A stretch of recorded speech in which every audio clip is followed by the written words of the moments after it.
thing, I wasn't coming online. Good morning. It is 8:31 and I will call the council meeting of Tuesday, December 12th to order.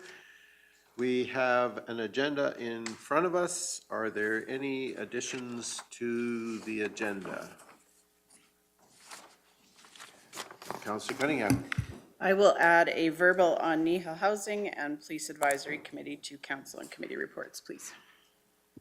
Kneehill Housing, 9.1, and Police Advisory, 9.2.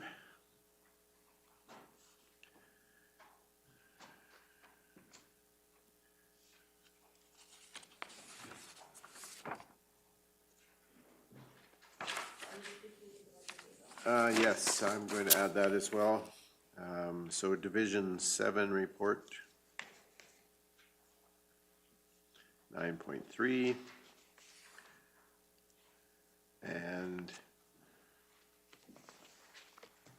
anything else?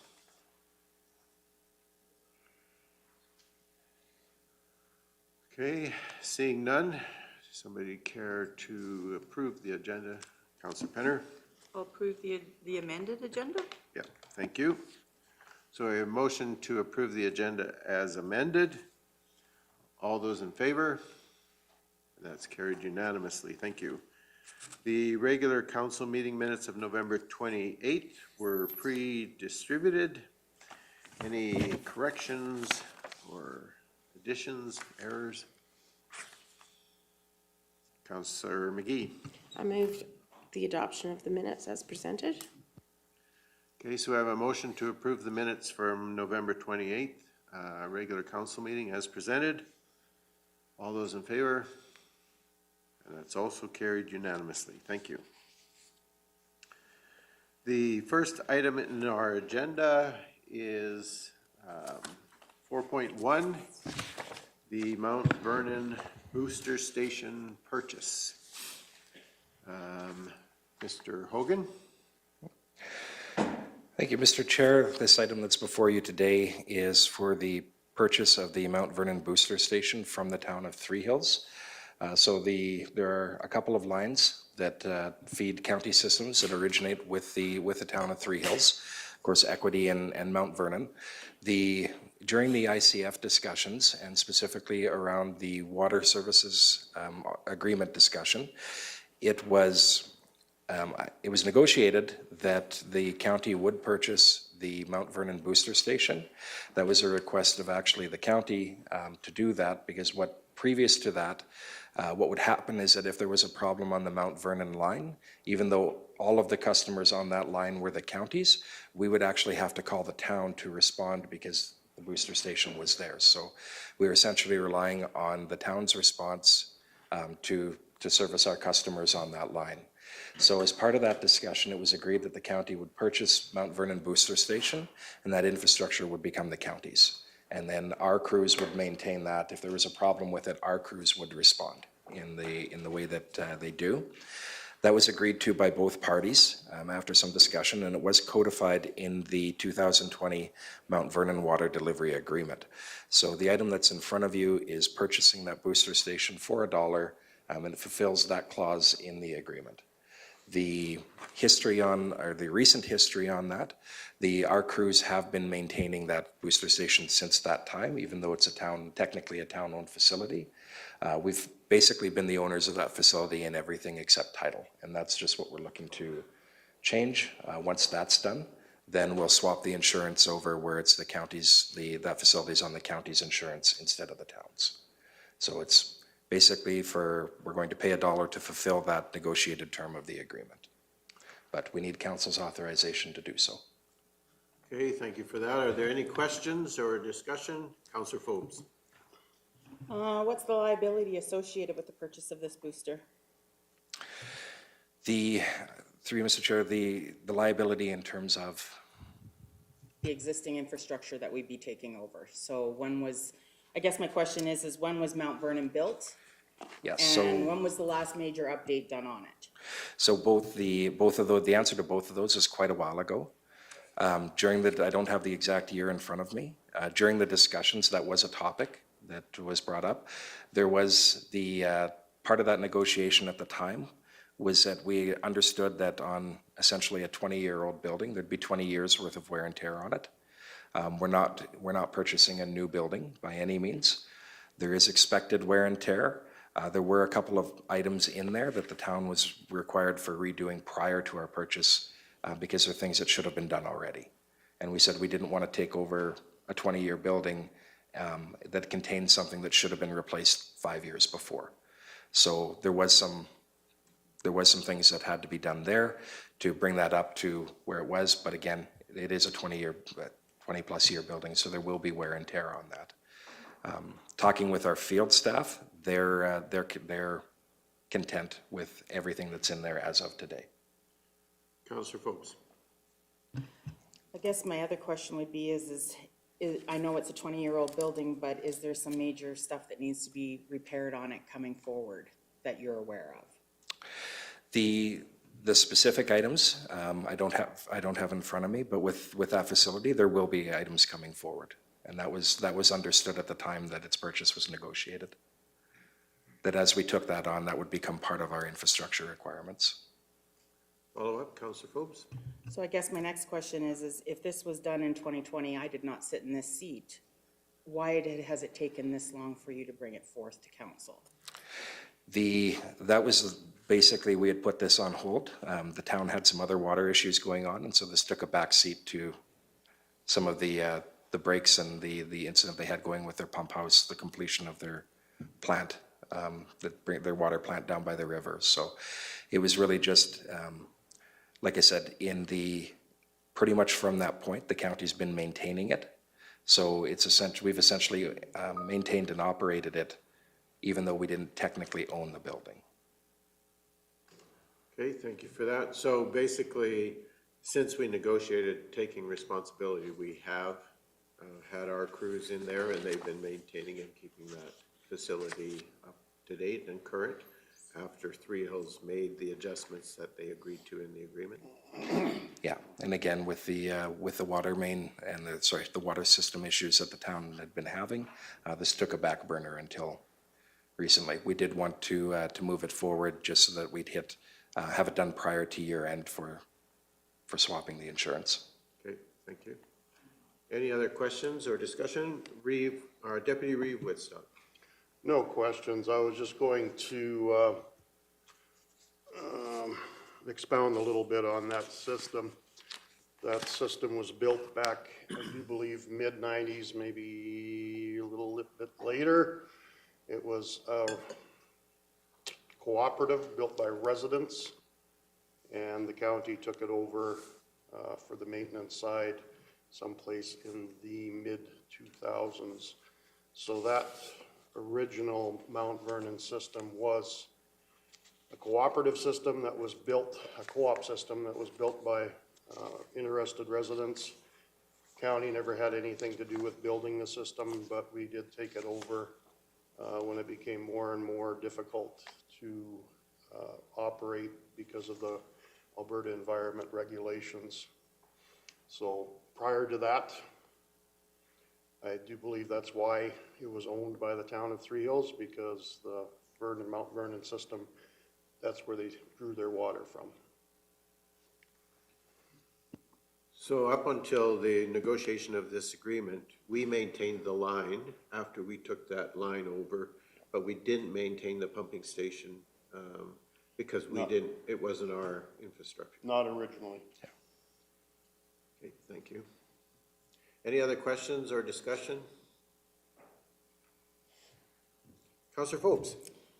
In order for me to make a decision, I would like to see what the building requires for maintenance before I agree to this. So I don't know if that's something we can do later, but I would like that information before I can make a sound decision.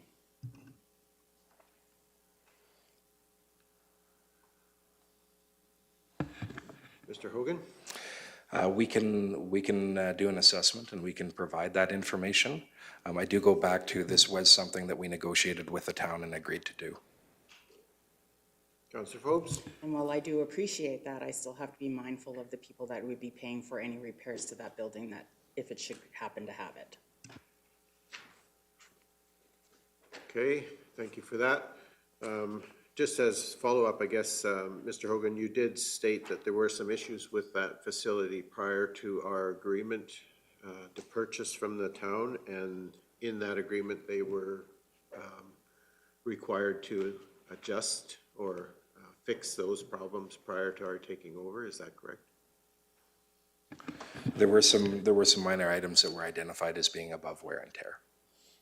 But talking with our field guys who are currently operating that station, they are good and content with what has been done and the condition that the facility is in today. Okay. They didn't have concerns with it. Okay, thank you for that. Councillor Forbes? How many residents do we have on Mount Vernon? Do you know that offhand?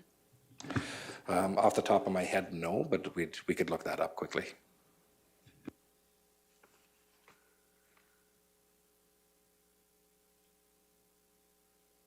Okay, any further discussion or questions? Councillor Cunningham?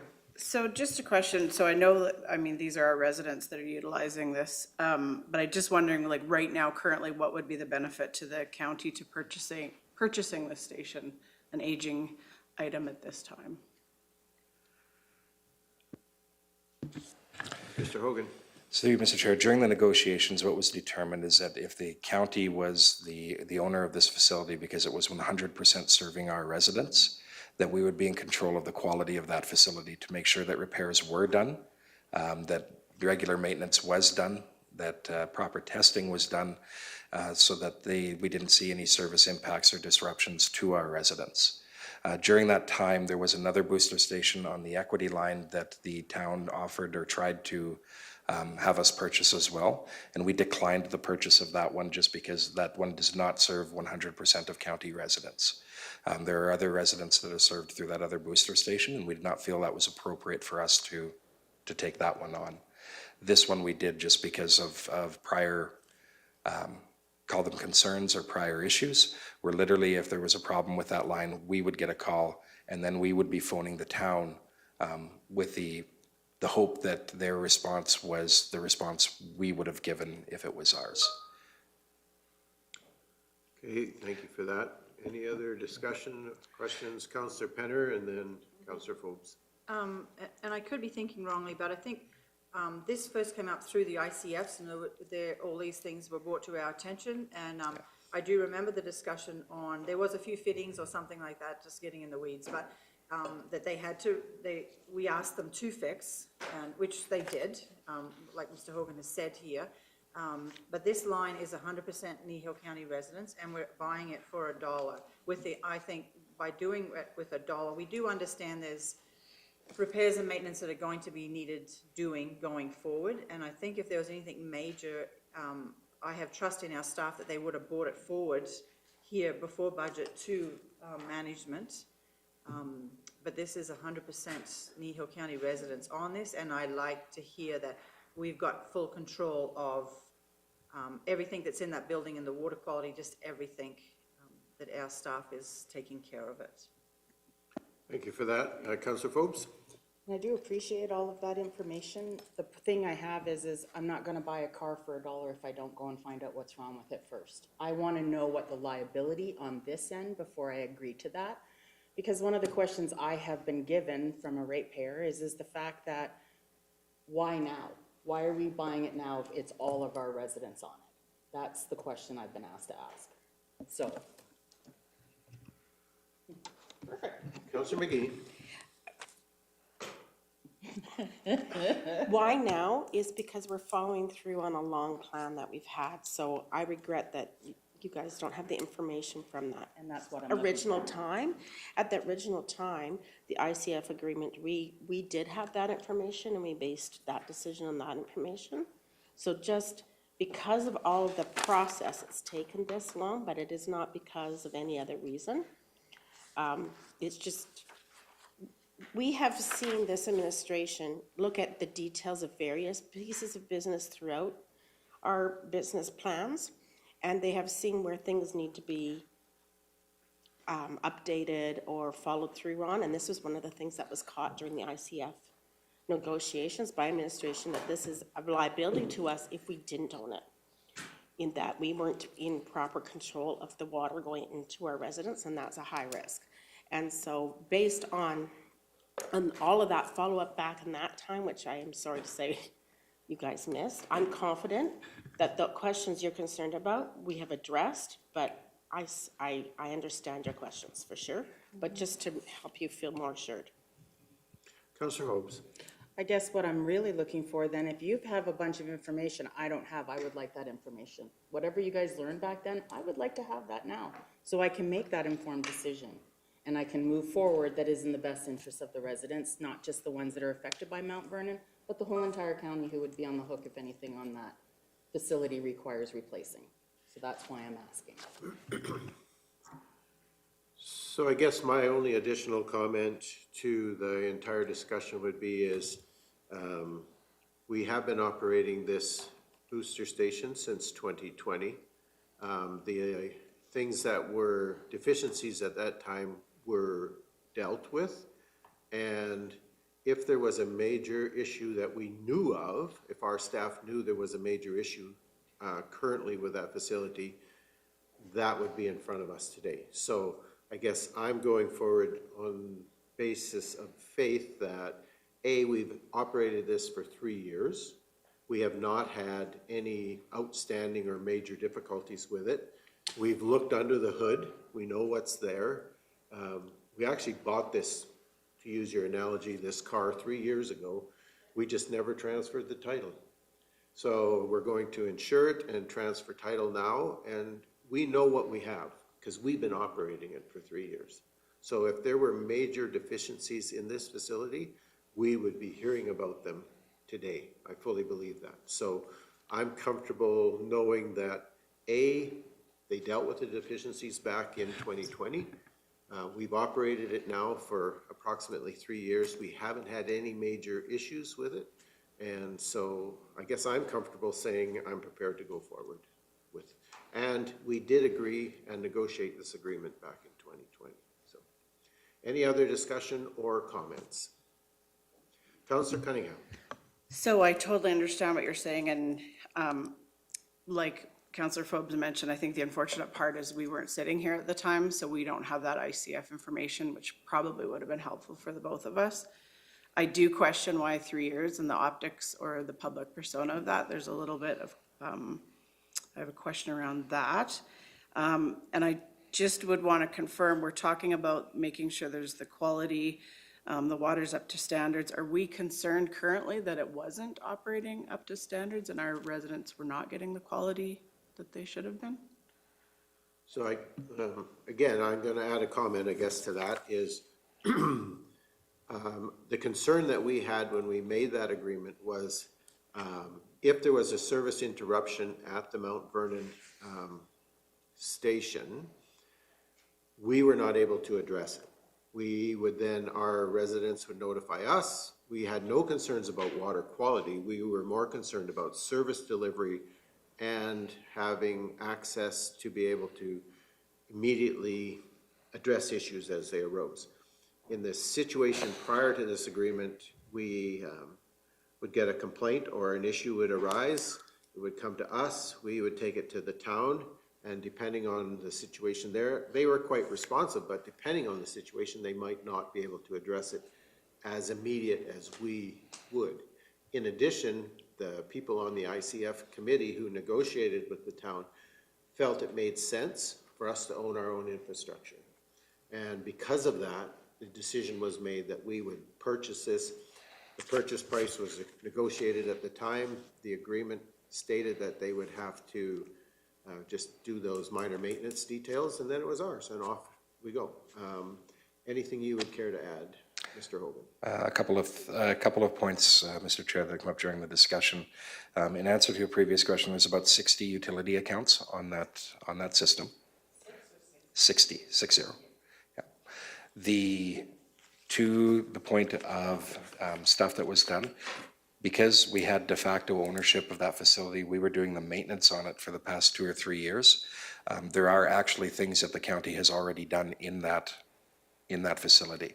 So whether that was some SCADA work, some other things like that, there are items that the county has done just by virtue of knowing that We had taken over a 20-year building and some things came due after that. We knew that when we took it over.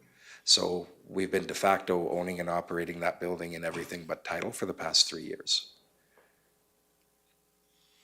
So I'll give an example. If we knew that if a pump has a lifespan of 20 years, then, well, let's change it up from 20 years. Say we would expect the pump to have been replaced after 17 years, then that's an item that we would have wanted before we took it over. If the pump had a life and it was still good, and it was still good at 22 years, we wouldn't have replaced it until we took it over. But that's part of what we do as asset management in every piece of infrastructure that we have. So if there was something that blatantly saying, you know what, that should have been replaced 5 years ago, we wanted the town to do that. If we took it over at 20 years and there was something that needed to be done at 22 years, we've done that already as part of our existing operations. Councillor Forbes? So then you have done an assessment on this facility? We have not done an assessment in terms of the condition assessment that council approved earlier. This would be added into that. But our crews did take a look at it and determine, here's something we'd like done versus here's something that we're going to have to do in the next couple of years. So those are things that have been done. The crew's been operating it. They've not brought up any concerns over that time. Okay, any further discussion or questions? Councillor Forbes? I just feel like I can't make the decision based on what I've been given so far. So I don't know if this can be tabled until I can get that information to make the informed decision, because I wasn't sitting here. So I am now, and I need to be cognizant of that while I'm sitting here. What you did, and it's fine, I'm okay with that you've made an agreement for $1, but it's always the dollar part I have a problem with, because to me, the dollar doesn't seem like it's worth anything. We're going to be taking on something that may become a huge liability for us, and I already have an issue with that as what our water stand at for price-wise. Mr. Hogan? Through you, Mr. Chair, I think the options council has here, you can table this until you get that information. The reality is you have a negotiated contract that says you're going to do this. So your options are really approve this or ask the town to redo that contract. Not this contract that's in front of you, but the 2020 Mount Vernon Water Delivery Agreement. Okay, Councillor Cunningham?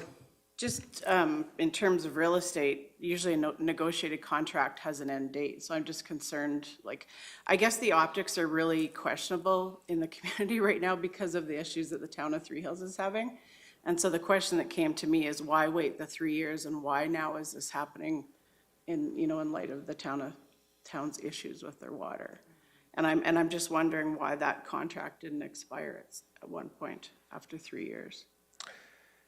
Go ahead, Mr. Hogan. Chair, the 2020 Mount Vernon Water Delivery Agreement is a 20-year contract. So that was entered into for a period of 20 years. The agreement that's in front of you today was just recently drafted.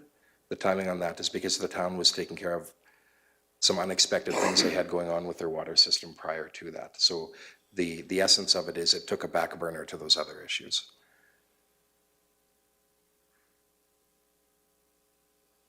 Any follow-up, further questions, discussion?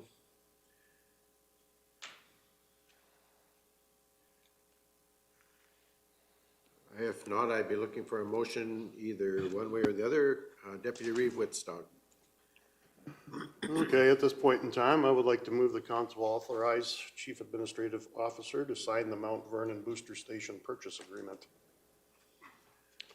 Okay, we have a motion from Deputy Reeve Whitstock to authorize the Chief Administrative Officer to sign the Mount Vernon Booster Station Purchase Agreement.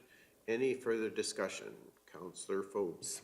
Since we're not going to table this, I would like a recorded vote, please.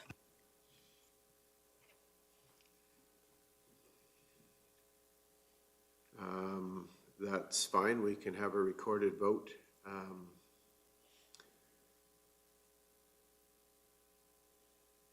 Okay.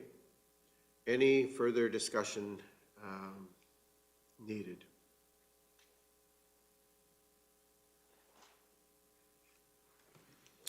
Seeing that there is none, I'm gonna, I guess I'll poll each councillor individually. And you can say yes or no. as I poll you. So, Counselor McGee, Division 1, Yes. Counselor Penner, Division 2, Yes. Deputy Reeve Whitstock, Yes. Division 3, Counselor Phobes, Division 4, No. Counselor Cunningham, Division 5, No, at this time. and I guess Reeve King, my vote would be yes. So the motion is carried. So, Mr. Hogan, would it be appropriate to request that the information that Councillor Cunningham and Councillor Phobes requested going back to the negotiated agreement in 2020 be given to them if we can track that down and provide? We can put something together, yes. Okay, thank you for that. Yes, so let's take a recess. We'll recess for 10 minutes, so we'll be back at 9:07. Thank you.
Okay, it's 9:16, and I'm going to call the council meeting back to order.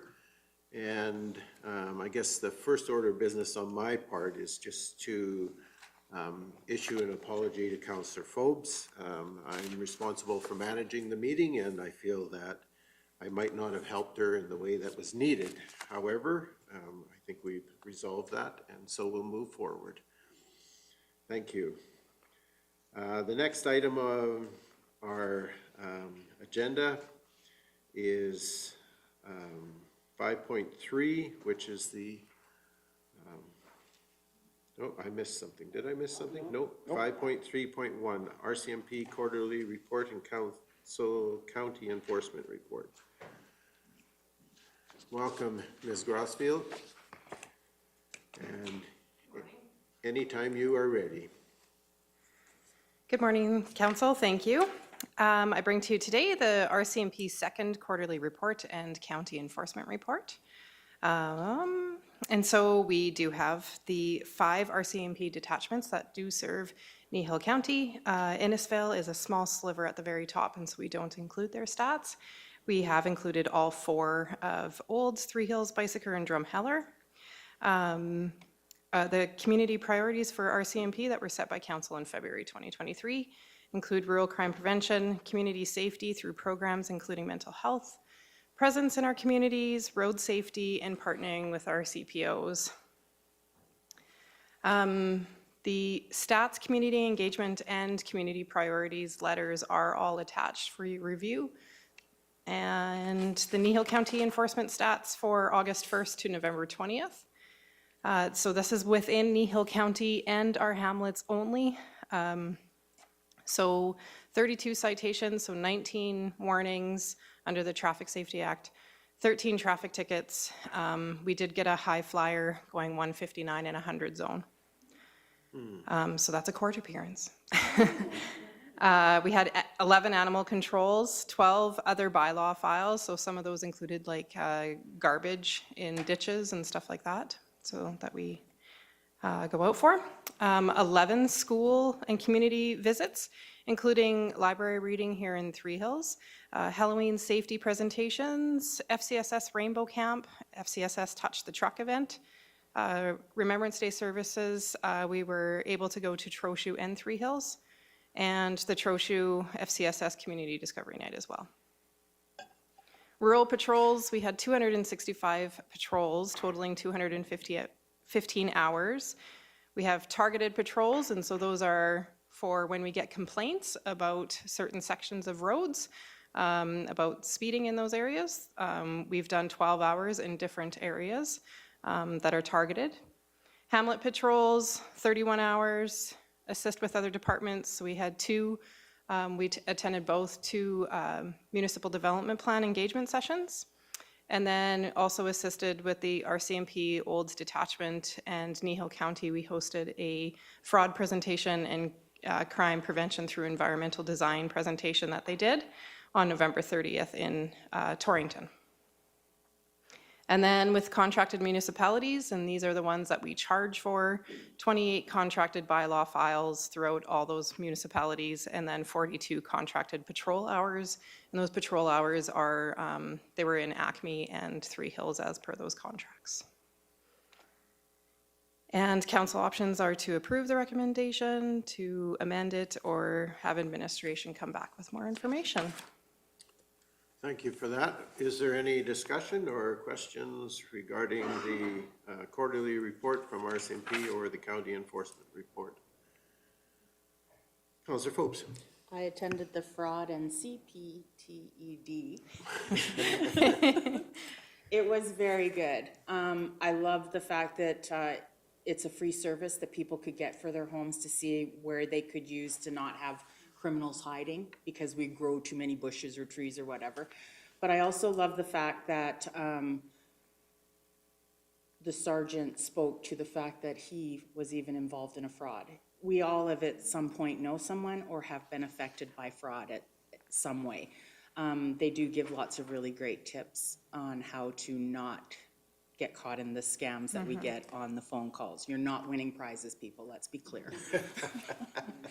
If it's too good to be true, it probably is. But it was very good, and the people that attended were lovely as well. I enjoyed it. So thank you for putting that on with them. You bet, yeah. And as far as SEPTED, we did have one of our CPOs that was fully trained, well, two of them, but those two have left, fully trained to do those investigations or those inspections on those properties. And so we'll have to kind of retrain some of our peace officers again to do that. We did do some internal buildings, so some of the Kneehill County buildings ourselves in those SEPTED investigation or inspections. But yes, so it is definitely a different eye to view from, I guess. Yeah. Yeah, go ahead, And Councillor the funny Fox. part is I went to Calgary and I parked my car, and when I came out of the building I was in, I was like, oh, I'm parked by a bush. What was I thinking? So it really did stick, right? And mental note to self, I was under a light, so it wasn't so dark, but it is to be cognizant of where you're parking when you're around things, because it's very easy to get snatched if they want you bad enough. Okay, so CPTED is crime prevention through environmental design, correct? We use all these acronyms and letters and whatever. Any other questions or comments related to the report that's in front of us, the RCMP quarter report and enforcement report from the county? If not, I'd be looking for a motion to receive as information. Councillor Cunningham? I'll move that council accepts the RCMP quarterly report and county enforcement report for information as presented. Thank you for that. And just before we take the vote, I just want to say thank you for keeping us up to speed with what's going on. And certainly we appreciate the work our CPOs are doing out there. And so those county peace officers are doing good work. So thank you. There's no further discussion. I'm going to ask the question. All those in favor? That's motion's carried. Thank you again.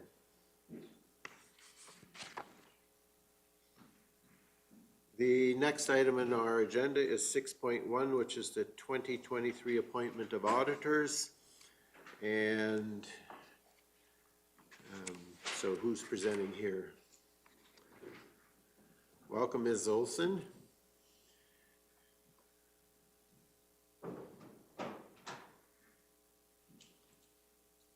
And whenever you're ready. Thank you, and good morning, Reading Council. So today I'm bringing forward the appointment of our auditors for the 2023 fiscal year. As per Section 281 of the Municipal Government Act, Kneehill County is mandated to appoint auditors, and as the previous 5-year term has concluded with the 2022 fiscal audit, a new appointment is required for 2023. So administration is putting forth a proposal for a 1-year extension with our current auditors, BDO Canada, their Red Deer office, with the intention of completing an RFP, the request for proposal, for the next 5-year term that will commence with the 2024 fiscal year audit. And then furthermore, council has the choice to request or forego an audit planning meeting with the appointed auditors as it relates to the 2023 audit. Okay, thank you. So basically what you're asking for is we do a 1-year extension and then we look for a 5-year contract. That is correct. And then the second request is whether or not we'd like to meet with them. Yes, they have requested that you guys decide. They requested we decide? Yeah. Okay. Thank you for that. Any discussion or questions?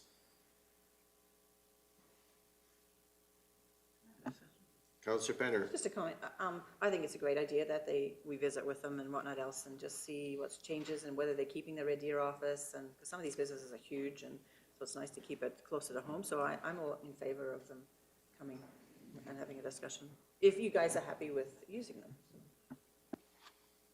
So I guess really the decision on happiness and who we're using is based on your recommendation, the recommendation of our administration that we continue with BDO for another year, so. Yeah, and through the chair, this is the, I guess we've been using them for about 23 years, so we have a long-standing rapport with them. They've got excellent knowledge and experienced individuals with municipalities, so As far as I've gathered from the team, they're not disappointed with the service that they've been offering.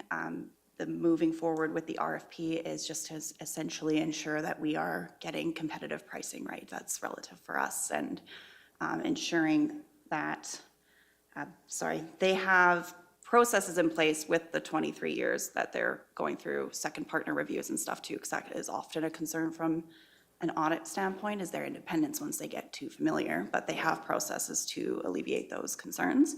So administration is recommending that we move forward and maintain them for that year. Okay, thank you for that. Councillor Penner?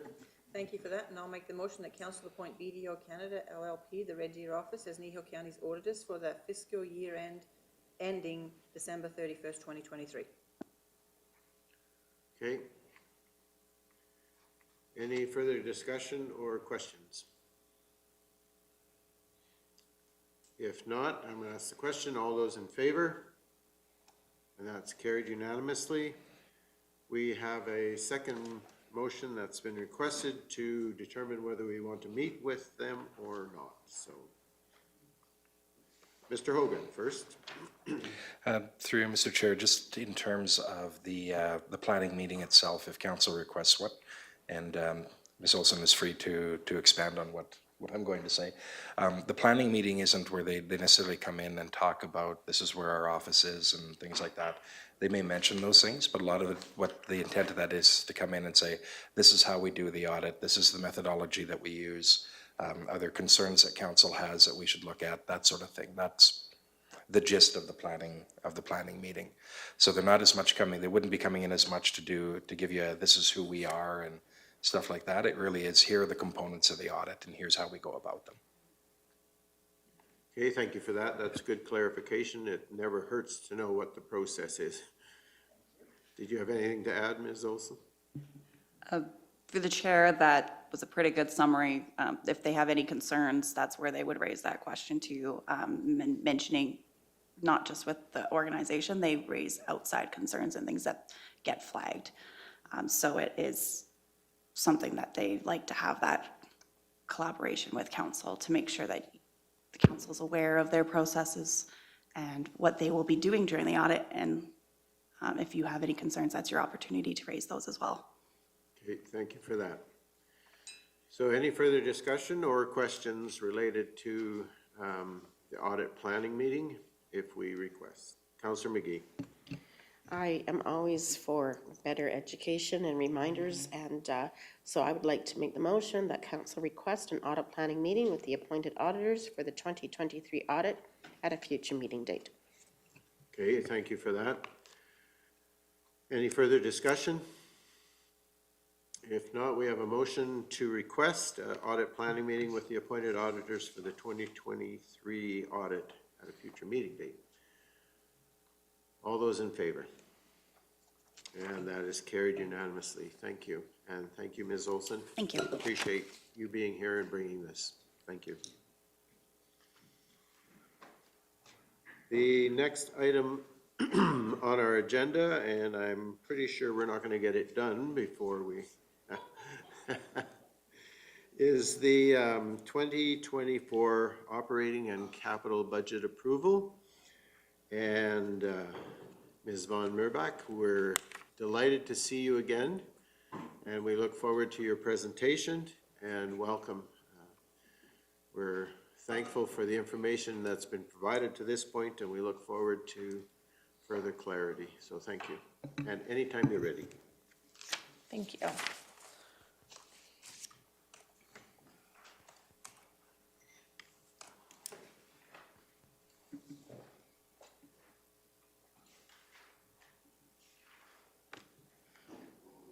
Good morning, Reeve and members of council. Today's presentation represents the fourth component of the 2024 budget process.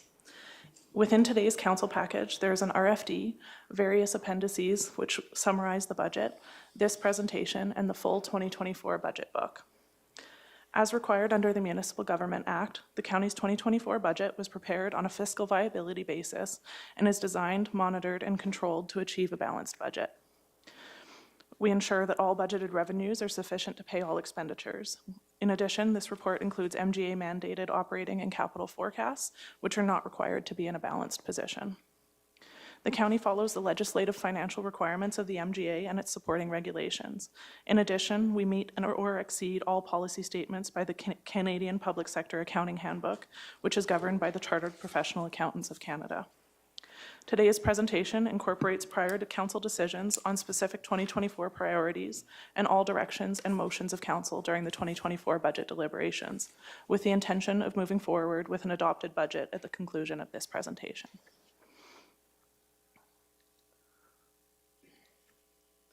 There are 4 components to my presentation today, the first being the setting the stage of today's presentation. This includes an overview of the budget schedule and the process, an overview of the guidelines that the budget followed, a situational recap, and other budget considerations, including the process of how the budget's reviewed, how the budget is a balancing act, and it also includes some projections of 2023 actual numbers compared to the 2023 budget, as well as compared to the 2024 budget.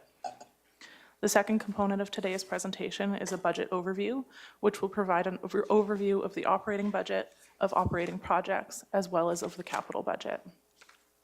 The third component is an overview of the financial forecasts that are included both within the RFD as well as within the budget book that's been included within the council package today. The final component of the presentation today will be some key takeaways, which provide an overview of the key points of consideration for the budget process and from the impact of the decisions that have been made throughout that process. With that being said, I will start with the setting of the stage component of this presentation. I'm sure if we have questions, we'll jump right in, so. Yes, please do. Okay, so as council will recall, our first presentation with regard to the budget was on October 17th. This included setting the stage, which included an environmental scan, a brief overview of assessment within the county, strategies utilized to ensure ongoing financial sustainability, comparison to other municipalities around the county in terms of tax rates and other indicators. It also looked at what kind of budget pressures the county was under in developing the 2024 budget process, as well as provided an overview of all of the capital and operating projects that were put forward within the 2024 budget process. The November 14th meeting focused on the core operating budget and any new initiatives that would impact the core operating budget. November 28th meeting was intended to respond to any questions from council and provide additional information as requested. It also included collaboration and information in terms of how we should move forward to bring this presentation forward to you today.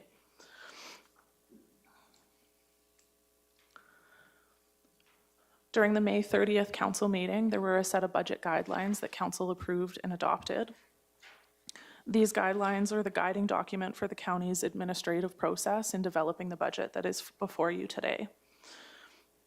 The guiding principles that were used within that included advancement of council's strategic plan, maintenance of existing service levels, improvement of customer service, the maintaining of keeping competitive tax rates, incorporating a proactive infrastructure renewal plan, identifying and incorporating efficiencies where possible, and ensuring rates and fees for services were appropriate.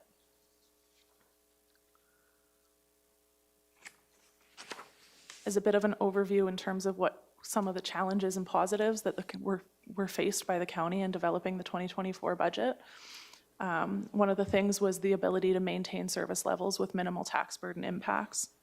Cost containment efforts have been sustained since 2022 with minimal or no impact to service levels. However, inflationary impacts are preventing cost containment in multiple areas which have impacted the budget. The sustained rate of increased costs that we are seeing is exceeding the organization's ability to absorb added costs through things like increased efficiency and cost containment. This resulted in a shortfall that council had to look at and determine how to move forward in order to put the balanced budget that is before you today. There's also minimal new assessment growth. This is fueled by aging infrastructure and in reduced investments, specifically within oil and gas. There's also a lack of provincial and federal support. There's downloading from the province with respect to the policing funding model, and there's also provincial policies related to depreciation and assessment capping and well drilling equipment taxes, holidays. There's also, in terms of inflationary pressures, the funding that we're getting through things like MSI or now the LGFF funding, and are not really keeping up with inflation. So per dollar, the power we have through provincial grant programs is really decreasing year over year. Some of the positives that we're seeing, though, are our tax collection success rates. We've seen significant improvements in the collection of oil and gas taxes, and we've been able to reduce that provision for uncollectible taxes from a height of $1.1 million down to $100,000 in the 2024 budget. We also have no reliance on borrowing. We sit at 47% of our allowable debt limit, but this is all related to the Trochu loan guarantee. The debt county itself has zero debt limit directly related to its own operations. This provides a great deal of financial flexibility and ensures the organization is well positioned to address unplanned events that may arise that can support significant capital investments and support defined levels of service. We also have healthy reserves. We've got reserve levels sitting at over $50 million. This indicates that we have healthy reserves. However, those optimal reserve levels are something that we are working on in the background through progressing asset management in order to ensure that on a long-term financial viability basis, those reserve levels continue to be healthy for the future. Our real tax dollar increases, due to the cost containment efforts that administration has put forward in the background, and the strategic decisions that council has made, our real tax increases have not been excessive in nature and have ensured that we maintain competitive within our comparable municipalities. While the county has some challenges and it will continue to face challenges, we are well positioned to address those challenges in a fiscally healthy manner, while continuing to provide a high level of service to ratepayers with manageable impacts to them, all while continuing to support long-term financial sustainability.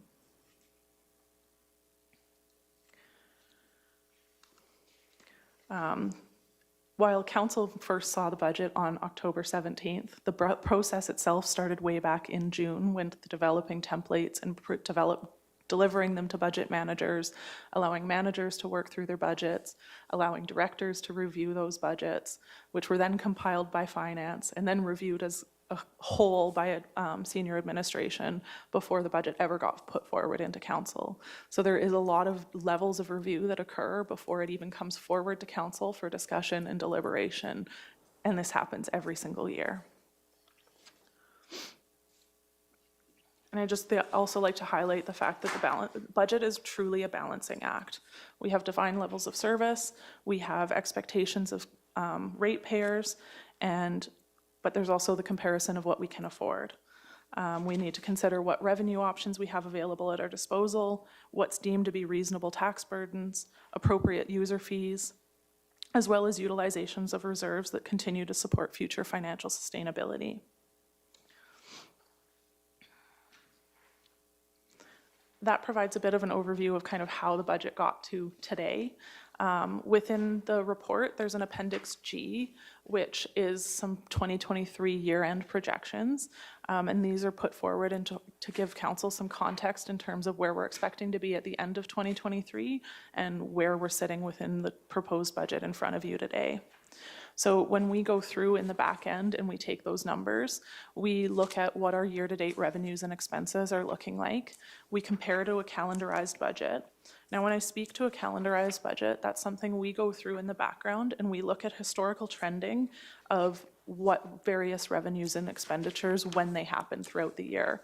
And so we assign the budget, the whole annual budget across each month where we're expecting to have that. So when we put through a calendarized budget, it's truly what we expect to be at that point in the year versus what we're at that point in the year. And it also allows us to forecast where we'll be at year end. When we do this process, we also consider any upcoming revenues or expenses outside of the calendarized budget. So sometimes something like grant funding may be expected to be received within Q1, but it is received in Q3. So that's something we adjust for in the background to ensure that our projected surplus is reflective of what is actually happening within the county.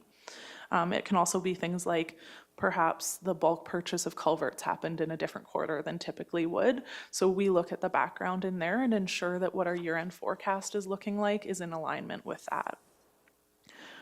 Likewise, when we're calendarizing the budget, so things like seasonal salaries are budgeted through May through September. Those aren't expected to be incurred in February or December.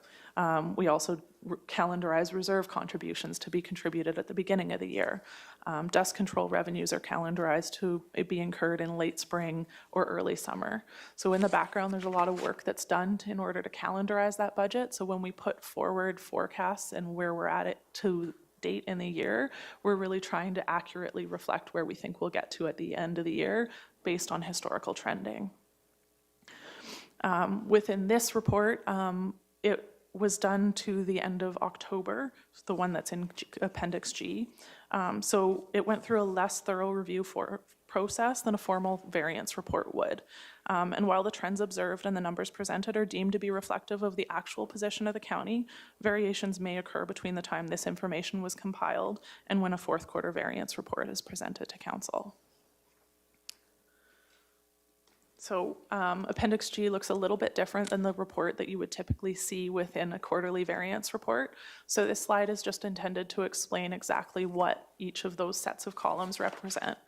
So the first two categories are ones that you would typically see within a variance report. It's the fourth category, or the third category, that kind of differs from the normal Appendix A that would be accompanied within a quarterly variance report. So the first three categories are year-to-date numbers. So they're what we expected to have by October 31st, what our actual numbers are to October 31st, and what the variance is between the calendarized budget and what our actual results are. The second set of columns is year-end forecasting. So again, this is what our total 2023 budget was, what we're projecting to be sitting at year-end, and what our projected year-end variance is. And the third set of columns is our comparison from 2023 to 2024. So the first column is what our proposed budget is for 2024. Now those are the numbers that are in front of council today. And then there's the difference between the 2023 and the 2024 budget. And then the third column is actually the difference between where we're projecting to sit at the end of 2023 and what our budget is for 2024. I will provide a little more context in terms of the ones of like the line items of those that have significant fluctuations as I go through the actual core operating budget later on within this presentation. However, at a high level, what we're forecasting is a $2.9 million surplus as a whole. Now, I would like to caution that this includes one-off variances within the budget and what has actually occurred this year. If you take out the one-off number of the investment returns, that surplus drops down to $1.2 million. And I'll remind council that investment returns over and above budget are anticipated to be returned back to the reserves, and that's intended as a preliminary where we're kind of moving within the reserve strategy moving forward, where we're transitioning investment returns into being a reserve funding source rather than an operating budget funding source. So with those taken out of that surplus, it equates to a 4.12% variance of actuals to budget. And council will recall that typically an optimal variance of actuals to budget is somewhere in the neighborhood of 4 to 5%. And as that ensures that administration is not operating on a razor-thin margin. Now, furthermore, there's a significant salary variance within this year due to extensive vacancies within operations throughout the year that were over and above what would have been expected when we put the budget forward. And if those amounts are taken out of that surplus, we are left with a $113,000 surplus, which represents a 0.39% variance of actuals to budget. This variance represents the county being one major snow event away from being over budget, with the one-off variances being taken out of the equation. So are you saying you're not comfortable with that? I'm absolutely not comfortable with that. I kind of detected that. Yes. So I guess it's important to note that although we show that 2.9 plus million dollars surplus, including our variances, that it's much closer to the line than what the picture actually says. Absolutely. And I will note too that there's been surpluses in recent years, and oftentimes some of that surplus is contributed to the Revenue Stabilization Reserve. And actually that mechanism is one of the reasons that council's been able to take money out of that reserve to balance this year's budget, and in order to make sure that the implications on ratepayers are mitigated to within a reasonable amount. Okay, thank you for that. Now, that concludes the first component of my presentation. I'm not sure if council would like me to continue. I know there's a public hearing at 10. I can keep. I think that maybe it might be appropriate, give everyone a break prior to that, and we can set up for that public hearing. Just before we do that, I wonder if there's any questions to this point in the presentation. I'm not seeing any, but I'm also noticing that there are people going by the window who are coming for that public hearing. So I would say, let's say we're in recess. We'll be back at, say, 9:55, just so we can get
So it is 10 a.m. and I am going to call the council meeting of December 12th back to order. And since it's 10 a.m., we have a public hearing about to happen. And since we're adding more chairs to the room, I'm going to just wait 2 or 3 minutes while people get settled.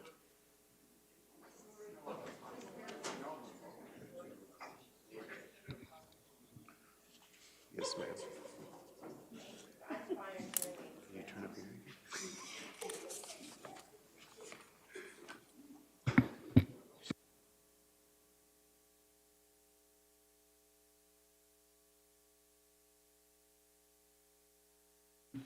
Okay, I think the room has settled somewhat. So what I would be looking for is a motion that the public hearing for bylaw 1889 be opened at 10:01 a.m. Thank you, Deputy Reeve Whitstock. We have a motion. All those in favor? And that is carried unanimously. Thank you. So welcome to this public hearing related to bylaw 1889. I am going to remind the public that if they wish to speak to the bylaw, that they register their name on the speakers list, which is just outside the door there. There will be an opportunity when I have gone through the speakers list that I'll ask one final time if there's anyone else present who wishes to speak. And just as a note of clarification, we are addressing bylaw 1889. And if you've signed the speakers list in opposition, it's very important that you understand that if you're going to speak in opposition today, that you're speaking in opposition to the bylaw, not to any development of any type, wind or otherwise, green energy. So if you've signed the list to speak in opposition, you need to be speaking in opposition to bylaw 1889. So that means you're opposed to the bylaw as opposed to development. So that's just a clarification. Can just ask if everybody can hear back there, because I know we've done a Okay. public hearing before. We're just concerned, can everyone hear what's being said? If we're using our microphones, everyone can hear what's being said. Okay, thank you. At this point, I would like to introduce the members of council who are sitting at the table. And so I'll start on my right, I guess, with Councillor Penner.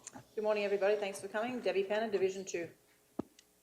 Good morning, great to see so many. I'm Faye McGee, Division 1. Carrie Phobes, Division 4, thanks for coming out. I'm Ken King, I represent Division 7. Morning, everyone. Jerry Whitstock, Division 3. Good morning, thanks for coming and being engaged. Laura Lee Michelle Cunningham, Division 5. Okay, in addition, we have others in the room that are important in this process, so I'm going to ask Mr. Hogan, Mr. Gannon, and Mr. Zier, directors and CAO, to introduce themselves as well. Thank you. Good morning. Mike Hogan, Chief Administrative Officer for Kneehill County. Good morning, Mike Zier, Director of Infrastructure. Good morning, everybody. Kevin Gannon, Director of Community Services. Okay, at this point, I'm going to outline the process for today's public hearing. The procedures will be followed according to Procedural Bylaw 1846. A copy of the procedures is attached to the package, and additional copies can be found at the recording secretary's desk. So I will now ask our Planning and Development Department to come forward and to make their presentation.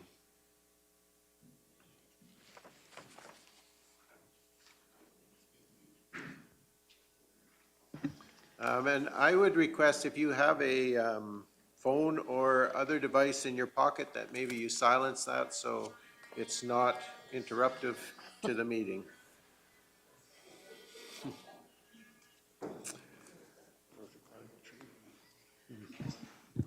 So welcome, Ms. Hazelton, and anytime you're ready, if you would, please make your presentation. Perfect. Thank you so much. Good morning, Reeve, members of council and public. We're here this morning regarding a land use bylaw amendment, and it's actually bylaw 1889. This has been in the works for quite a few months, as you are well aware, Council. And again, you initiated this amendment to the land use bylaw in order to make the sections that we currently have in our land use bylaw a little bit more robust when it comes to renewable energy.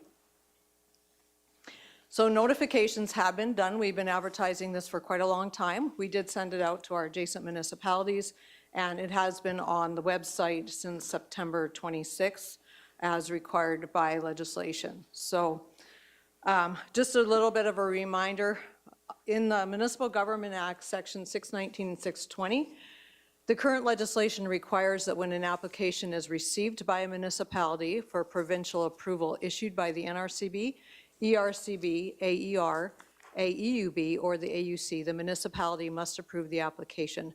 And then further along in Section 620, it notes that the conditions issued by one of these agencies prevail over any conditions that conflicts with it. So in August of 2023, August 3rd to be exact, the government enacted a pause through an order in council, and AUC is prohibited from issuing a project approval relating to renewable energy until March 1st, 2024. During this time, they're required to hold an inquiry which will be held with respect to each of the following: development of power plants on specific types or classes of agricultural or environmental land, the impact of power plant development on Alberta's pristine viewscapes, mandatory reclamation security requirements for power plants, development of power plants on lands held by the Crown, and the impact of the increasing growth of renewables on Alberta's generation supply mix and electricity system reliability. The outcome of this inquiry may impact policies and procedures currently in place at the AUC, which is the Alberta Utilities Commission. It may also impact current processes municipalities undertake, and we will not know that until the inquiry is over. The processing of applications is still going forward with the AUC, which we have discovered because we do have one that's in the queue right now. But decisions will not be issued until after the March 1st deadline. So now we get into Bylaw 1889. So the purpose, again, as per Section 63(1) of the Municipal Government Act, a council of a municipality can choose to amend a bylaw on their own motion in accordance with the legislation. So, and this is what's happened here, council has directed administration to amend sections 71 and 74 in Land Use Bylaw 1808, which relate to renewable energy, solar, and wind. So I just want to go through and do a bit of a summary of the amendments that we've added. So these amendments are directed at protecting high classification farmland, CLI 1 to 3, that is being taken out of production for commercial scale renewable energy projects. Council also wanted to be proactive in protecting urban interests, water bodies, and water courses, and so they've required setbacks in the draft document. Specific information, and we'll go through wind energy first. Wind energy has been divided into 3 categories, Category 1, 2, and 3. Category 1 is for private use only. So if an applicant wants to come to us and they want to put private solar or wind on their property, then they can do that under that category. Category 2, again, is more for private use, but sometimes there is excess power generated that could supply the grid system, but it's not put in place as a commercial use. And then Category 3 is located on one or more parcels of land, and that's solely for commercial use, and that's usually when we see large developments coming. Additional information regarding wind energy conversion systems. So this is information that will be required for Category 3 projects, so those commercial projects. They will have to include visual impact analysis.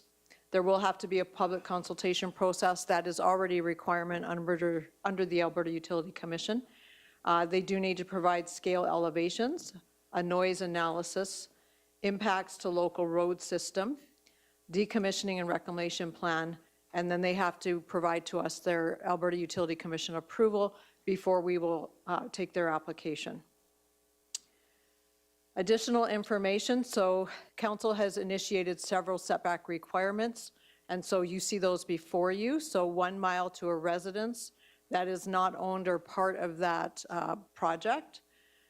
100-meter side and rear property line setbacks, 400-meter from a municipal road allowance, and then 2 miles from a village, town, or hamlet, a 400-meter minimum from a highway and greater if Alberta Transportation requires greater, not located in an existing flight path, again, that's something that's approved by NAV Canada, and then 2 miles from a significant water body.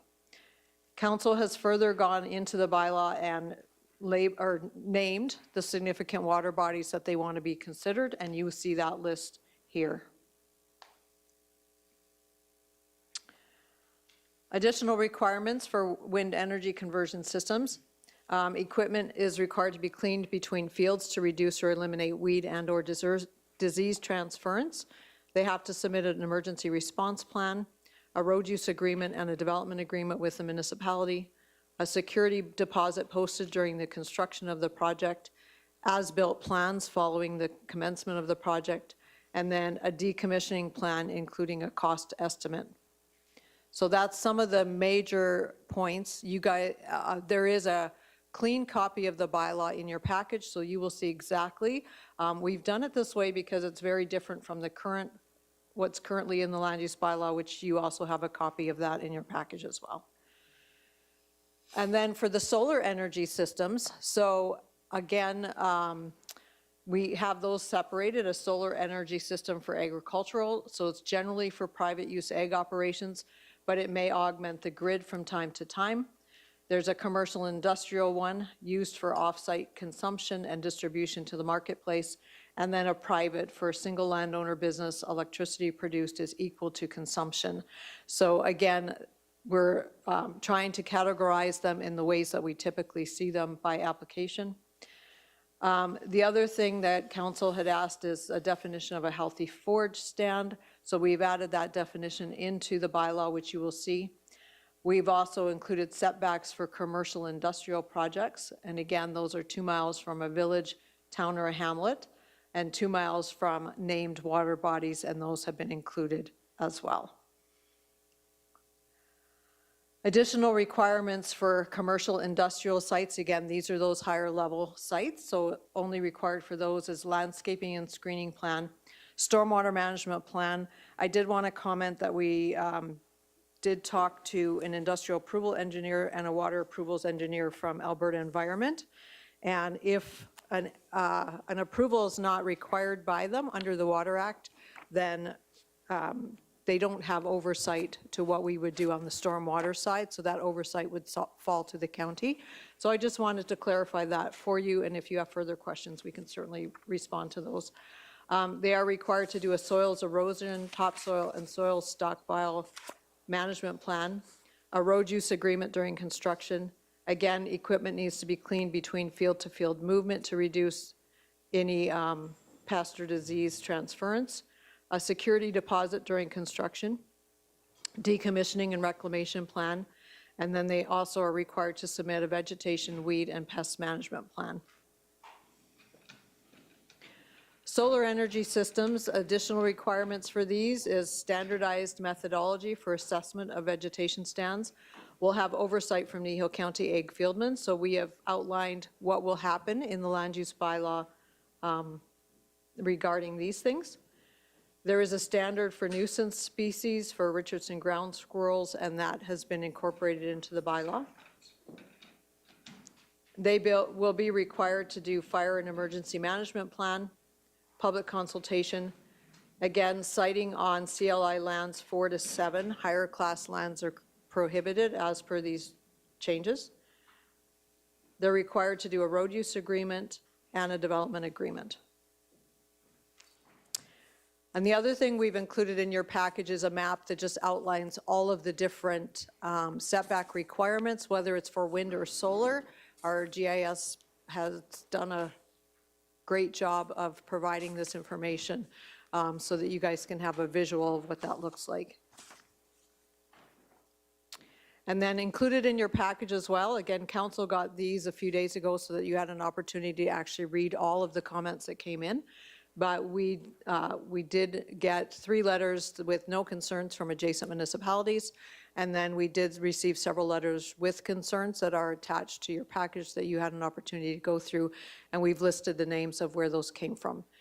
And then further, administration has provided consideration for second or third reading, and it can be added to this agenda, or it can be deferred to another council meeting if you so prefer. And that's it for my presentation. Thank you for that. So does council have any questions for the planner?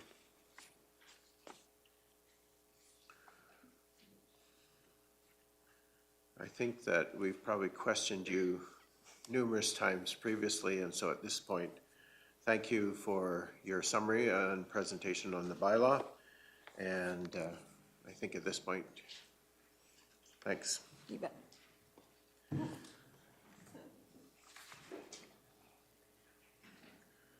Okay, so at this point, I will now call on individuals as they appear on the speaker list to come forward and make their presentations. I remind you that you have 5 minutes to speak, and if it's a group of individuals, there's 10 minutes to speak. So I don't have anyone on my speakers list that wishes to speak in favor of the amendment to Bylaw 1808. So I'll ask, because I noticed there was a number of people who came in after the meeting started. Is there anyone in the room who would like to speak in favor of the amendment to Bylaw 1808? Anyone wishing to speak in favor?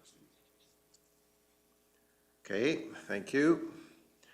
It appears there is no one wishing to speak in favor. I will remind you, if you are on the speakers list to speak in opposition, that you're addressing the bylaw amendment 1889, and you're not addressing any specific individual project or potential development. So if you're making comments, your comments will be restricted to your opposition to specific points within the bylaw 1889. That is what's being considered here today. We are not here to consider any potential development or anything that we believe might be in the pipeline. So I am going to call the individuals on the opposition list forward as you are listed in order. I ask you to use the microphone to make sure that everyone in the room can hear you, and I remind you that you're limited to 5 minutes in your presentation. And trust me, there will be a green light that's on the screen. When it'll change to yellow when you have 30 seconds left, and when the light changes to red, even if you are not completed in your presentation, your time is up.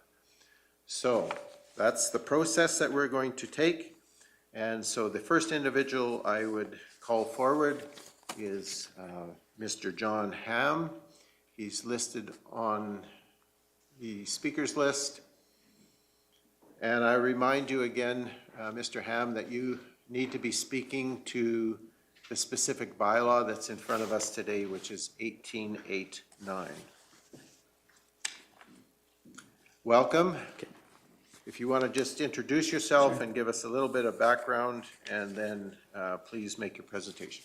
All right. My name is John Ham. I'm a landowner in Kneehill County, and this oral presentation to Kneehill County Council is in relation to the proposed Land Use Amendment 1889 regarding solar energy and wind energy systems. I would like to commend Council on the fact that they have taken time to address wind and solar systems, and I still have some concerns about the existing bylaw that I'd like to be raising. I'm motivated to do this based on a few factors. One is the negative impact to taxpayers due to all the different credits that are funded by taxpayers and the minimal benefits that are given back to taxpayers. Also, the restriction to future developments in the area due to the required setbacks of the towers and the negative visual impact of the towers and possible reduction of property values. And lastly, concern over how the bylaw will actually be enforced in regards to setbacks, cleaning of equipment and so on, as that's not addressed in the bylaw. So I have 6 items. The first one has to do with comes from the definition sections of both the wind and the solar sections, which is the analysis of the visual impact. It does talk that, the bylaw does say that the visual impact should require a presentation of what the proposed development would look like during the day and at night. And it doesn't require a public consultation. And I believe that this visual presentation should require a public consultation in the form of a town hall where there is a presentation and a Q&A allowed afterwards. But there's nothing that addresses that, that this has to be presented to people again. Secondly, would be the detailed public consultation process. So right now there is, it does refer to meetings, plural, in certain places, but then in the actual requirements, it says they need to give proof of having held a meeting, which would mean singular. So they did have a meeting at Torrington as an example, and I'm suggesting that the bylaw should be amended, that there should be a public consultation possibly, and then another meeting held later on, which would be another town hall style meeting with a presentation and a Q&A process. My reasoning for behind this is what I call divide and conquer. If there's a presentation where it's only you go in and you talk over here and over here, all over the place, it doesn't allow for other individuals to hear the concerns of other landowners. And so I think the bylaw needs to be amended to describe better as to what these meetings, how they should be conducted. The third item that I'd like to address is in regards to setback requirements. I think in regards to the setback regarding water bodies, we talk about like Keever's Lake, Red Deer River, Three Hills Creek, and all these different creeks, which is great, but I think we need to include the tributaries to those bodies of water. As an example, the Three Hills Creek. The Three Hills Creek has a tributary that starts in the northeast quarter of 32, 31, 25 west of 4, and it crosses Highway 806, then crosses the 583 and proceeds east about a half a mile north of Highway 583 all the way to Three Hills Creek. And there'll be other tributaries like that, but that's one that I'm fully aware of. That should be addressed in the bylaw, that the setback requirements should not just relate to, for example, Three Hills Creek, but the tributaries going to that creek. Fourthly is the security for decommissioning and reclamation. It's great to have a requirement for security, but if we take you have a minute left. Right. The fact that we have a security deposit in 2023, how will inflation impact that by the time 40 years is up in 2063? And so there needs to be an inflation factor built into the decommissioning that should be added into the bylaw. Then the fifth one is commercial projects have to be approved by the AUC prior to submitting an application to the county. How would this approval affect the implementation of the county bylaw? So would the county bylaw still have any teeth after the AUC has done their approval? And then the last thing is there's category 1 wind and solar where for private applications. I believe that the system or the requirements for private applications should be much less stringent so that it encourages people to do private installations. Thank you.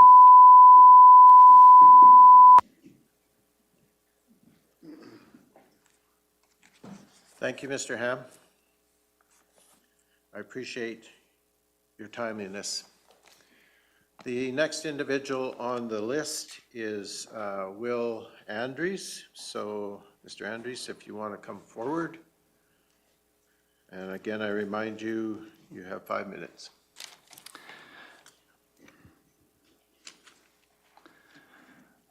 This is a very intimidating thing for me to do. I've never done this before. All the additional information here I'm overwhelmed with, so I'm going to become I guess, get directly to a point that I'd like to make. I have several points I'd like to make, but let me just start by saying the bylaw assumes there is a need to do something. Okay.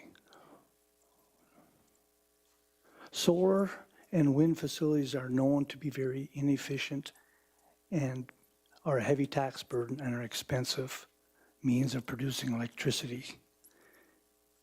These projects are also divisive at a social community level, meaning some want this energy produced and marketed, while others are not in favor of these projects due to the adverse impacts. The bylaw talks about visual impairments that take place to our landscape and many other things. But anyway, the question remains, do the citizens of Kneehill County want such projects in their county? Farmers and landowners have been and are being approached by business to have an opportunity to lease their land for such things as solar and wind projects.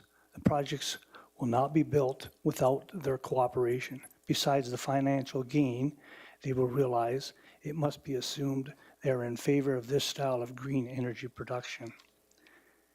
That being the case, in the bylaw as is written, Category 1, small scale, and Category 2, small scale, would fulfill their desire for green energy on their personal property. Category 3, large scale, designed solely to produce energy for commercial use only, is what I think is problematic to the citizenry of Kneehill County. Category 3, being large scale, pose a formidable and divisive problem for the citizens of Kneehill County. Much controversy surrounds the construction of these large visible projects. We know they are very inefficient and extremely expensive. Science is still out in terms of their reliability. They have also shown to be in the area of health risks. Our Premier, Daniel Smith, has placed a moratorium until the end of February to investigate not only this, but several other issues that surround the construction of these mammoth projects at the provincial level.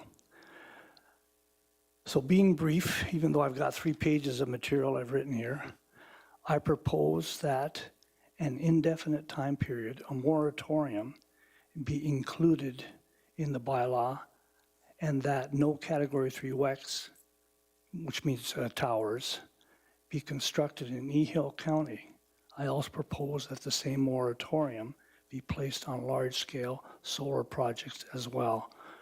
The word moratorium implies this is not a something that can't be opened again and looked at, but at the present time, there just seems to be a lot of questions around the construction, how it affects citizens, and the high tax that's involved, especially with carbon transfers. Thank you. What I call carbon credits. And in the presentation of Capstone, the carbon credits would belong to them, not to the landowner. So it's, in a sense, it's kind of like a shell game. They will sell the carbon credits, and yet those carbon credits should actually belong to the landowner to be sold, if that's doable. So again, my proposal is that a moratorium would be put in place, and that Kneehill County, if necessary, and I don't know all the workings and the law behind this, but there's a thing called a notwithstanding clause. So possibly a notwithstanding clause could be, and I'm done.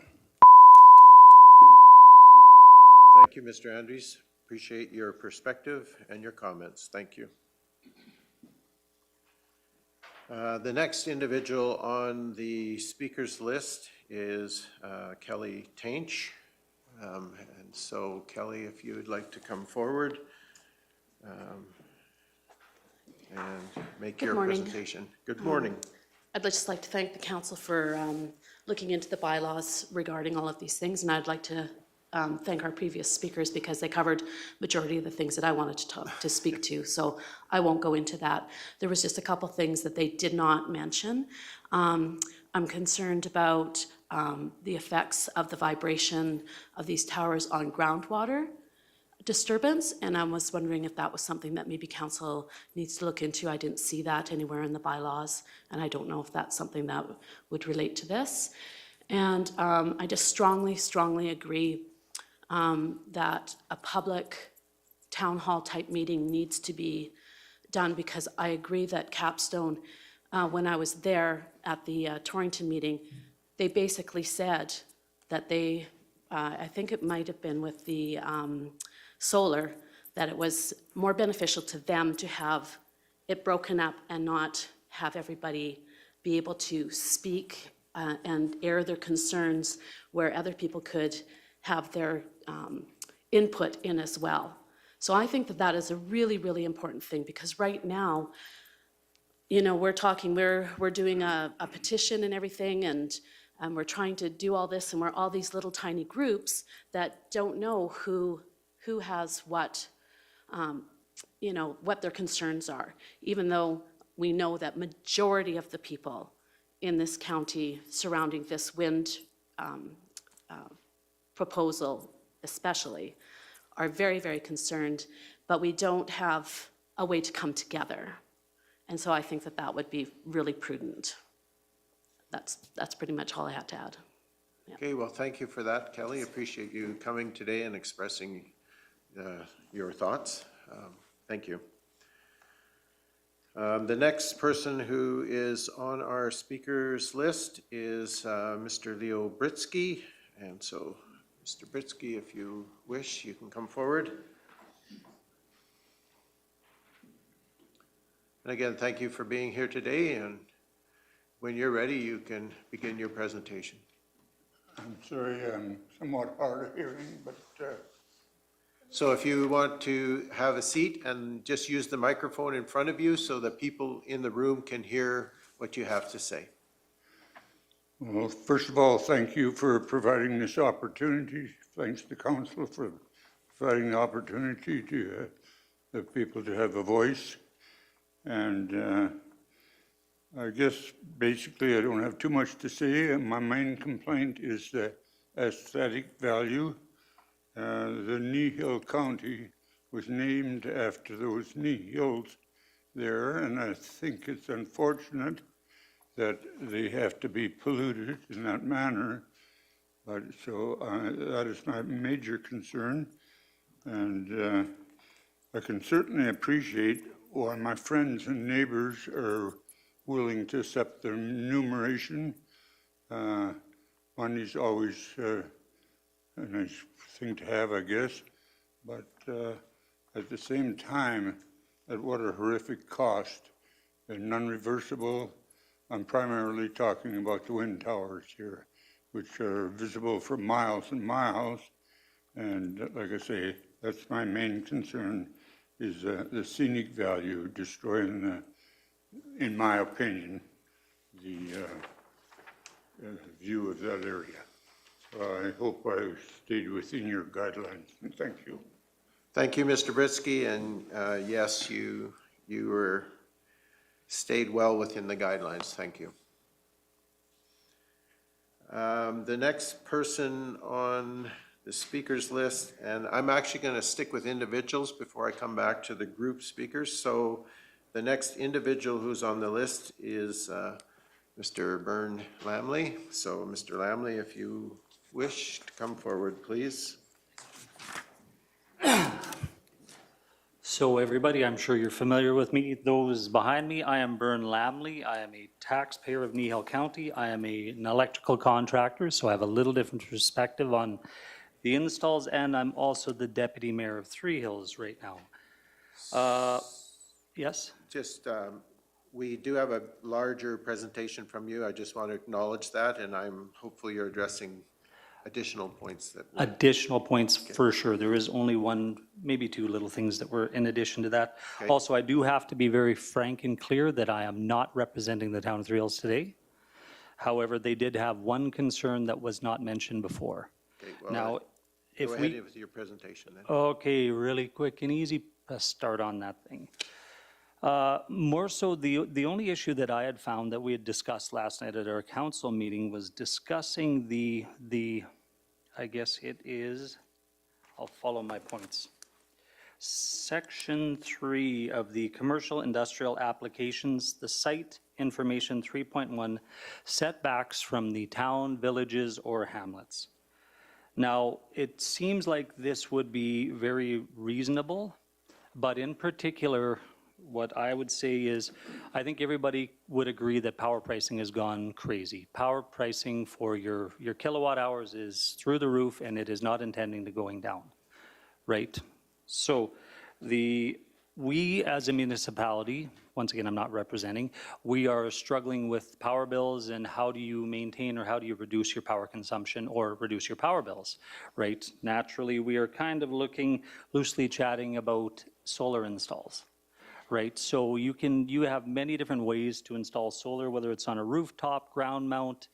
Land is kind of one of the biggest issues that there would be in an urban municipality because you don't really have the ability to put it on a roof without the costly engineering and beefing up of the structure, such as our swimming pool or arena, things like that, which we've already gone through roof structure issues. So we have discussed a little loosely in the last 2 years about if we were going to subsidize what we were doing, our power bills, with something, it would be a solar install probably out at the landfill or the lagoon, right? And that is within our 2-mile radius or the boundary of town. So,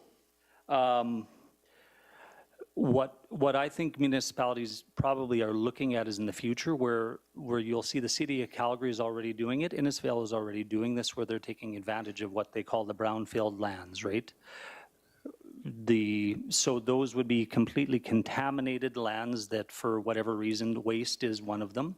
And then we are looking at these lands as being a future liability and what do you do with the liability, right? So one thing you can do is plunk solar fields in there and give it purpose, right? So that is land that we own that's within Kneehill County's border.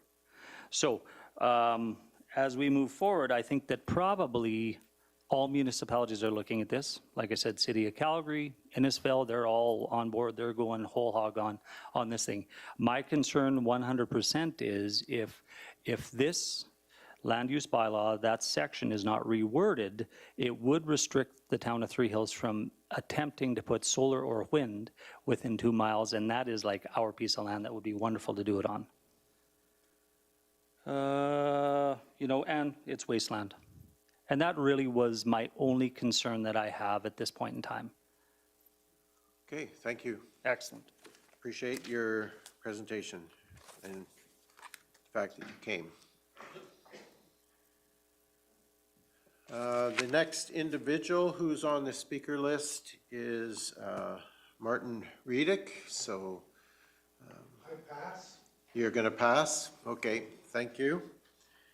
Then I would move on to Tristan Clausen. That's the next individual listed on the. I pass as well. Okay, thank you, Tristan. Next individual listed on the list is Les Clausen. Mr. Clausen, thank you. And lastly, as individual on the list would be Mr. Darren Frere. Okay, thank you. All right, so the next persons we're going to are listed as group presentations. I remind you that you would have a maximum of 10 minutes for your presentation. And I guess my inquiry would be to the Clarksons, are you presenting together or are you planning to do that individually? You're representing one group, I'm assuming. Okay, so Mrs. Clarkson, welcome.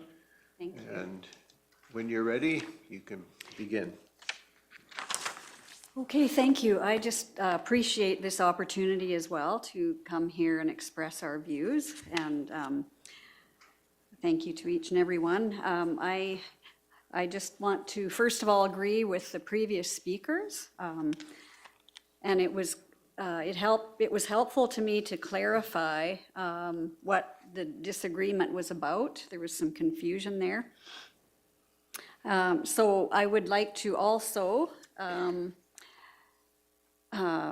propose that we have town hall meetings to make the public aware, because I found for myself and this group that I'm involved in, I will say that I am representing a group of very concerned citizens in the county that have discovered this at the last minute, didn't have a clue what was happening, and all of a sudden we hear about what is proposed for our community.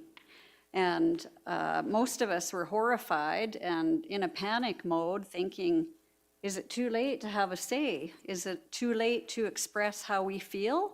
Should we not have all been made aware of this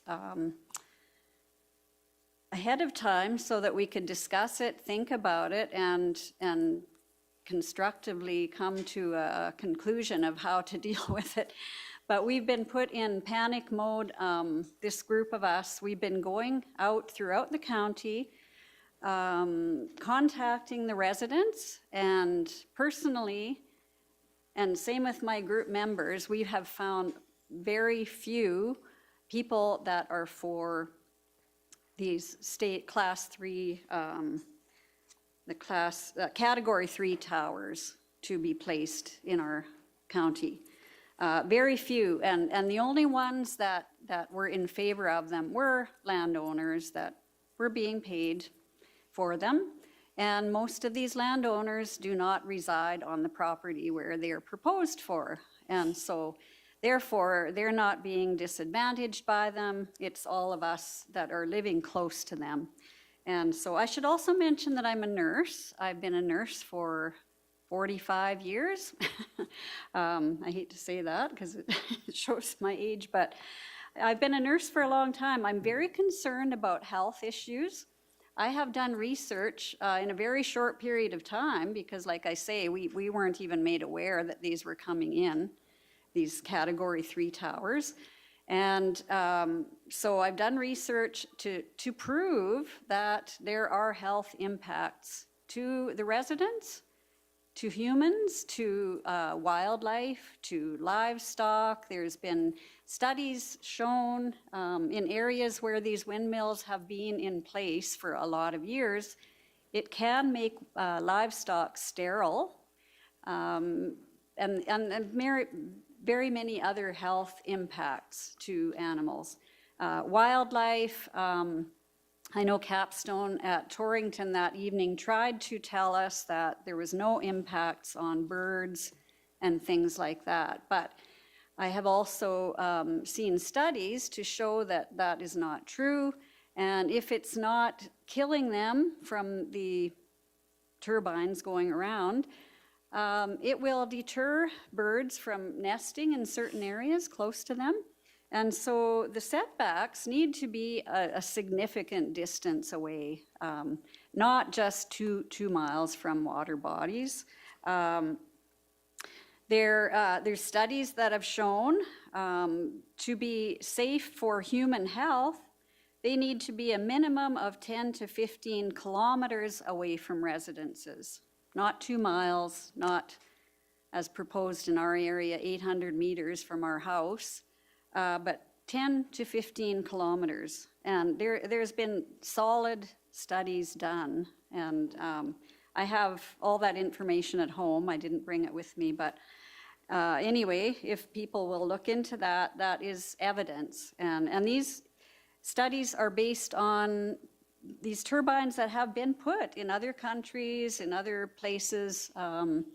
In northern Alberta, they've done many studies. There is a fellow by the name of Scott Sir at Bonneville, he's an MLA actually, that has done these studies, and he has a website where you can read all of his information from his studies.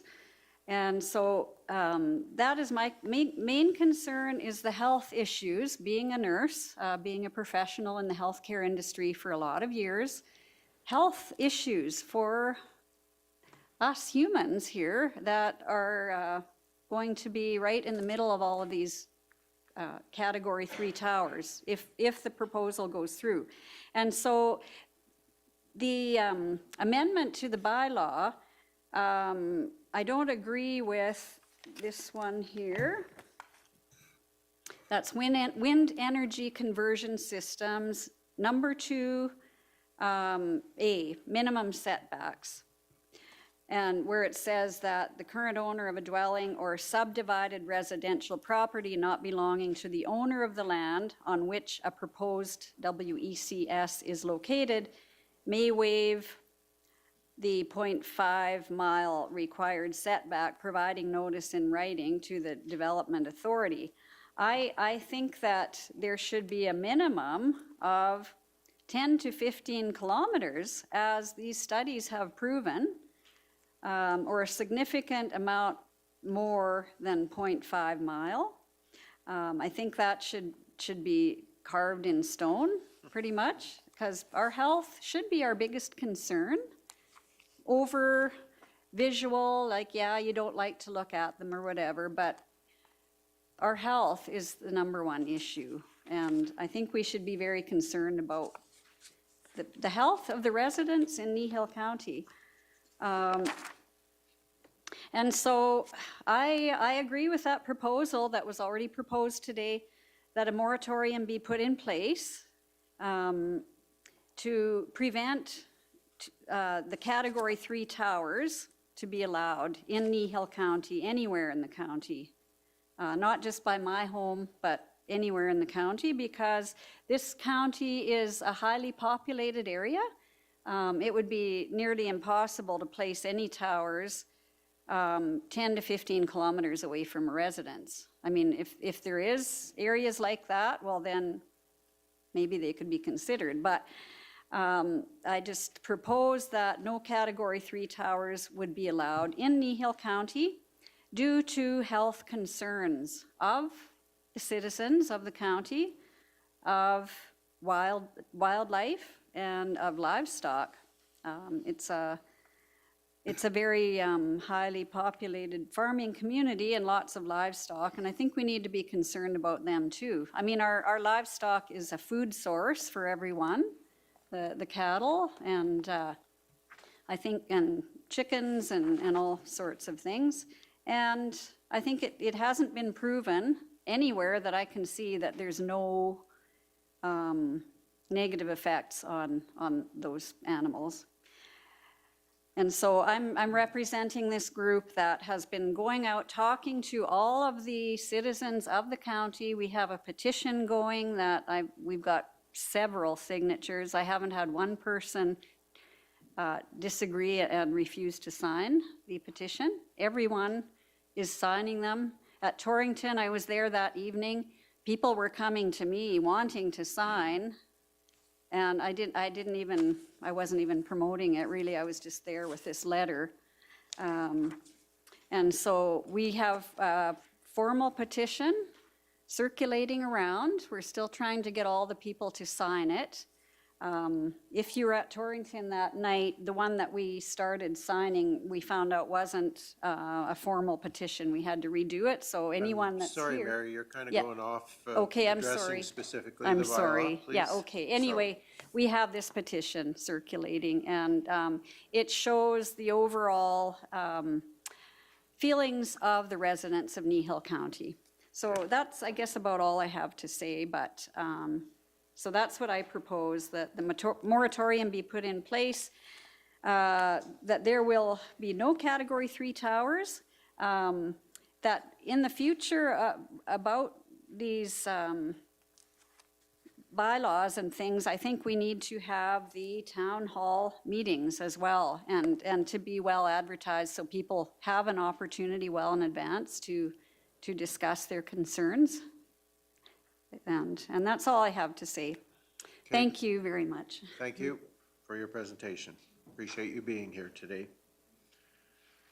I have one other individual representing a group, and I don't have a first name, but Simpson is the last name.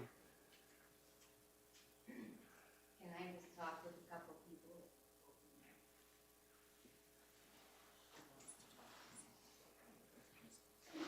Okay, you need a minute to confer with your group as to who's speaking.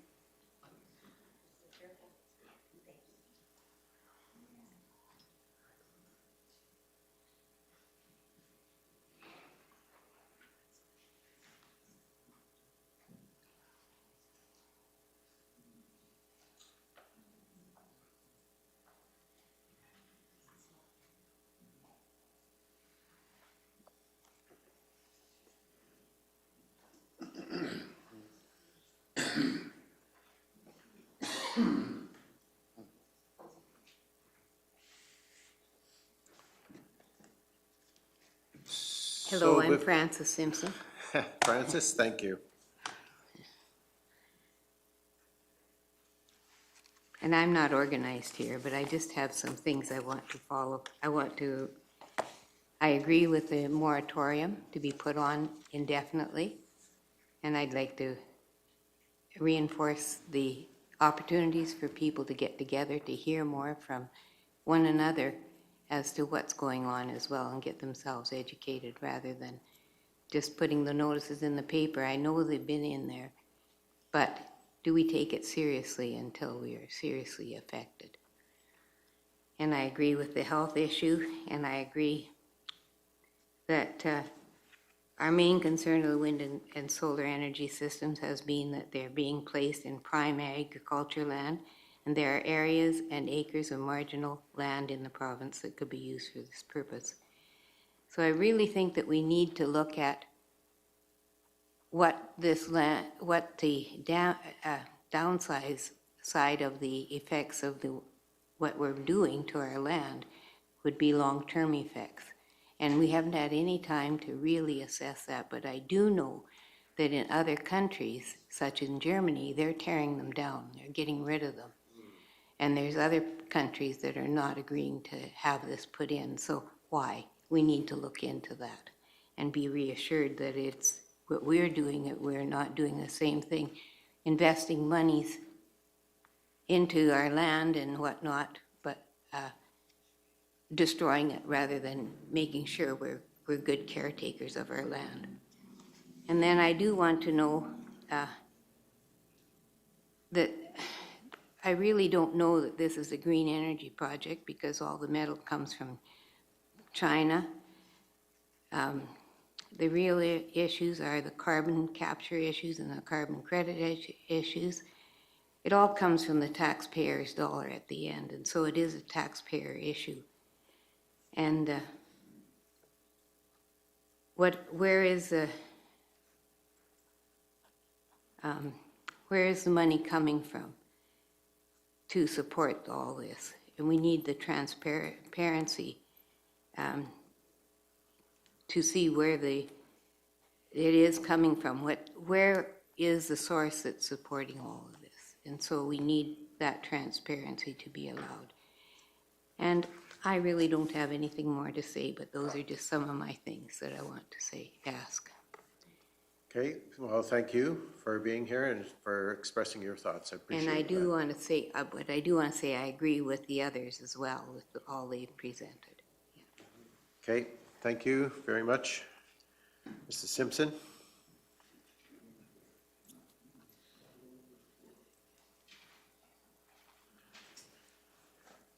All right. That is the limit of the individuals and groups that are on the speakers list. I am going to ask if there is anyone else who wishes to speak either in favor or opposition to the proposed bylaw 1889, amending bylaw 1808. Are there any further individuals or groups who wish to speak? Okay, you've identified yourself as wanting to speak. If you want to come forward, I would need you to introduce yourself. And are you speaking in favor or in opposition to? Opposition. Okay. My name is Patrick Cush. I'm a resident of town of Three Hills. I only want to say this. I was down at Cardston County where they've not allowed any windmills. And I must say, as soon as you get out of Cardston County, it's a joke how many of these windmills are just making a mess of the country. And I'm just saying, if Cardston County can have a policy where they don't allow windmills, I think Kneehill County can have the same. For all the reasons that have already been expressed as far as health, as far as wildlife and everything else. So thanks very much. Okay, thank you for that. I did see some other hand. Was there somebody else? Sorry, Mr. Andrews, you've already spoken. You're only allowed one opportunity in the meeting. Do you wish to speak? Come forward and introduce yourself. Are you in opposition or in favor of the bylaw? I'm in opposition. Okay. My name is Melissa Huson. We have an acreage in the proposed area. I agree with everyone who has spoken. I would like to see more town hall style meetings. I'm a little embarrassed that there's not more of us that are standing up to speak today. But I do feel like, and I appreciate you put it in the newspaper, but we tend to skim over those things. I just don't feel like there's enough information or clear information regarding the health effects, the effects on land, wildlife, humans. I just don't feel like we have a clear message as to the long-term effects, and I don't understand going ahead with any of these projects, let alone discussing setbacks, et cetera, as far when we don't have a clear understanding. And there are plenty of areas where we could be getting clear research and information regarding what the issues are. So again, very much opposed to the situation. Thank you.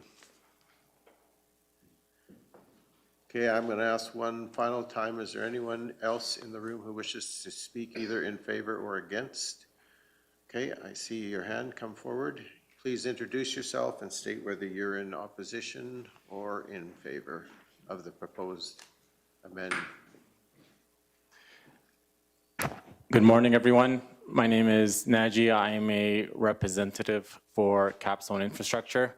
I won't take up too much of your time today, but listening to everyone's concerns today, there is a need for further regulations on renewables, which is what the AUC is undertaking right now with the pause currently. And Capstone understands that the renewables itself, though, as a technology, has been going on for decades. We're starting to have wind projects being decommissioned at the end of life. So it's been going on not just in Alberta, but Canada and globally. So concerns related to, many of the concerns brought up today has been looked at one way or the other and has been viewed, especially with some of the other provincial and federal jurisdictions. So, Mr. Naji. Yes, sorry. Are you specifically addressing the bylaw in front of us? I don't need you to be explaining why Capstone is either doing or not doing and what the provincial regulations are. What we're addressing is our specific bylaw, 1889. So if there's an issue within that you'd like to address, please do so. Thank you. So when it comes to the bylaw amendment and Capstone has made its submission on it, there was a few portions of that section that we believe that was under it's also under the jurisdiction of other governing bodies as well, and we made that proven or we showed that in our bylaw amendment submission. And so we would like just to implore the county to consider, not causing conflicts with other jurisdictions when a developer comes, or an applicant comes forward with developing a site in the region. That's everything I had. Thank you. Thank you. Thank you for being here today. Appreciate that. Okay. Yes, sir. Again, if you would please state your name and whether you are speaking in opposition or in favor of the amendment to the bylaw. Thank you very much. My name's Dennis Wickersham. I'm a landowner in Kneehill County. I wouldn't say that I'm in opposition. I am glad that the county council is amending the bylaw. I would have some concerns with some of the amendments. Setbacks have been mentioned. I think we need larger setbacks. But I am happy that the council is taking this on and amending it. And I guess I would encourage you to amend it with much consultation of the Kneehill citizens. And I think that you're doing that. So I'm happy that you're doing that. I would ask that you would continue to do that.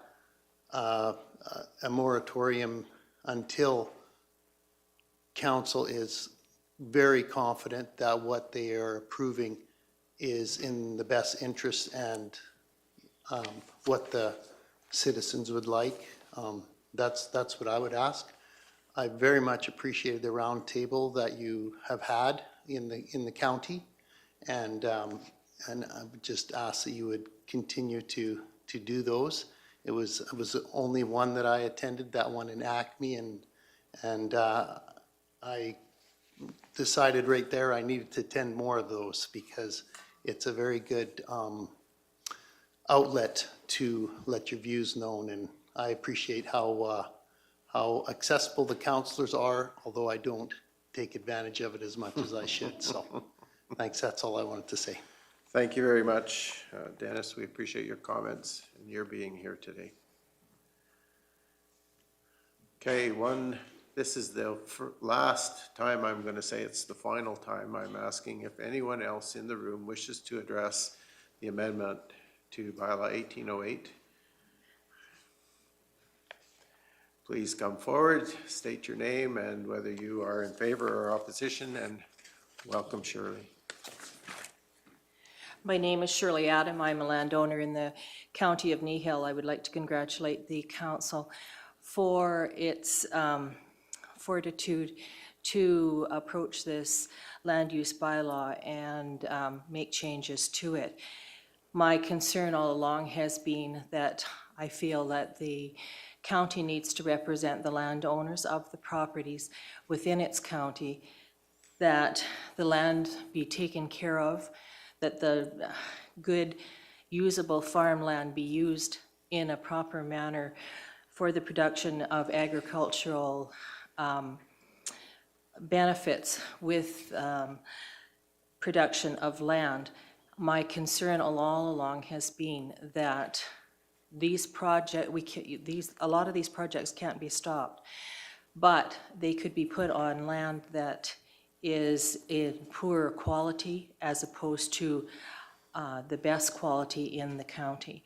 And I really feel that that needs to be in the bylaws and in the amendments. And I realize that the AUC has the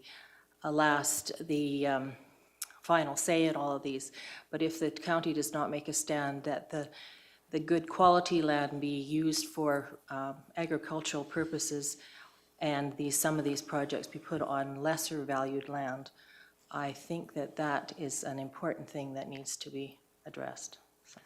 Thank you very much. Appreciate your viewpoint and you being here today to express that. Okay. I am going to assume at this point, since I made last call 3 or 4 or 5 times, I can't remember, that there are no further individuals in the room wishing to present. So I guess I would ask the applicant, which is ourselves, if there's any wish to offer a rebuttal or comment on, and I'm not seeing any, okay. So I guess the next question would be to ask members of council if they have any requests of administration to address the matters raised during this public hearing. Since we're the applicant, do we have any questions for ourselves, or do we have any further requests of information? And again, I'm not seeing any. I'm going to ask one last time of council, are they satisfied with the information they have received? Because before I close the hearing, now is the opportunity to either signify you're happy or not. And I'm not seeing any. And the last thing I'd like to remind everyone then is that once I adjourn this public hearing, no further information on this bylaw 1889 and the proposed amendment will be received by council. This is the opportunity for that input to be received, and so I'm just reminding ourselves and those in the room. Okay, seeing no further comment, I would now declare that the public hearing is closed, and I would ask for a motion to return to the regular council meeting. Councillor Forbes? So moved. So we have a motion to return to the regular council meeting. All those in favor? And that is carried unanimously, and we are going to take a 10-minute recess, and so we'll be back. Let's make it 9 minutes, 11:15. So we'll be back at 11:15 to the regular council meeting.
Okay, it's 11:21 and I'm going to reconvene the council meeting. So I'm going to ask those of you in the gallery that either you take your conversation out of the room or you sit down and remain silent. Yeah, like the rest of us up here. Can I ask you to carry your conversation outside, Mr. Andrews and Naji, please?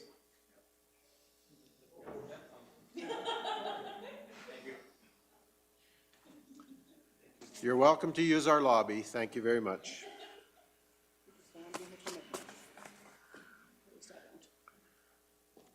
Okay, I'm going to amend our agenda a little bit, and my apologies, Ms. von Burbach.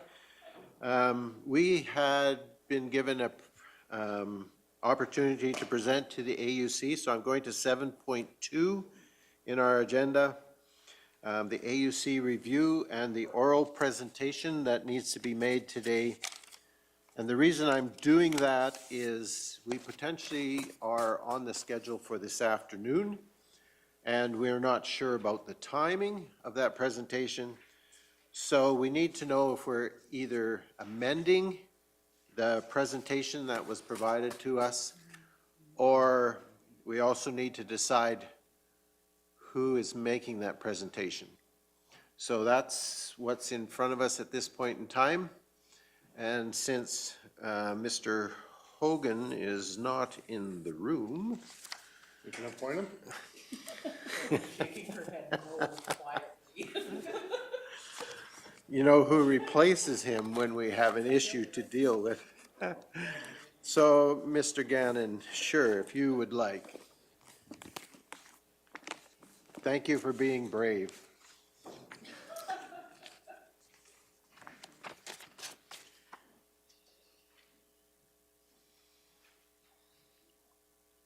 Caroline, what page is this on?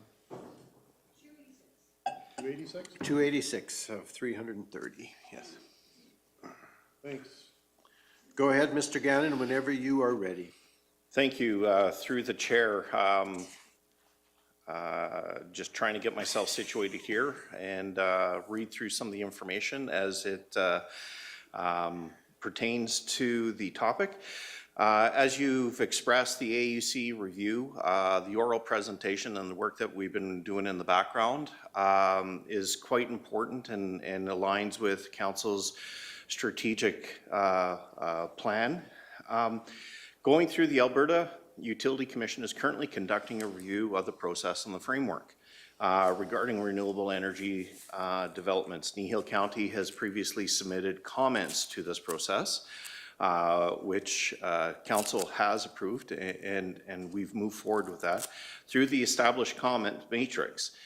In addition to that submission, Council requested that the county register to make an oral presentation as well. The county has been granted 20 minutes on the afternoon of December 12th to provide oral comments. This item has been placed on the council agenda to give council formal time to ensure that the oral submission is in line with the direction of council. The draft written notes will be forwarded to council separately. And I would like to now pass this off to the owner with great pleasure. So if you have any questions, please direct it to our mighty leader. Thank you. Thank you, Mr. Gannon, for ably stepping in. And Mr. Hogan, we've had the basic presentation.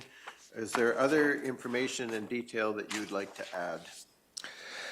At this point in time, I think the intent is of the item is clear as to what we need to look at. Our time slot is for later this afternoon, so once there's still some people gathered that Barb's helping in the gallery, but she's going to check on where in the AUC proceedings those are and let me know. So really, it's just a matter of if council is good with the speaking notes or the notes that are sent out. If there's changes or tweaks you want to make, because that really is, council's message, right, that you're putting forward, and then we just need to ascertain exactly who it is that's going to be putting that forward. At that point, like I said, we're just getting a beat on where the AUC is in their process today, so that we have an idea of, we're the second or third presentation this afternoon, but if they're ahead of schedule or not, that could impact that timing slightly, right? I do know that they're taking a break from 12 to 1, so 1 or sometime after that is where we'd be. But if council is good with that messaging, we did try to structure it to keep it similar to the 4 points that the AUC is looking at. Obviously, we worked some things into those 4. Late yesterday afternoon, the RMA was good enough to send me a copy of their presentation. So they had they had to go through their own approval process. They're speaking tomorrow, I think. But that arrived late yesterday afternoon. I did take a quick scan through it, and it's pretty aligned with what we're saying. So that did get some of their background. I've also been just informal phone discussion with my counterpart in Mountain View to see their points, and I think just from, again, we didn't compare the exact presentations, but just in our brief email exchange, it sounds like we're fairly aligned there too. Okay, so comments, discussion from council. I guess the question that administration is asking first and foremost is if the materials that were provided in terms of the presentation notes are what we would like to say, keeping in mind that there's 20 minutes, and as Mr. Hogan said in his email, if we add a lot more, somebody has to be an amazing speed reader to be able to fit it in the 20 minutes. And So, I can assure council that the AUC does not like speed readers. in other words, what you're saying is we can talk faster than they can hear. Okay. So I guess the question would be about whether the materials provided are adequate and whether they say what we want to say and whether council approves those, because obviously it's speaking for us as council and for us as a municipality in terms of what we want AUC to hear in the review of their own process. Councillor Cunningham. So yes, Mr. Hogan, you would do well with the speed reading portion, as we noted in the last hearing, but apparently they don't want that this one. So I think the document is exceptional, and I applaud you folks for the work that you did on it, because I think we've added and deleted and pivoted and gone different directions. So I appreciate you picking up on what we were trying to convey. So very well done. I say go for it. Okay, thank you for that. Any other comments or discussion related to the materials in the submission? Councillor Penner? I agree 100%. I just want to know if this will be added to, so that the ratepayers can see it. You know, a copy of this, not necessarily this afternoon, but it will be attached. I always do a post-council meeting package that goes out to the public, and you can find it on our website. Okay, I just wanted to make sure it was in there, so that they know what we're discussing here, or have discussed this meeting.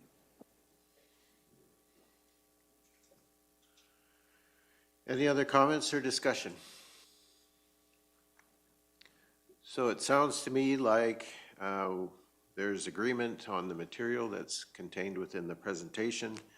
And the only other question Mr. Hogan had, and he proposed it to me, and I guess that's a council decision, is the question around who makes the presentation.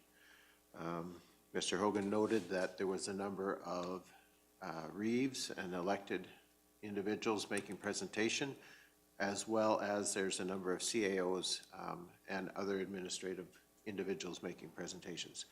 So the question is are we, he asked me if I should make the presentation, and I told him earlier today that the man in front of me was the guy making the presentation, but that's council's wish. So if council wishes that Mike do the presentation, then that's fine. If you wish that I do that presentation, that's also fine, and I'm willing to do that. However, I just need to let the gentleman sitting immediately to my left, Deputy Reeve Whitstock, that if I happen to be called away, he then would be responsible for chairing council. So the decision is council's. I'm happy either route, whether Mike makes that presentation or I do. I don't feel any compelling reason for me to make it, but that's up to you as council. So. Counselor Cunningham and Counselor Forbes. So Counselor Forbes, go ahead, and then Counselor Cunningham. Sorry, I beat you to I it. saw those hands, but I got the order reversed, sorry. I personally would like to see the CAO go because we are doing budget today, so that's just me personally, because if it runs into budget, I would prefer you're sitting in this seat here than over there talking wherever to the AUC. Okay, thank you for that. Counselor Cunningham? Okay, I'm gonna go the other way. Just to keep life That's interesting. why we have a council.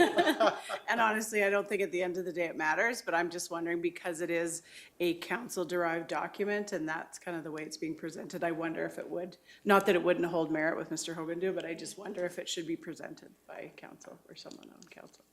Okay, thank you for that. Any other discussion or comment? Counselor Penner? Those actually were my thoughts too, and nothing against Mr. Hogan. I just thought that it is a council-driven document, put together by everybody, you know, administration and that. So, but in saying that, it's a very important day today, like every council meeting, but to have you sitting in the chair for the discussions. But I guess it's for 20 minutes. Maybe we can rearrange a few things so that 20 minutes.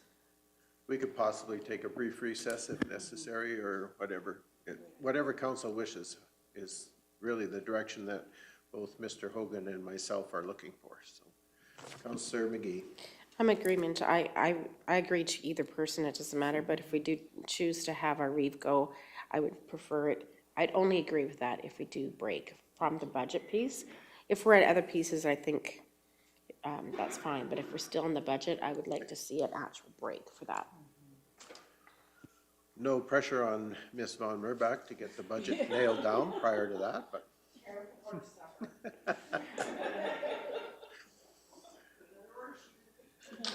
All right, so my sense is that at this point, I'm hearing most of the opinion would be that I make that presentation, and no offense to Mr. Hogan, we have complete confidence in him, but so we'll take that as direction, I guess, and I don't think we need any motions here, so we just needed direction more than anything. So, Mr. Hogan, any final comments? No, I was just going to say, in terms of a motion, you've gone through this. If you just wanted to kind of put a nice bow on it, then you could put forward that council confirm the messaging that we're going to be, Kneehill County is going to be submitting to the AUC orally later today. Okay, somebody care to put that bow on the present? Thank you, Councillor McGee. I'll put that bow on if you don't mind dictating that again to our.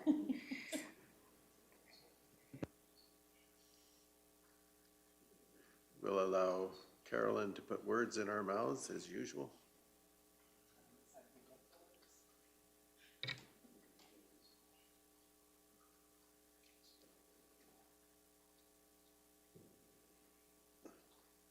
What's our time slot, 2 p.m.? We're not sure what time it is, and so we know we're like third or something or fourth in the afternoon at the presentation, but if they're ahead of themselves, if they, you know, presentations have happened quicker, then it could happen at any point in time, so. Okay. So yes, that's exactly what I said. Thank you.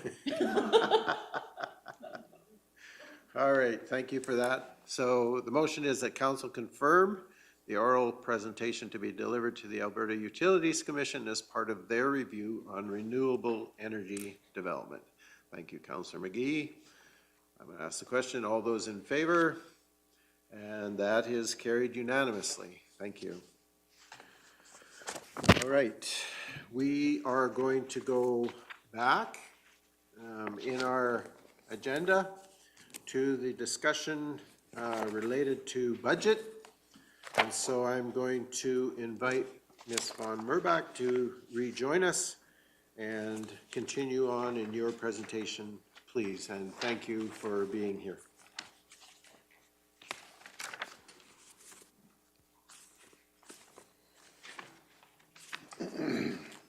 And whenever you're ready.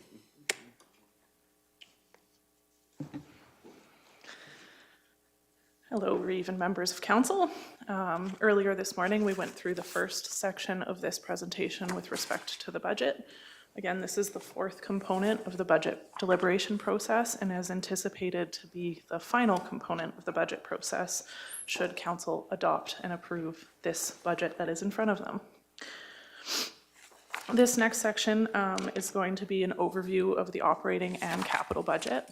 Having set the stage by overviewing how the budget was developed and providing a high-level summary of 2023 actuals to the 2023 budget, I'm going to provide council with an overview of both the operating and capital budgets included in today's package.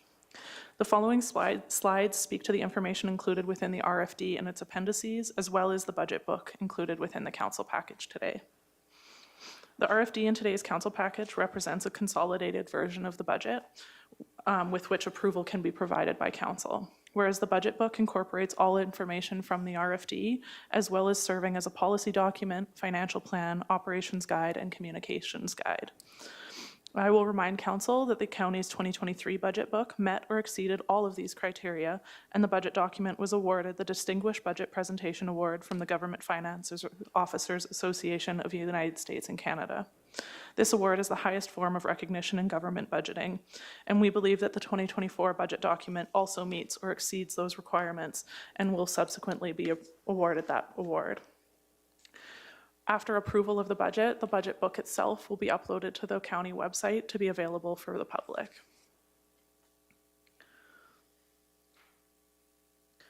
So first, I'm going to go through all of the revenues that are included within the budget. I will speak to any variations from the 2023 to 2024 budget, and I will also speak to how our year-end forecast results are looking compared to our 2024 budget for items where there's a significant fluctuation between the 2 years. The $1.4 million increase in revenues from 2023 to 2024 is predominantly related to revenues related to water and property taxes. So the first line item or function for revenues is licenses and permits with a total budget of $89,100, which primarily relates to the Planning and Development Department. The $10,000 decrease in this line item is related to Safety and Development Code permits and their anticipated revenues in 2024. Operating grants have a total budget of $506,647, which consists of operating grants distributed by the provincial and federal governments. The $43,000 increase relates to agricultural grant funding. Other revenue has a total budget of $85,000 and has seen a $25,000 increase from the 23 budget to the 24 budget. This is related to revenues which don't fit into specific categories, much of which relates to the Transportation Department related to water purchasing through industrial activity. The sale of goods and services has a total budget of $1,713,974 and includes revenues related to water lines, bulk water stations, tax notifications, dust control, oil field inspections, snow plowing, fire inspection fees, subdivision fees, custom spraying, weed inspection, park fees, and campgrounds. Can I ask a question just before you go on from there? Absolutely. And I'm going to actually go backwards. With the provincial water situation in the way that it sits right now, are we anticipating that we're going to see the same kind of demand for frack water, and or do we anticipate that there may be a reduction in province approvals for that, and so perhaps this $25,000 may not be real? Yeah, thank you, and through the chair, that's something that we are concerned with as well. I did reach out to a number of our oil companies that we have provided this access to. They are still looking forward to trying to obtain those licenses and that sort of thing. They are coming forward with application renewal requests. So what the province does with that is a little bit out of our hands.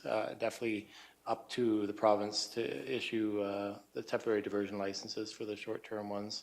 As well, the one company did receive a 10-year term from the province on that, knowing that the province is able to pull back on that at any time they see fit. It is ultimately the discretion of Alberta Environment if they allow that. So in short, we are aware of that. We are considering that. We have This is not what we received last year. We were conservative in our assessments on what we were going to receive for 2024. Okay, so I guess the messaging from this council table to our residents is to be, in light of the potential water shortages that might be out there, they need to be monitoring who's pulling water from where, and they need to be providing feedback to Alberta Environment. Correct. Especially where there's concern about lack of water. So a lot of our livestock producers who draw off the creeks and tributaries to those might have issues this year. For sure. And through the chair, just a reminder for anyone listening that there is, as you mentioned, the ability for ratepayers to contact Alberta Environment directly, as it is under their jurisdiction, through the 1-800 environmental hotline. Okay, thank you for that, and sorry for the interruption. No problem. Okay, so the next item is sales of goods and services, which has seen a $252,000 increase from 2023 to 2024. $106,000 of that relates to bulk water sales, which is a combination of increased usage and rates. There's a $93,000 increase in water line revenues, which again is a combination of increased usage and increased rates. There's a $30,000 increase related to dust control. There's a $16,000 increase in scrap metal sales. There's a $5,000 increase related to campground revenues, and then there's some other small adjustments which are reflective of actuals in recent years and relate to subdivision fees, tax notification fees, and oil field inspections. The next item is sales to other governments and has a total budget of $132,370. This includes management fees paid to the county and service agreements with neighboring municipalities. The $617 increase relates to market increases within existing contracts. Rental income has a total budget of $140,700 and contains revenues related to the rental of buildings owned by the county, as well as income from the snow plowing of private laneways. The small increase relates to existing rental contracts with market increases that are included in those contracts. This next slide kind of ties back to that Appendix G, which is the comparison between 2023 projected numbers and the 2024 budget. So the first item we'll discuss, and Reeve, this kind of speaks to the question that you just asked on the previous slide. The 2023 budget to 2024 budget has seen an increase of $25,000, and the 2024 budget is actually $77,000 less than the 2023 forecasted actuals. So this relates to water licensing fees within transportation, of which only some of the 2023 actuals are anticipated to be part of ongoing trending related to this revenue source. So we've recognized that we had a good year for that revenue source this year, but it might not be that good next year, and so we've only partially increased that budget in alignment with that. Thank you for that clarification. Absolutely. The next item that we'll refer back to Appendix G on is the sale of goods and services, where the budget is increased by $252,000, and the 2024 budget is $72,000 more than 2023 forecasted actuals. So this revenue source has actually been increased in 2024 over and above what our forecasted numbers in 2023 are going to be, and this is a result of additional rate increases within the water services, and so that'll increase what we're actually expecting to get within 2023.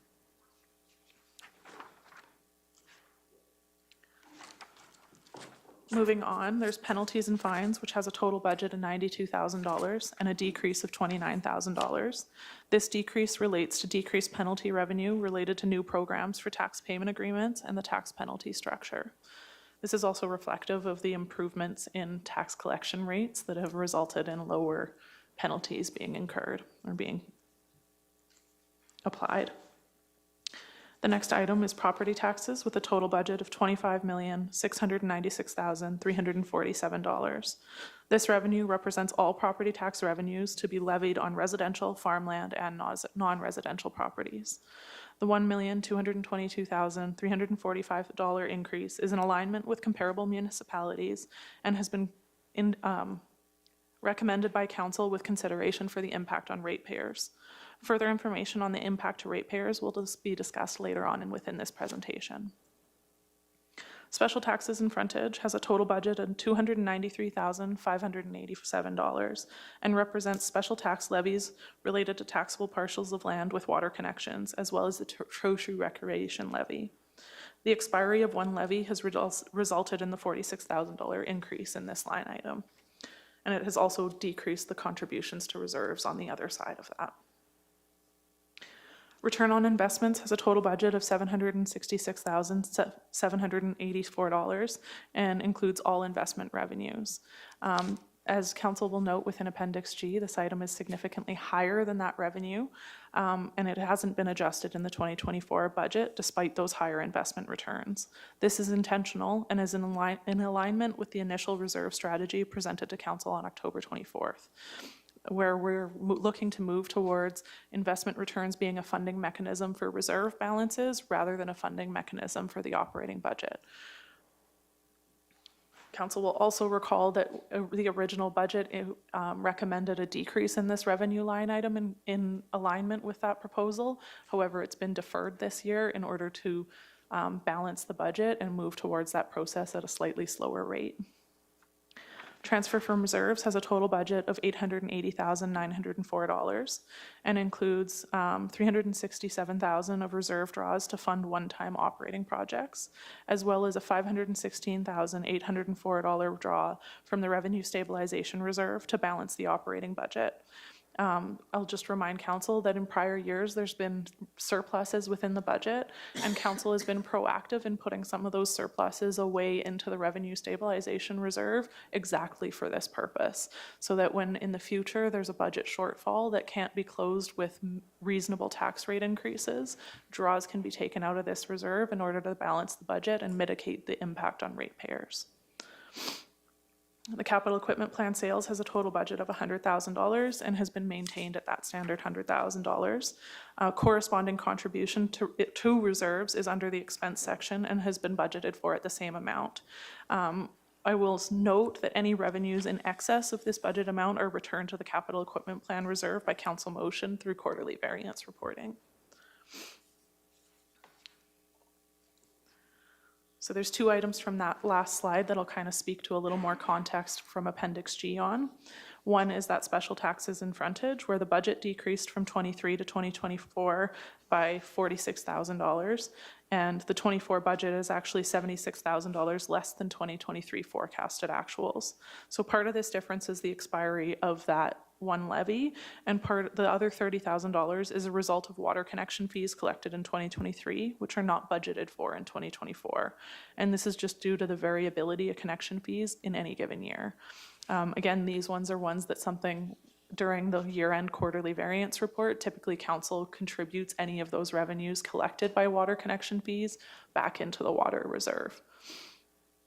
Again, with return on investments, the $1.7 million difference between 2023 forecasted actuals and the 2024 budget is reflective of the strategy to transition investment returns from being an operating budget funding source to being a reserve funding source. The upcoming reserve policy will reflect this, and all investment returns in excess of budget are planned to be contributed back to reserves.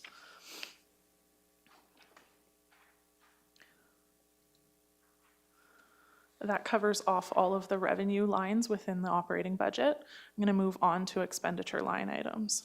And there's multiple adjustments that have affected that $1.4 million increase. Cunningham has a question prior to that. Absolutely. So just because I wasn't here back in the revenue stabilization day, so maybe Deputy Reewitz can answer better, but did we ever have a document or a policy that had addressed what those funds were earmarked for? Or was it just kind of a general, when we need it, we'll use it? No, it was specific to, it was specific to revenue stabilization in case of shortfalls in the budget. But no criteria to what those shortfalls were, that was just if we need it, it's there, basically. Yeah, ultimately, it was, ultimately to balance the budget, but also not to cause harm by raising taxes at a greater rate than what was acceptable in council's mind. Okay, thank you. Through the chair, to provide some additional context on that, surpluses are something that are, in theory, you want some surplus in a budget in any given year to ensure that we're not operating on those razor-thin margins. And sometimes those surpluses are related to core operations that were budgeted for. Sometimes those surpluses are things like the rate of return on investments has gone up significantly over what's expected. So that's where in any given year, regardless of whether those surpluses were generated from core operating budgets or from one-time revenues, or not expending certain amounts, they all ended up being into that revenue stabilization reserve for that long-term strategy of ensuring we could balance the budget in any given year. Thanks, Marika. Well, No problem. And it's, for clarity's sake, we are showing this potentially big surplus based on the fact that we're getting lots of revenue on the investment side, and we have a number of vacancies as far as staff is concerned. So we budgeted to expend that money for staff. We didn't budget to get that money in on investment, so we are showing a big surplus. But if you distill those two pieces out, there isn't a lot of room on that bottom line anymore. We're down to 113,000 and change. That's pretty close. So thank goodness for increased revenue return on our investments, because it does give us the cushion that we need. So. Absolutely.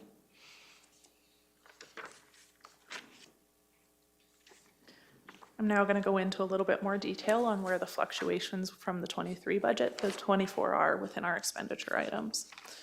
The first item is contract goods and services with a total budget of $3,622,594.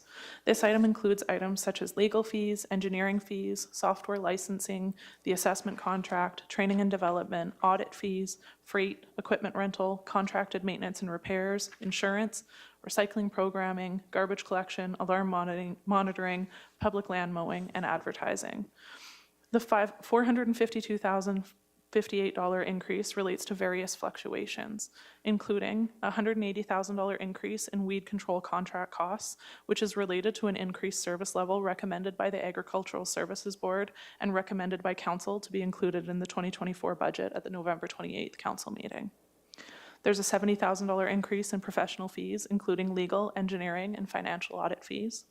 There's a $54,000 increase in contracted repairs and maintenance, a $48,000 increase in IT service contracts and software, which is related to new initiatives proposed to Council by administration and during budget deliberations recommended to be by Council to be included within the 2024 budget.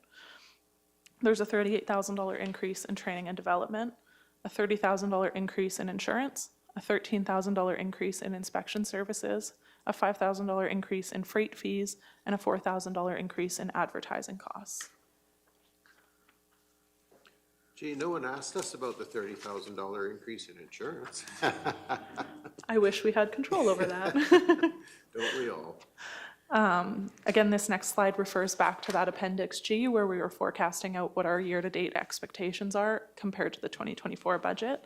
So within contract goods and services, the budget has increased by $452,000, and the 2024 budget is $535,000 over 2023 forecasted actuals. The increase over 2023 forecasted actuals relates to continued inflationary impacts on contracts and general services over and above where those numbers have come. Councillor Forbes. But just before you go any further, the insurance of the 30,000 that is there, is that across the board on all the things we insure, or is that us taking on the Mount Vernon? Through the chair, that's across everything. Okay, thank you. Thank you for that clarification.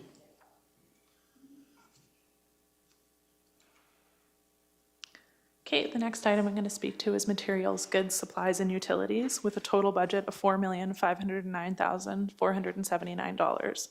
This represents items such as fuel, utilities, printing and stationery, small tools, maintenance shop supplies, equipment repair parts, road maintenance supplies, water for resale, and weed control chemicals. And there are several fluctuations that make up the $443 increase on this item. They are primarily related to the inflationary impacts on cost of supplies, and the adjustments include $201,000 increase in maintenance shop supplies, $140,000 increase in road network supplies, $129,000 increase in public land weed control chemicals, of which $109,000 relates to an increased service level recommended by the Agricultural Services Board and recommended by Council to be included in the 2024 budget. There's an $88,000 increase in fuel, a $72,000 increase in general goods and supplies across multiple departments, a $38,000 increase in water for resale, which has an offsetting revenue increase related to trends in water usage, a $25,000 increase in utility costs, and a $10,000 increase in small tools for various departments, and a $30,000 decrease in extension ag programming. Now, this is related to the long table dinner being presented as an operating project rather than included within the core operating budget. Salaries, wages, and benefits has a budget of $10,516,141. This line item includes all costs associated with all employees of the county, including remuneration of council. The overall $277,091 increase includes a $184,000 increase for 2 new positions, which includes core wages, government contributions, and benefits for the roles. A $137,000 increase in government contributions like CPP and EI, as well as increases in employee benefit costs. A $27,000 increase in merit and market increases to maintain wage levels at the 50th percentile as set by council. These increases for market and merit have been offset by a turnover of staff and the correction of an error in the calculation for merit increases, which was contained within the 2023 budget. There's also a $116,000 decrease, a $71,000 decrease in seasonal budget. Sorry, my notes underneath didn't align with the PowerPoint there. It was a $116,000 decrease. However, there was an adopted strategy through council under new initiatives to adapt some of the seasonal supports. So that's where the change has happened. There's also a provision for allowances with a total budget of $100,000. This line item relates to tax write-offs for uncollectible taxes and has been decreased by $150,000 in alignment with current collection trending. I will remind council that only a few years ago, this number was $1.1 million due to the collection rates we were experiencing at that time. So that is a really good news story over the past few years that we've been able to reallocate and use for other mechanisms within the budget in order to continue to balance the budget and reduce the tax impact on ratepayers. There's also purchases from other governments with a total budget of $746,220, which includes land title fees, solid waste collection, the operation of water lines, and the payment to the province for policing costs. The $3,200 decrease relates to commission requisitions. And again, this next slide refers back to Appendix G and where our comparison from 2023 forecasting to 2024 budget looks. The 2 items that I'll speak to are materials, goods, supplies, and utilities, where there's a $673,000 increase in the budget, of which $109,000 relates to increased weed control service levels. And the 2024 budget is $103,857 over 2023 forecasted actuals. So again, this relates to inflationary impacts on these expenditures. Salaries, wages, and benefits, the budget has gone up by $277,000, and the 2024 budget is $1.3 million over the 2023 forecasted actuals. I'll remind council that this represents staff, the budget itself represents staff at full complement, and the surplus that we saw within 2023 was a result of vacancies that were not anticipated when the budget was collected, and significant variances in our vacancies in multiple departments throughout the year. Councillor Forbes, go ahead. On the council operating budget part of it, I'm just curious, like, from 22 to 23, you only increased it by $458, but I see from 23 to 24, it's going up $13,517. Can I just get an explanation to why such an increase? Through the chair, are you speaking to the schedule within the budget book? Yeah. Operating budget. Let me take a moment and I'll.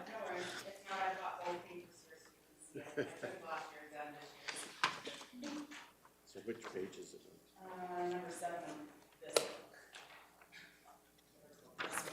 Number 7. Page 7 on the 24 proposed core operating. That would all be related to benefits programming. So contributions for any of the benefits that the council receives, like group benefits, medical, dental, those things, that would be increases within that. There is no budget increase for council core remuneration included within the 2024 budget.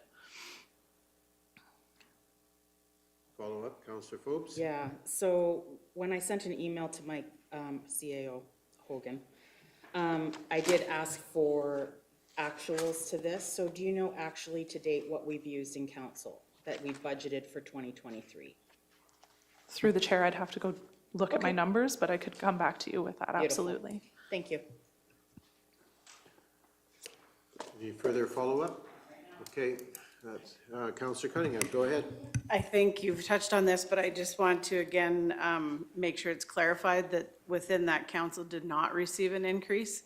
The increase is due to the cost of the benefits, but not to the cost of our wages per se, just so that's clear for the public. Through the chair, yes, that is correct. I think the most recent strategy adopted by council a number of years ago was to take a reduction in our compensation as a lead for staff, and just to set an example. So we haven't had an increase for a while in council compensation. In fact, we took a decrease, so. Yes, that is correct. And I'd also, when we budget for council, it's really predicated on historical information, not just this year, but multiple years of information, in order to ensure that we're accommodating council to be able to attend any of the meetings that they need to attend, and ensure that that budget is there so that council isn't limited in that nature. Councillor Forbes. And follow up, that's why I'm asking for the actuals on this, because I don't know where we're at currently for what you've budgeted for 2023, just for clarification. Yep. And through the chair, there was definitely some variances within that 2020 and 2021 years due to COVID, where there were limited meetings that have been attended. So administration has been hesitant to decrease some of those, knowing that some of that's kind of returning to prior levels, and to ensure that council isn't in a situation where they're limited in that way. Deputy Reeve, did you have a question? Yes, I did. Thank you very much, Mr. Chair. Question is for you, Mr. Hogan. ICF discussion. Renegotiations are coming soon?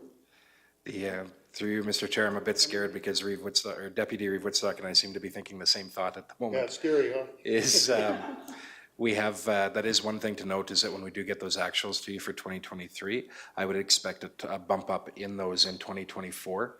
We saw a similar bump in, I believe, 2019, just because of the sheer amount of meetings we had renegotiating ICFs and those agreements attached to them.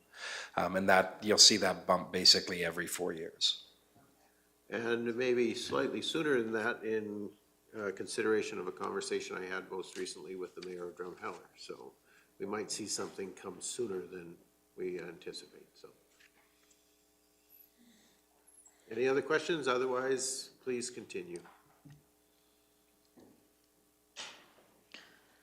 Kate, Lunch is here. Well, I hoped we could at least let her finish the section she's in. Oh, yeah, no, however council sees fit. No, we appreciate the information, and I'd love to let you finish what you're in right now before we take that lunch break, so. Absolutely. I'm more than happy to just stop at the expenses, or I can go over the operating projects and capital projects as well prior to lunch, but however council would like to see me proceed. So what's council's wish? Do you want to take a break for lunch, or do you want to continue? Okay, okay, continue on then. Thank you. Absolutely. This is the last slide on expenses, so I'll let you go soon. So moving on, there's transfers to other governments with a total budget of $660,419. This includes expenses for which agreements are in place with neighboring municipalities. The $9,891 increase from 23 to 24 is related to inflationary increases included within existing contracts. Transfers to individuals and organizations has a total budget of $310,450. This includes programming which supports rural community halls, youth sponsorships, community grants to nonprofits, scholarship awards, and other various council programs. The $21,000 increase in this line item relates to community grant programs, which have seen increased funding through council deliberations. Transfers to local boards and agencies has a total budget of $120,852 and relates to funding for both FCSS programming and for participation in the Marigold Library program. Contributions to reserves has a total budget of $8,832,158. These transfers relate to funding for long-term capital infrastructure purchases and maintenance, and represent almost a third of the total operating budget. So when you look at your full operating budget, they are reflective of a significant portion is related to long-term planning and long-term infrastructure needs, where we're putting that money aside to ensure that the county is able to maintain its asset base. The $480,000 increase is comprised of several fluctuations. There's a $459,000 increase relating to the contributions of reserves to support capital equipment purchases. Now, this is reflective of steep increases in the pricing for equipment, and when we actually initially went into council deliberations, this number was twice that amount.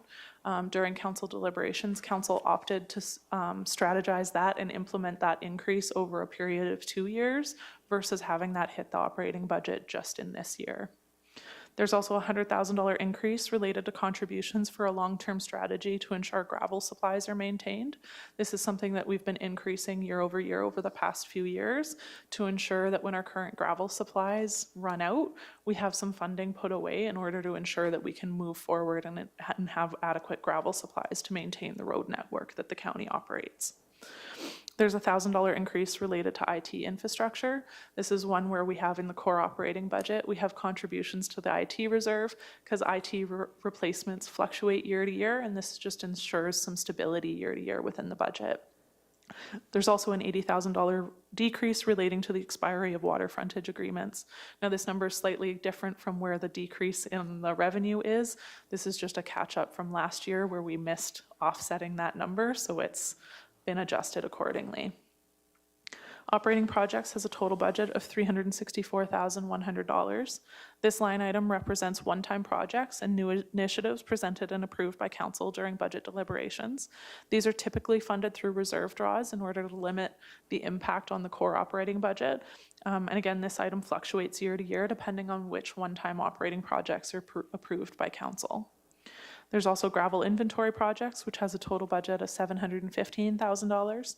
This item represents funding to crush gravel to maintain gravel stockpiles for road maintenance, and the $15,000 increase relates to increased contract costs for this service. Okay, thank you for that. That brings us to the end of the expenses. Any further questions related to that?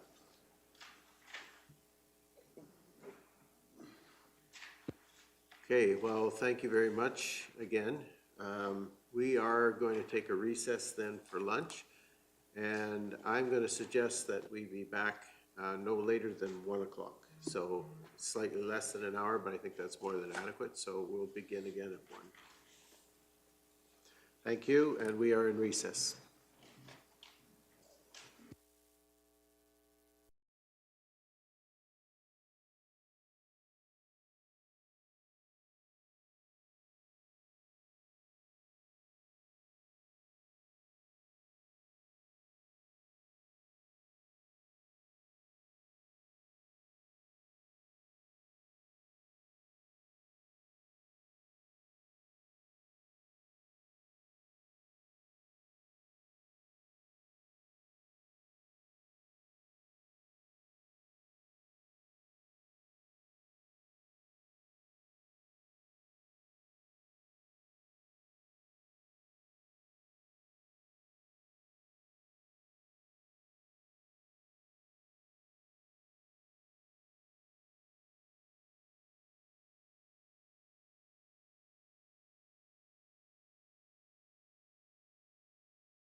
Okay, it is 1 PM and I'll call the council meeting of December 12th back to order.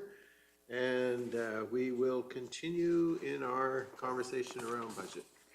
So, Ms. Von Merbach, whenever you're ready. Absolutely. Before I move on to operating projects, I'm just going to respond to a question that was asked before regarding council remuneration. I did a really quick just pull the totals. That includes all benefits and everything that's happened within the last 5 years.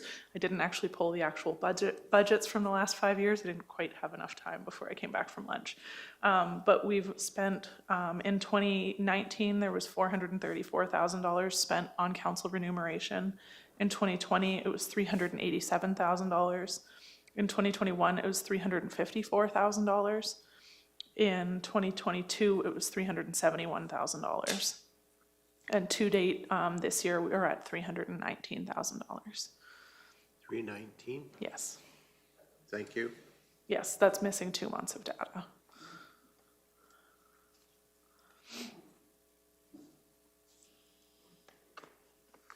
Thank you for that. Absolutely. Okay, I'm going to go on to the operating projects that are included within the operating budget itself. Again, those are ones where they are funded through reserves, and then there's the expenditure line item on the bottom end. So they don't actually impact the operating budget itself in terms of having to raise taxes to fund them because they're reserve funded.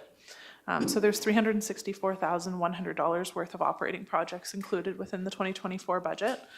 That includes the Growing Kneehill event, a utility master plan for Torrington, concrete crushing at one of the transfer sites, at the landfill, public sector digest, major maintenance manager enhancements, which is contributing to asset management, pavement condition assessment report, and implementation of WaterCAD software to allow internal staff to do some work within water modeling so that those costs aren't going to engineers each time.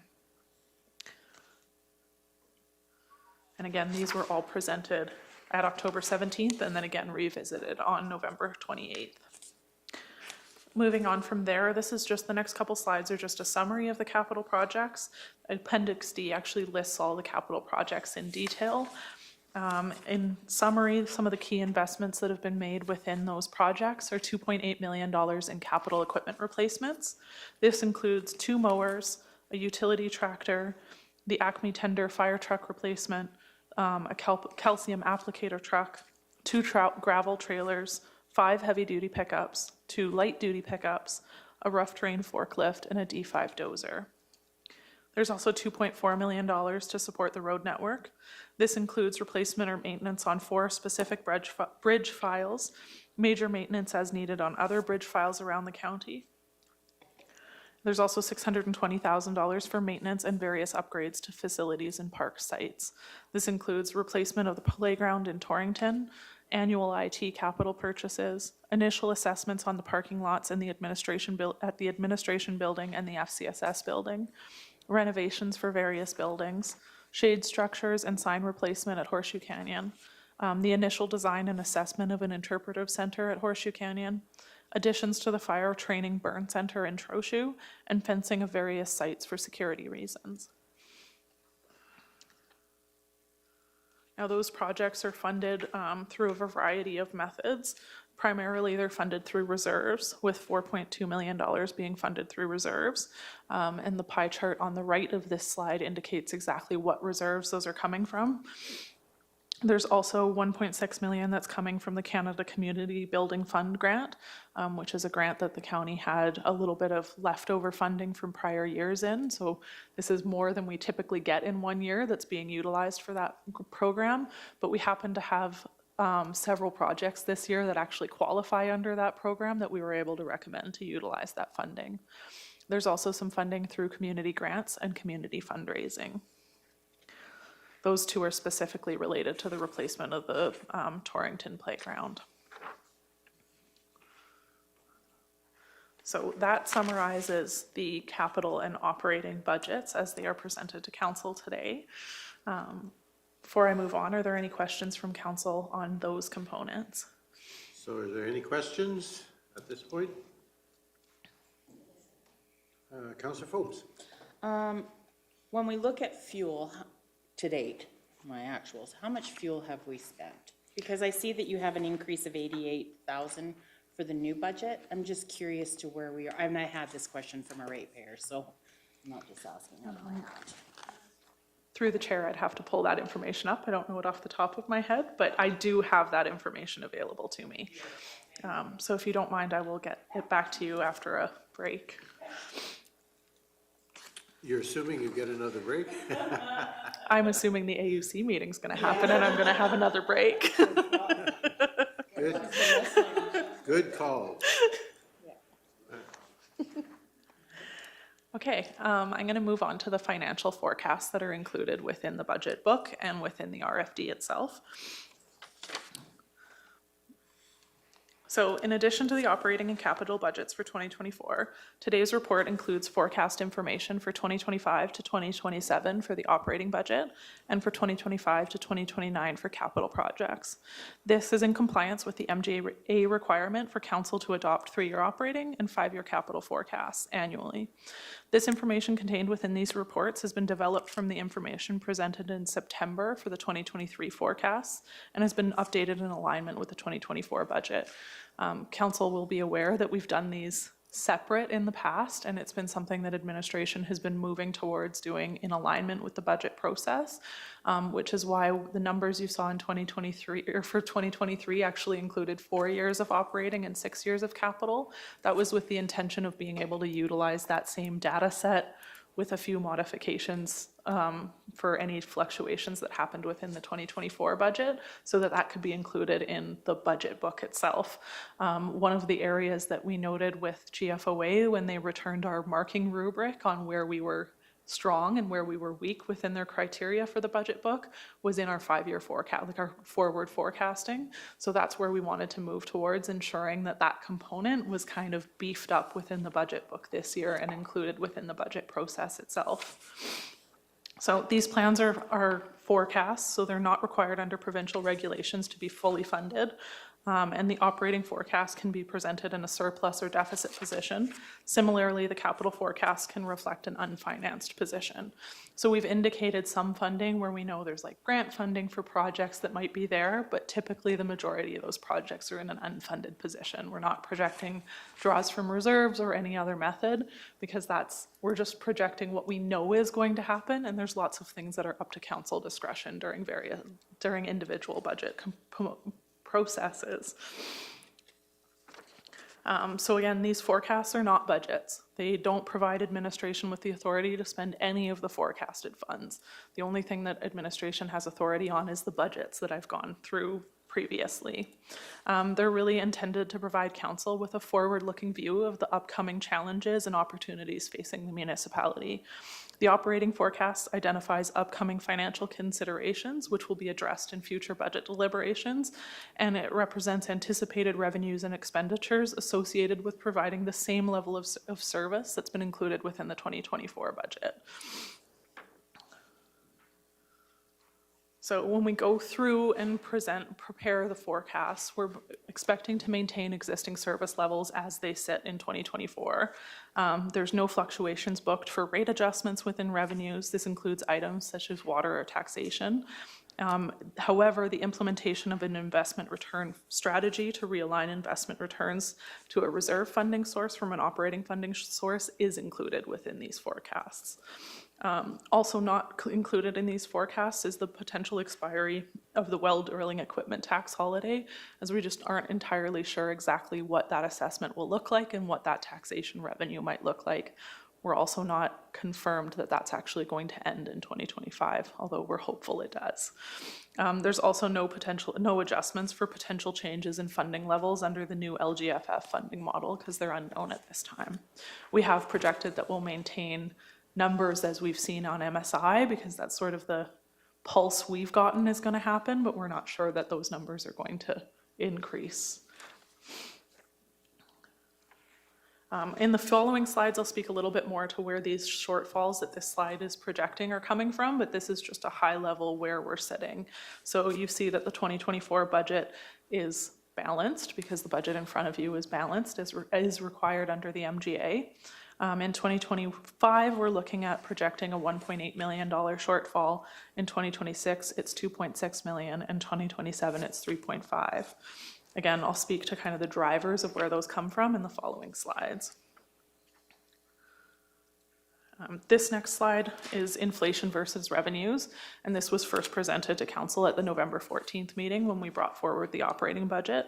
Now, I've updated the 2024 budget numbers to be reflective of where we're actually sitting, where decisions have been made by council, so I wanted to bring this one back forward to council. I'm going to note that the original council package, this slide looked a little bit different for other revenues. When I was updating my notes yesterday, I went, that didn't quite look right, and I double checked it. So this one and the one in the package provided to council today is updated and is accurate. So a trend that's been observed in recent years is a decrease in revenues primarily related to provincial policy decisions.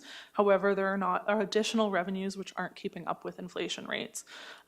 Within 2024 budget, these trends have started to kind of catch up to where inflation is sitting, which is kind of reflective of what financial position we're sitting in and where cost constraints are really, we're not able to mitigate any further costs in order to maintain service levels. And so those revenues are having to catch up with inflationary rates.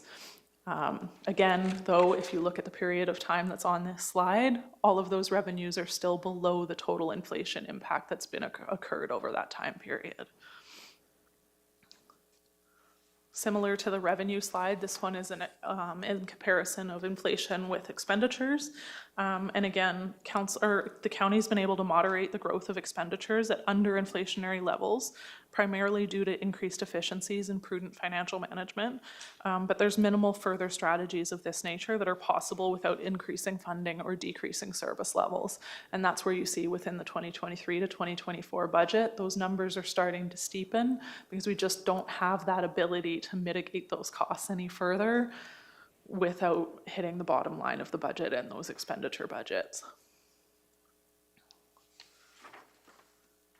So some of the fluctuations, now these variances are speaking to like the 3-year impact on where this forecast is. So I'm not speaking to next year or the year after. I'm really speaking to the fluctuations in these revenues or expenditure line items over the next 3 years.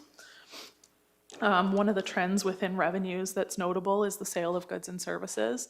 Now, increases in bulk water and water distribution systems, as well as forecasted increases in dust control and oil field inspections, result in a 6.1% increase on this line item over the next 3 years.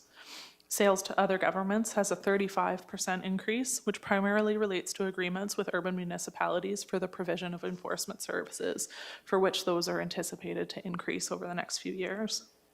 There's a 79% decrease on special taxes and frontage. Now, this relates to the expiration of water frontage agreements relating to the original water system implementation. This is something that administration's looking in the background of when we kind of do a water rate review, and there's some more look at what that strategy is around cost recovery ratios for water systems. The loss of this revenue source is something that comes into that equation, and there's going to be options that council has to start offsetting the loss of that revenue. There's also a 60% decrease on return on investments. Again, this is in alignment with the recommended reserve funding strategy to realign those revenues from being an operating budget funding source to a reserve funding source. There's also a decrease in transfers from reserves because there's no transfers for reserves forecasted because these are a component of annual budget deliberations. So this includes the option to draw funding from the Revenue Stabilization Reserve that again has been built up over prior year surpluses with the intention of being able to close shortfalls when there's the option to use taxation or other revenues or cost mitigation is kind of been limited. Next, there's some trends within the expenditures on the forecast. There's a projected 2.5% increase on contract and general services, which includes expenditures such as insurance, major maintenance, IT contracts, advertising, and PR. There's an 11% increase related to materials, goods, supplies, and utilities. This includes increases for expenditures such as fuel, equipment repair parts, water for resale, road maintenance supplies, and utilities. There's a 10% increase on salaries, wages, and benefits. This has been a flat percentage increase that's been applied annually to this item based on the average increase over the past few budget cycles. So this represents an anticipation that this item will increase. However, a detailed analysis of salaries will be presented to council within each budget cycle. So this is not something where there's really been a specific science applied to it. It's been a flat rate just so that we acknowledge that there's likely a pressure there, but we don't know exactly how much that'll be annually. There's an 8.2% increase in contributions to reserves, which represents some additional reserve contributions to fund infrastructure. And there's a 100% decrease in non-TCA operating projects, again, because those are one-off projects that come forward to council in each budget cycle. And so they're actually included within the project forecast, not within the operating budget forecast.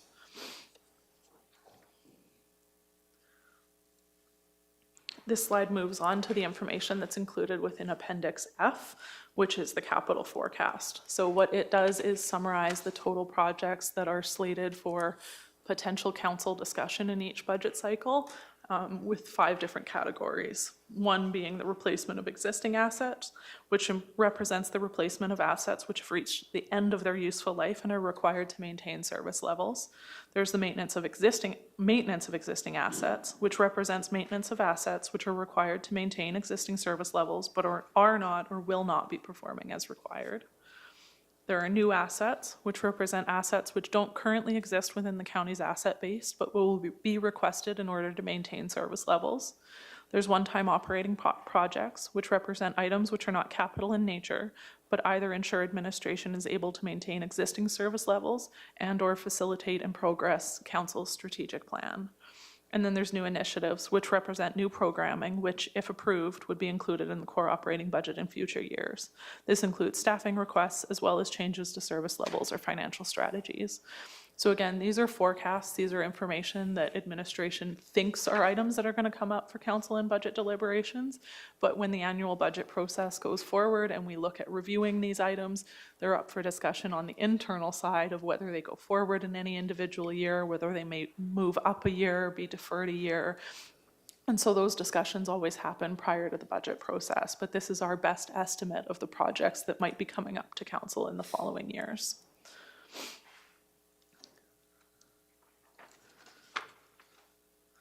Now, this slide projects where our reserve balances would be trending based on the projected contributions, utilization of reserves, and how our balance of reserves would fluctuate over that period of time.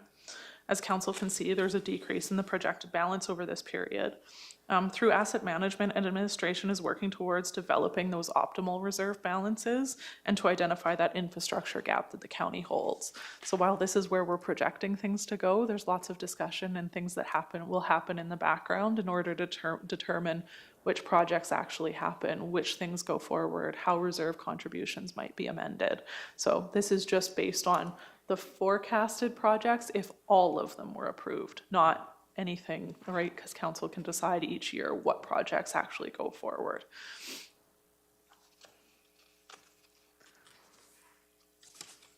Any questions to this point? You got them there in their post-lunch kind of lull. Okay, with that being said, this is into the 4th component of my presentation and final component of my presentation, which is inclusive of some key takeaways. So some of the key messaging of things that have been discussed by council over the past few meetings, and just some information in terms of how some of those decisions impact ratepayers. So some of the considerations that were taken into effect by council during deliberations include alignment with the adopted budget guidelines, which were adopted back in May of 2023, the support of long-term financial sustainability, and consideration for the impact on ratepayers. And I would say that that was a significant component of budget deliberations is ensuring that the decisions made are reasonable for the ratepayers within the county. The identified strategies sought to find balance between the impacts of maintaining existing service levels and ensuring effective management of county assets, while commitment to set tax rates that are both competitive and appropriate. So this slide kind of summarizes the key decisions that were made by council during this process. The first of which is a transfer of $16,804 from the Revenue Stabilization Reserve, which was used to balance the budget and mitigate the impact on ratepayers.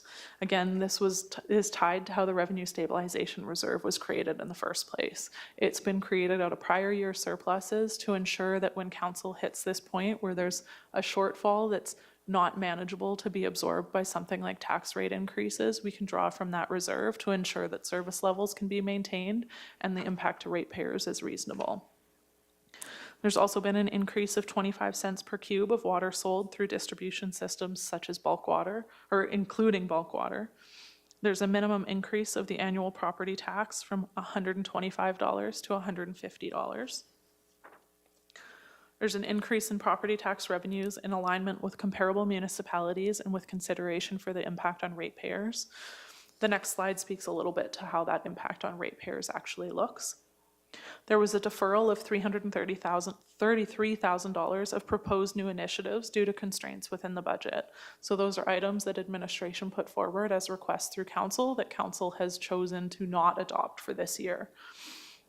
There was a delay of $459,000 in reserve contributions related to the cost of rising equipment.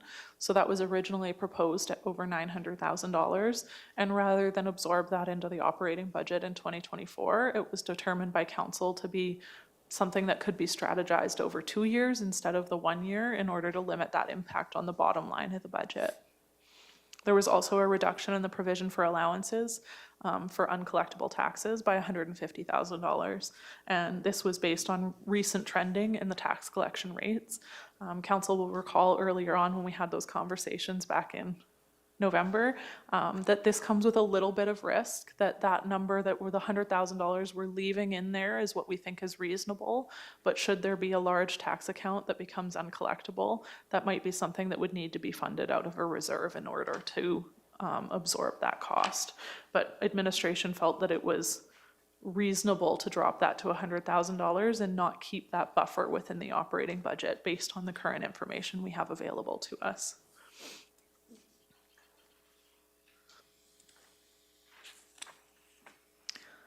This next slide speaks to the ratepayer impact related to the tax and water increases.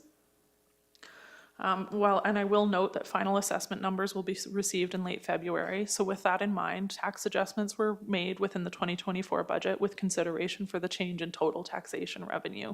So these numbers might fluctuate a little bit when we bring back the tax rate bylaw sometime in March, but this is kind of our best estimate of what that impact will be. And when we come forward with that tax rate bylaw, council will still have options in terms of what those numbers look like. Council identified revenue adjustments that aim to maintain alignment with the permissible tax ratio of 5:1, as defined in the Municipal Government Act, and also supported an improved allocation of tax burden across classes. So while the individual impacts on homeowners will be dependent on their actual assessment values, the typical hamlet home will see an increase of about $19 annually. Acreages will see an average increase in taxation of approximately $45 annually, and farmland will see approximately a $70 increase annually. These increases were recommended after council and administration worked to manage expenditures in response to inflationary impacts. Furthermore, there's an impact with water rates. So to improve upon the cost recovery ratio of the water distribution system, council brought forward an increase of 25 cents per cube of water sold through water distribution systems, including bulk water. They also included an increase of $1 to the monthly flat fee on water bills. So the average impact for a ratepayer who utilizes a water connection will be approximately $52.50 annually. The 25-cent increase for water also impacts bulk water users. So for bulk water users who utilize low volumes, which account for approximately 87% of all bulk water accounts, the impact is between $18 and $90. The impact for moderate volume users, which is approximately 10% of accounts, the annual impact is between $90 and $240. And for high volume users, this goes upwards from $240, and for our highest volume user is actually an impact of about $4,000. That is for purely industrial use payer of that. Now, council will also recall that when we did some of our comparative rates, even adjusting and increasing our rates by 25 cents still results in our bulk water rates being lower than some of our comparable municipalities. In addition, council recommended a $25 increase on the minimum tax rate from $125 to $150. So this slide represents the properties that are actually going to be affected by that increase. So within that $150 bracket, there's 978 properties that will be affected that are either non-residential, primarily farmland parcels. There's 107 that are related to hamlet homes and another 35 that are residential that are outside of hamlet homes. So the vast majority of properties that are affected by this minimum tax increase are related to farmland or non-residential properties without homes on them.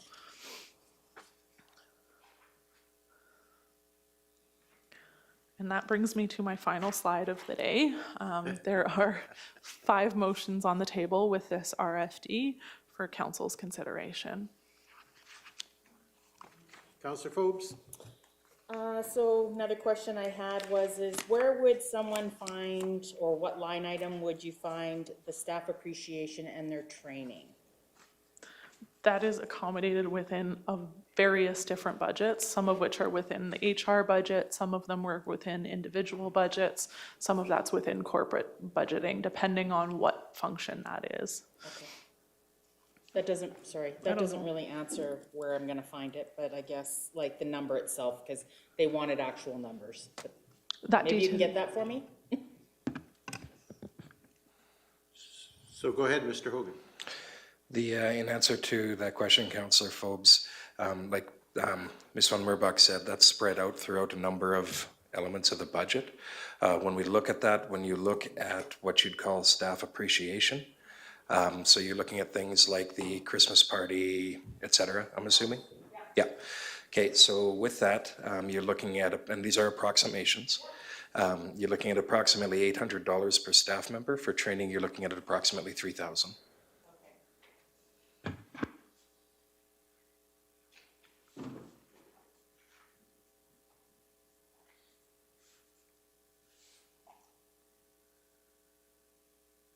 Any other questions?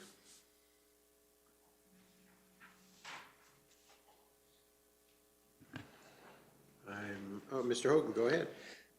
Through Mr. Chair, maybe I'll just expand on something I just said as well. Those are the averages divided among all the staff. Within staff, that's going to fluctuate a bit, but that's the average number. Ms. Van Merbach will correct me if I'm wrong on this, but that price doesn't just include, when we talk about training, we're including, when you send somebody who's using the registration for the training, there might be a hotel, mileage, et cetera.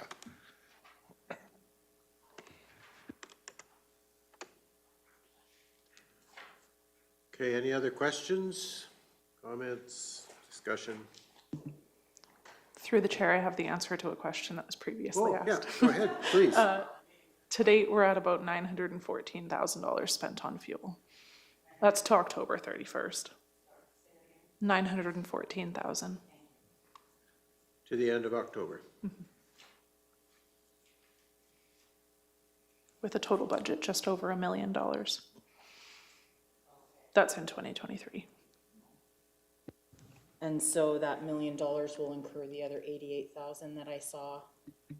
Through the chair, yes, that 88,000 is added to that, yeah. Thank you. Any other questions?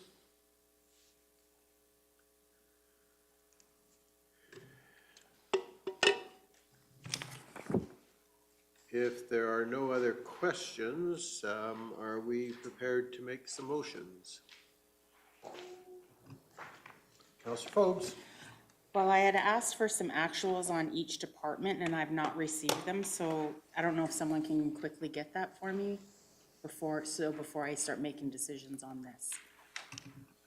Through the chair, by department is something that requires significant review in the background to ensure budget managers are able to speak to where they're sitting right now, what expenditures might not be in the books yet, what might be coming in the future. Typically, when we do a variance report that comes in front of council quarterly, it's a several-week process where we analyze data, we ensure things are moving forward, and we ensure the data is correct.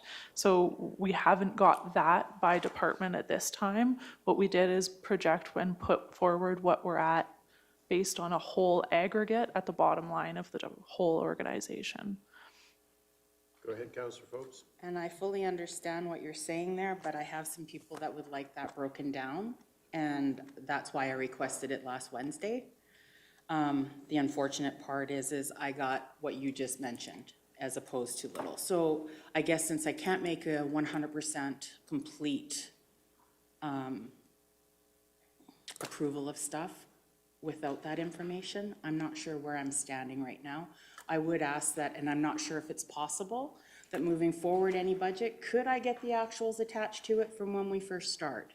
Whatever your actuals are for all departments. So I can make an informed decision on what where you're at and what you've spent so far, including the 2 months we have left. I am saying this because I want to make sure that one, you have enough money, and I know you guys know that, but my ratepayers don't.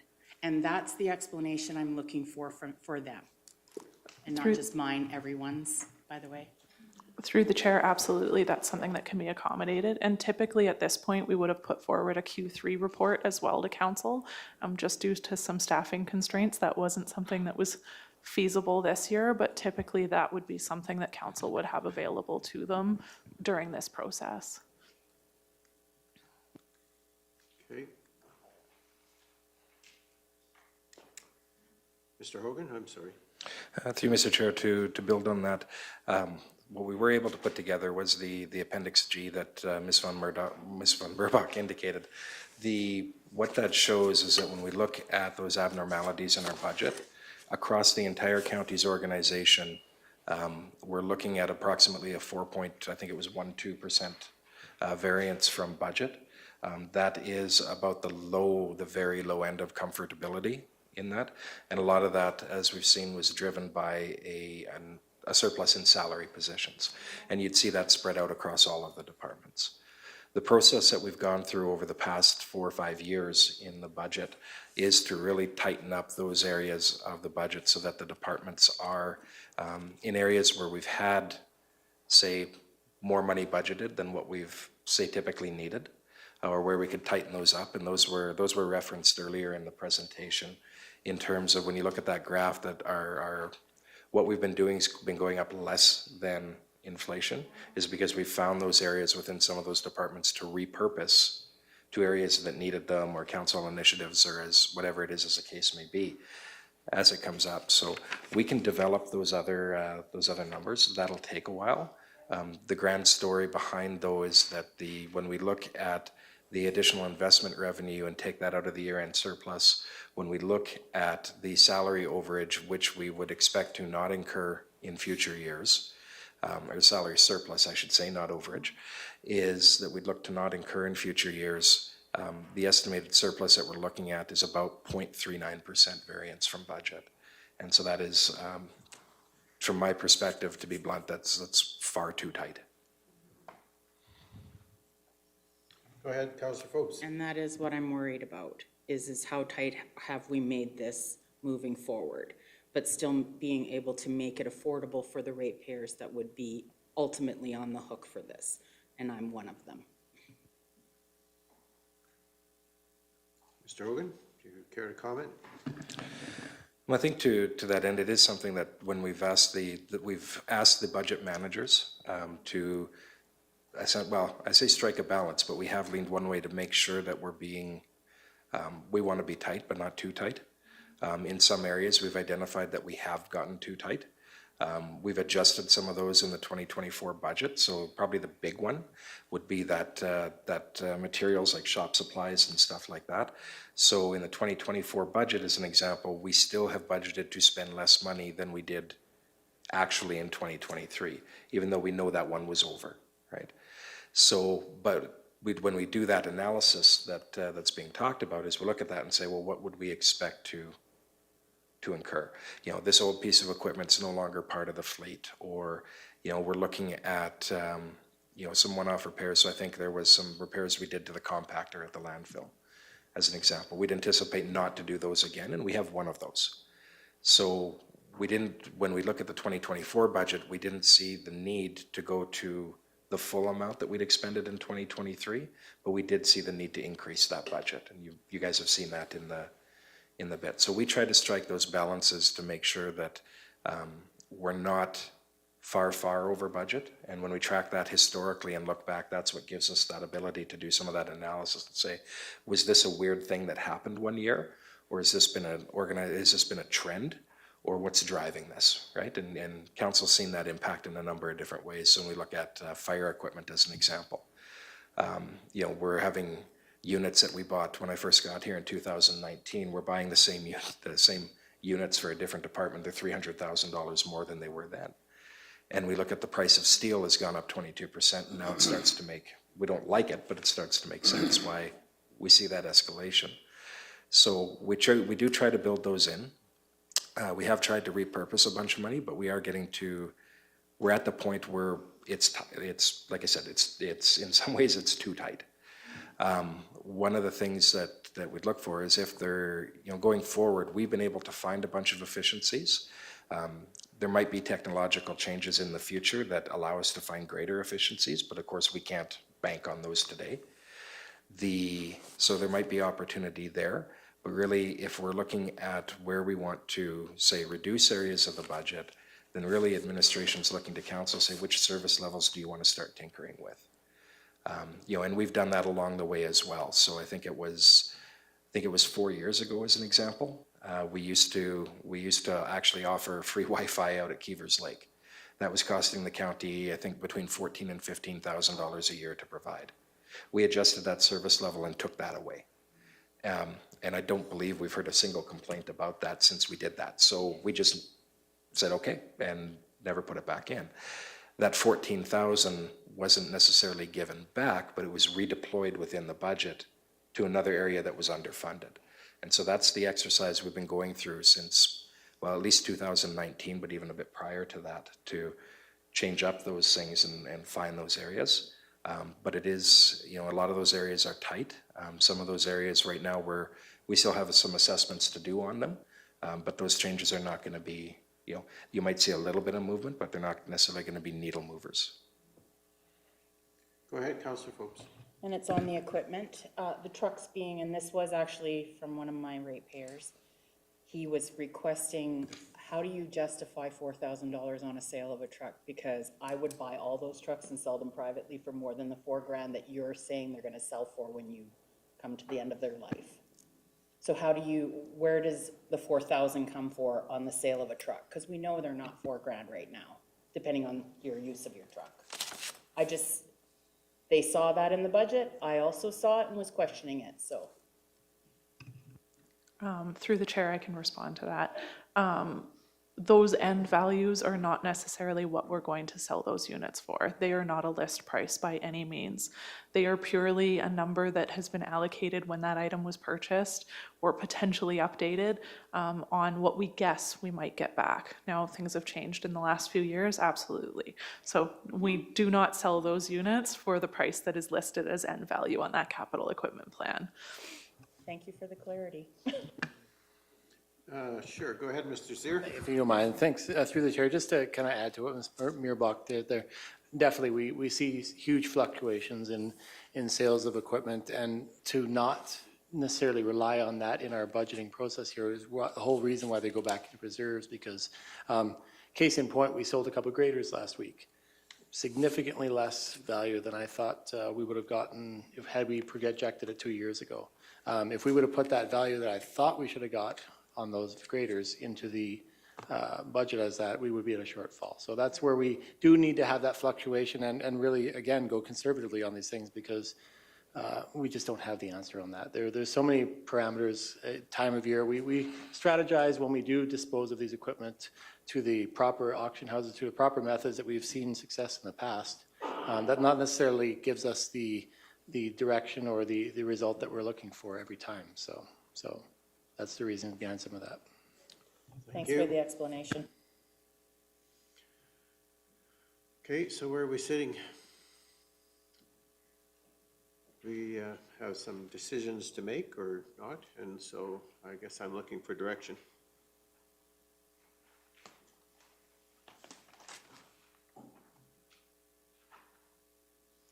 Councillor McGee. I too have taken lots of calls and well, maybe not lots, but a handful, and I just wanted to say that I feel very confident that administration has done everything they can to be wise with the money.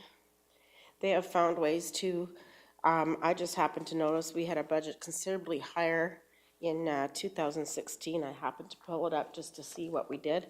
And to be having the inflation rates we've had the last little while through the COVID time and then in the last year, and to be able to have the level of service and the quality of work that we are getting through even just simply this document in the budget, speaks very highly of how hard our staff and administration has worked to make sure our money is done as efficiently as possible. And so therefore, I think, also I would like to say that we spent a lot of time debating issues. We didn't say yes to everything they asked. And we do have a council that is very determined to be very conscientious of the things that we are recommending. And yet a budget is simply the idealism, knowing that this will be adjusted as the year goes forward because there's too many unpredictables as well. Having said all that, I'd like to make the first motion that the 2024 operating budget in the amount of $30,497,413 as detailed in Appendix A be approved. I think you meant 30 million. Yeah. Oh, I did too, 30 million. If it was 30,000, we wouldn't have any problem. I'm good. Yes, sorry, I could not read. As printed on our page. No, we have to have a little fun together. So is there any further discussion, questions related to the motion to approve the 2024 operating budget in the amount of $30,497,413 as detailed in Appendix A? I'm not seeing any, so I'm going to ask the question. All those in favor? And opposed? The motion is carried.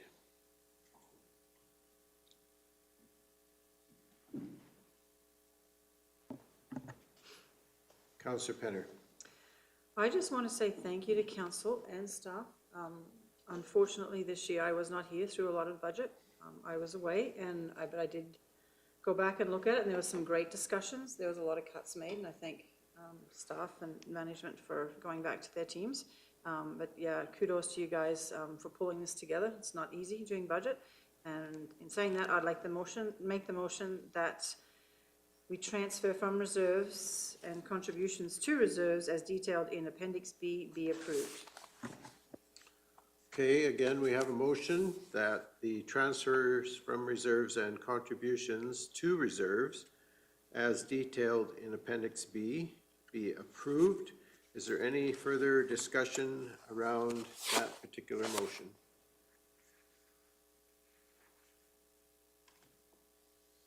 I am not seeing any, so I'm going to ask the question. All those in favor and opposed?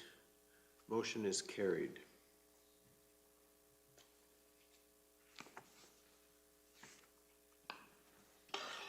Deputy Reeve Whitstock.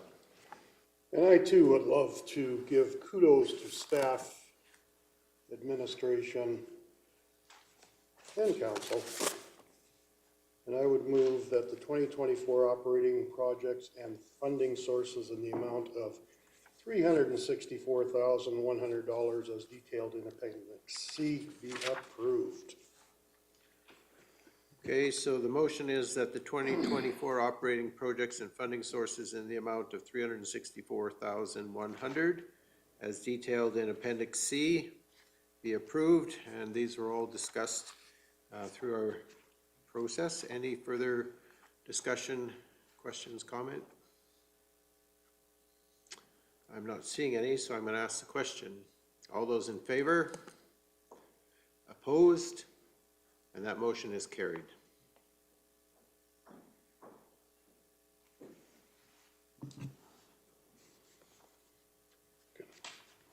Deputy Reeve Woodstock. I would also like to move that the 2024 capital budget and funding sources in the amount of $5,944,272 as detailed in the Appendix D be approved. Okay. So we have another motion in place that the 2024 capital budget and funding sources in the amount of $5,944,272 as detailed in Appendix D be approved. Is there any further discussion to that motion? I'm not seeing any, so I'm going to ask the question. All those in favor? Opposed?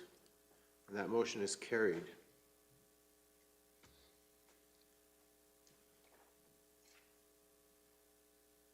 Councillor McGee. I again appreciate this next piece, Appendix E. Again, it's just showing that we keep elevating how we are doing this process. And I really appreciate the challenge of getting more for us year after year. That's just awesome. And also recognizing that this is simply a forecast. So I know I'm not saying, hey, let's have this written in stone. I'm very comfortable, therefore, saying that the 2025 to 2027 operating forecast of Appendix E and the 2025 to 2029 capital and project forecast Appendix F be approved. Okay, so we have another motion that the 2025 to 2027 operating forecasts in Appendix E and the 2025 to 2029 capital and project forecasts in Appendix F be approved. Is there any further conversation, discussion around that motion? I am not seeing any, so I'm going to ask the question. All those in favor and opposed? The motion is carried. Thank you. Thank you, Ms. von Merbach.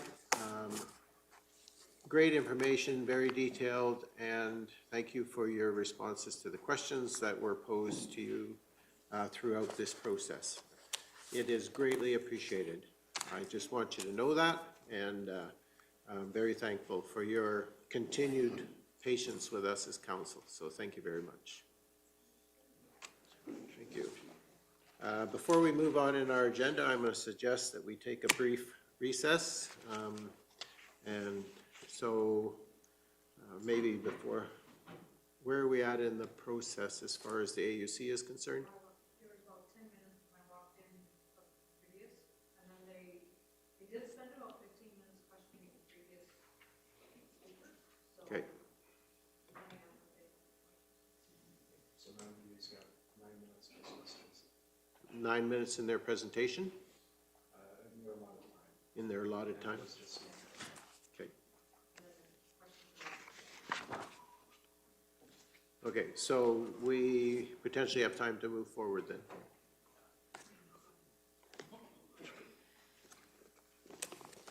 Okay, so in that case, I'm going to reconvene the meeting. We won't take that recess at this point in time, so we'll call the meeting back to order at 1:48.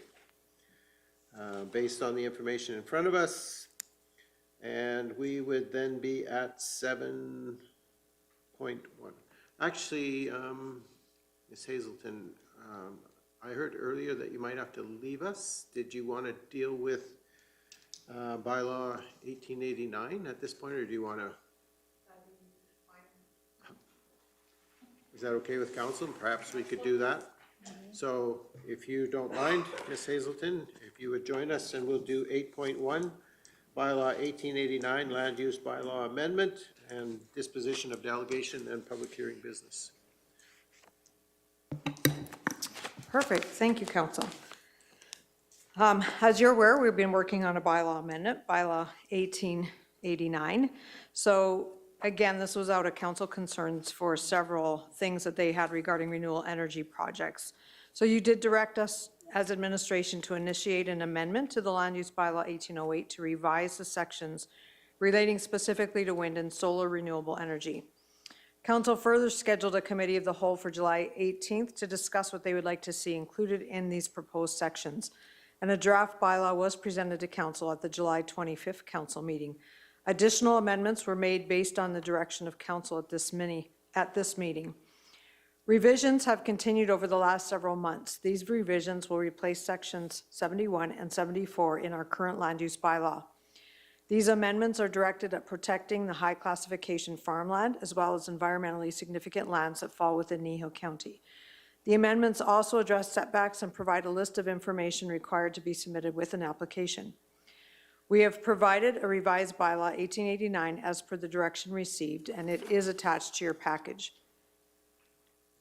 On August 3rd, the government enacted the Generation Approvals Pause Regulation through an order in council.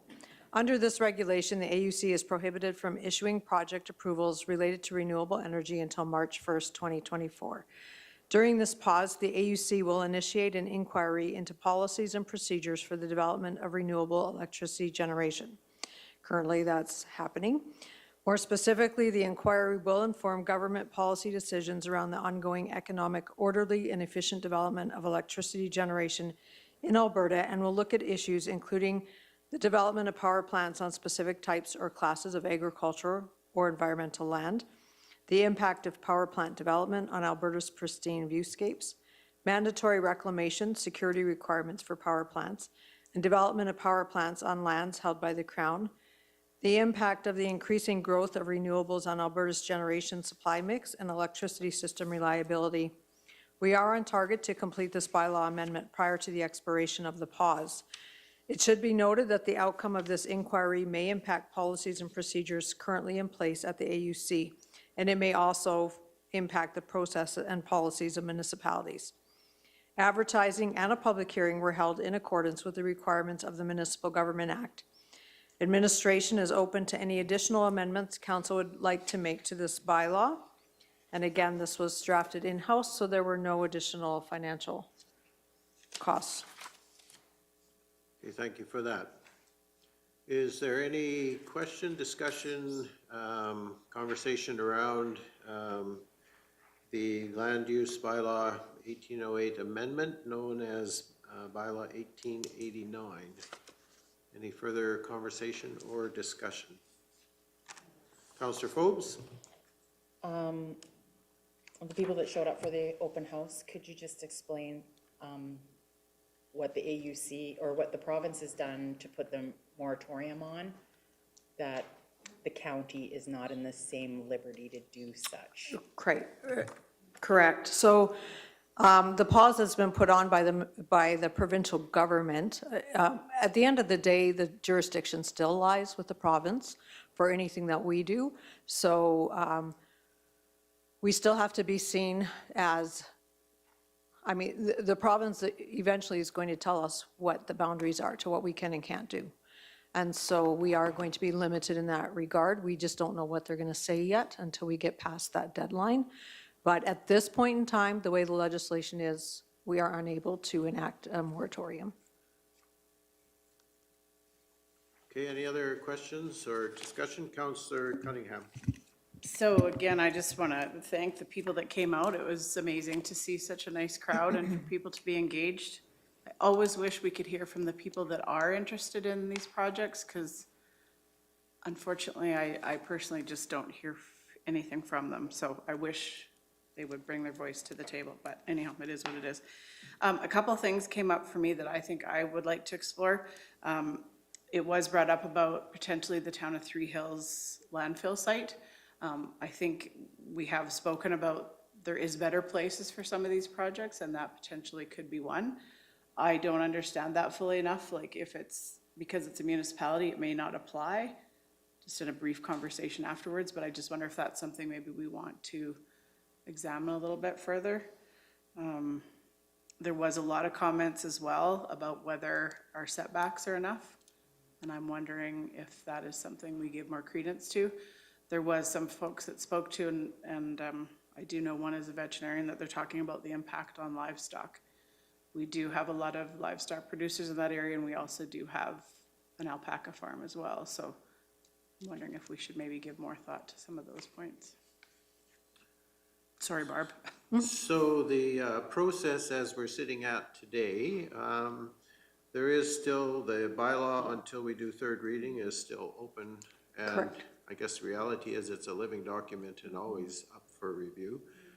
But we, potentially the process today is we could do second reading. We could ask for another chance to address some of the issues that have been raised here in a cow meeting or an environment like that before we get to the final document and the third reading.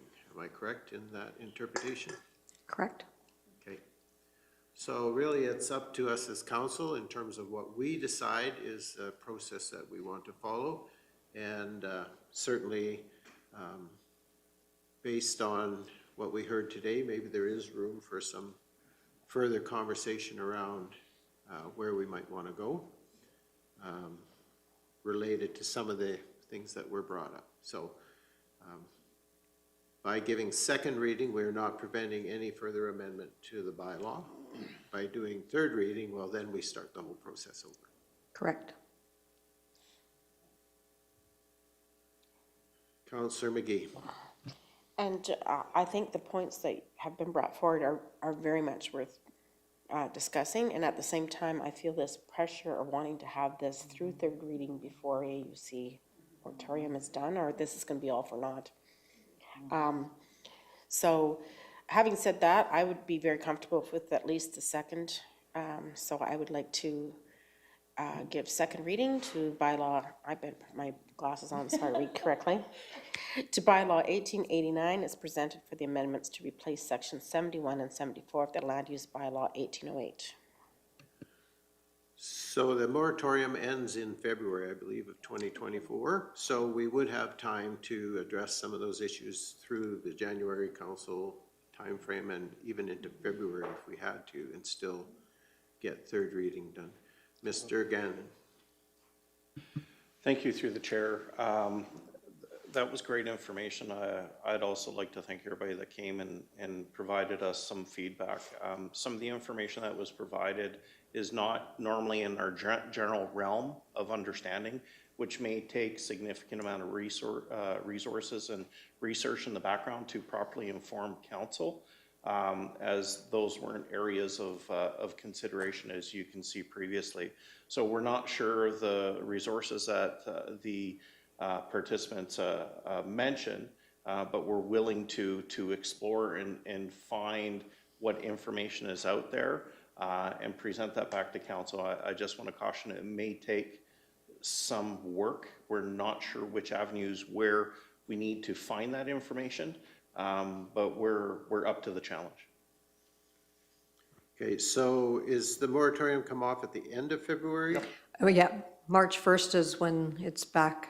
Okay, so I mean, it's cutting it really super close if we take it into the cow meeting in February and then have to approve it at the following council meeting, third reading, if we choose to do that. So the other option would be is that we can discuss it. We don't have to do it at a committee of the whole. We could do it at a council meeting. Would the timeline of the first council meeting in February be too onerous? Like it's the 13th of February would be the first potential, and then that would give us, again, it doesn't give us a lot of time because we're still looking at the end of February to deal with third reading. Right. So if I can just. We do have a cow meeting on the 16th, but I was hearing Mr. Gannon saying that might be too tight a timeline. I think it might be. If I can just get clarification, so I think the brownfields are easy to deal with and we could accept brownfield sites, but if there's other sites that towns might be considering that wouldn't fall into that category, then that's a bigger, broader conversation. When it comes to the livestock health or some of that, that's the piece that might take a little bit more to find accurate information because there's a lot of stuff that flies around that may not be accurate, and so we want to make sure that we provide you with the best information we can. If those are the only two subjects that we're talking about, or if there's more that you guys want to put on the table.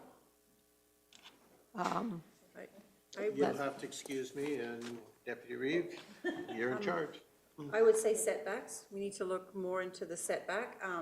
And we're two miles from a village or hamlet, whatever, that maybe should be from every residence. Like we've got one in there for resident, right, on the farm. 1 but- mile, yes. 1 mile, sorry, and 2 from the hamlets and villages. So I'd like to touch on that again, because that was a good point that was brought to our attention. And also the water bodies. I thought we put most of them in there, but I want to make sure we do. They talked about the contributaries. I'm not sure how many more there are, you know, that feed in, but I mean, that's something we should look into on the map.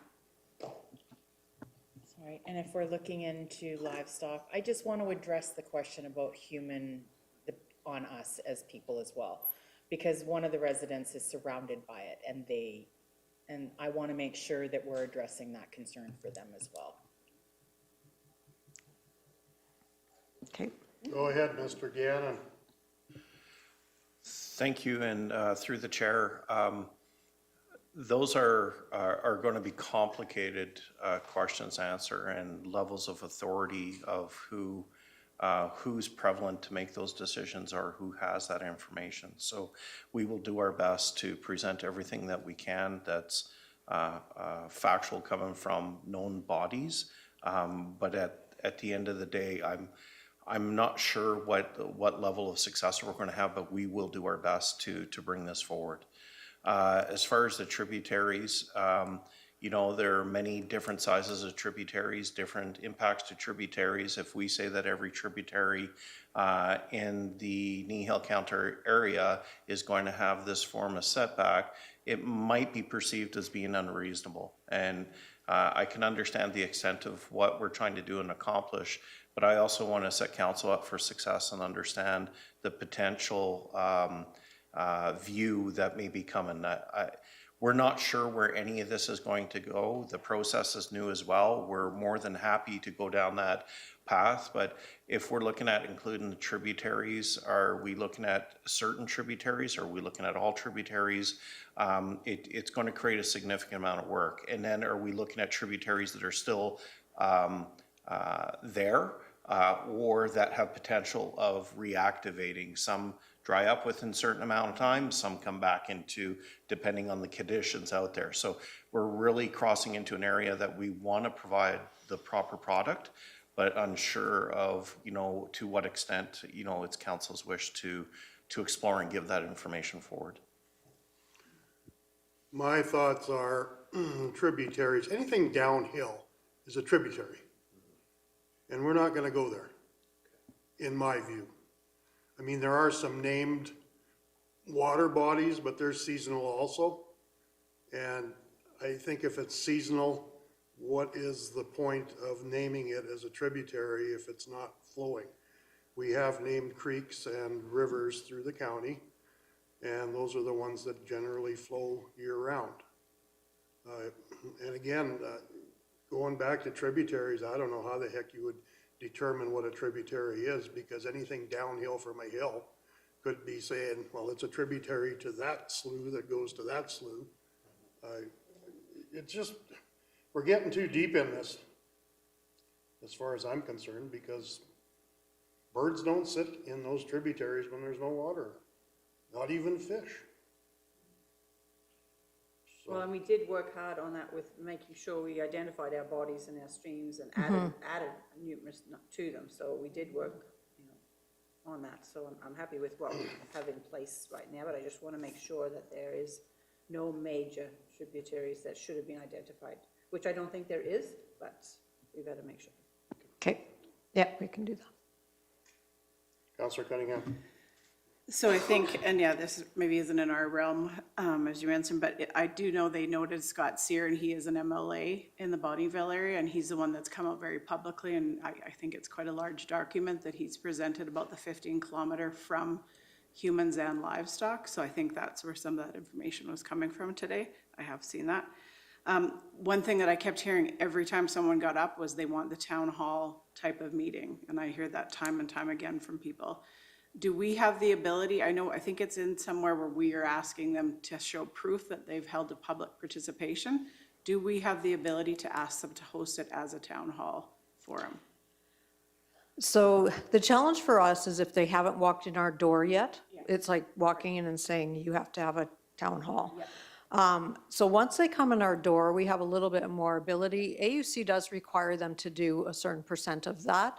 I think what I heard today is people were concerned that there wasn't a more public presentation and question and answer period where everybody could hear what everybody else was concerned with. It wasn't that they didn't have a town hall, it was the way it was done that I think was a bigger challenge and kind of what came out several times. So once they, again, we have that 40-day deadline, so it gets very tricky for us once an application comes in and it's deemed complete. We have 40 days to issue that decision.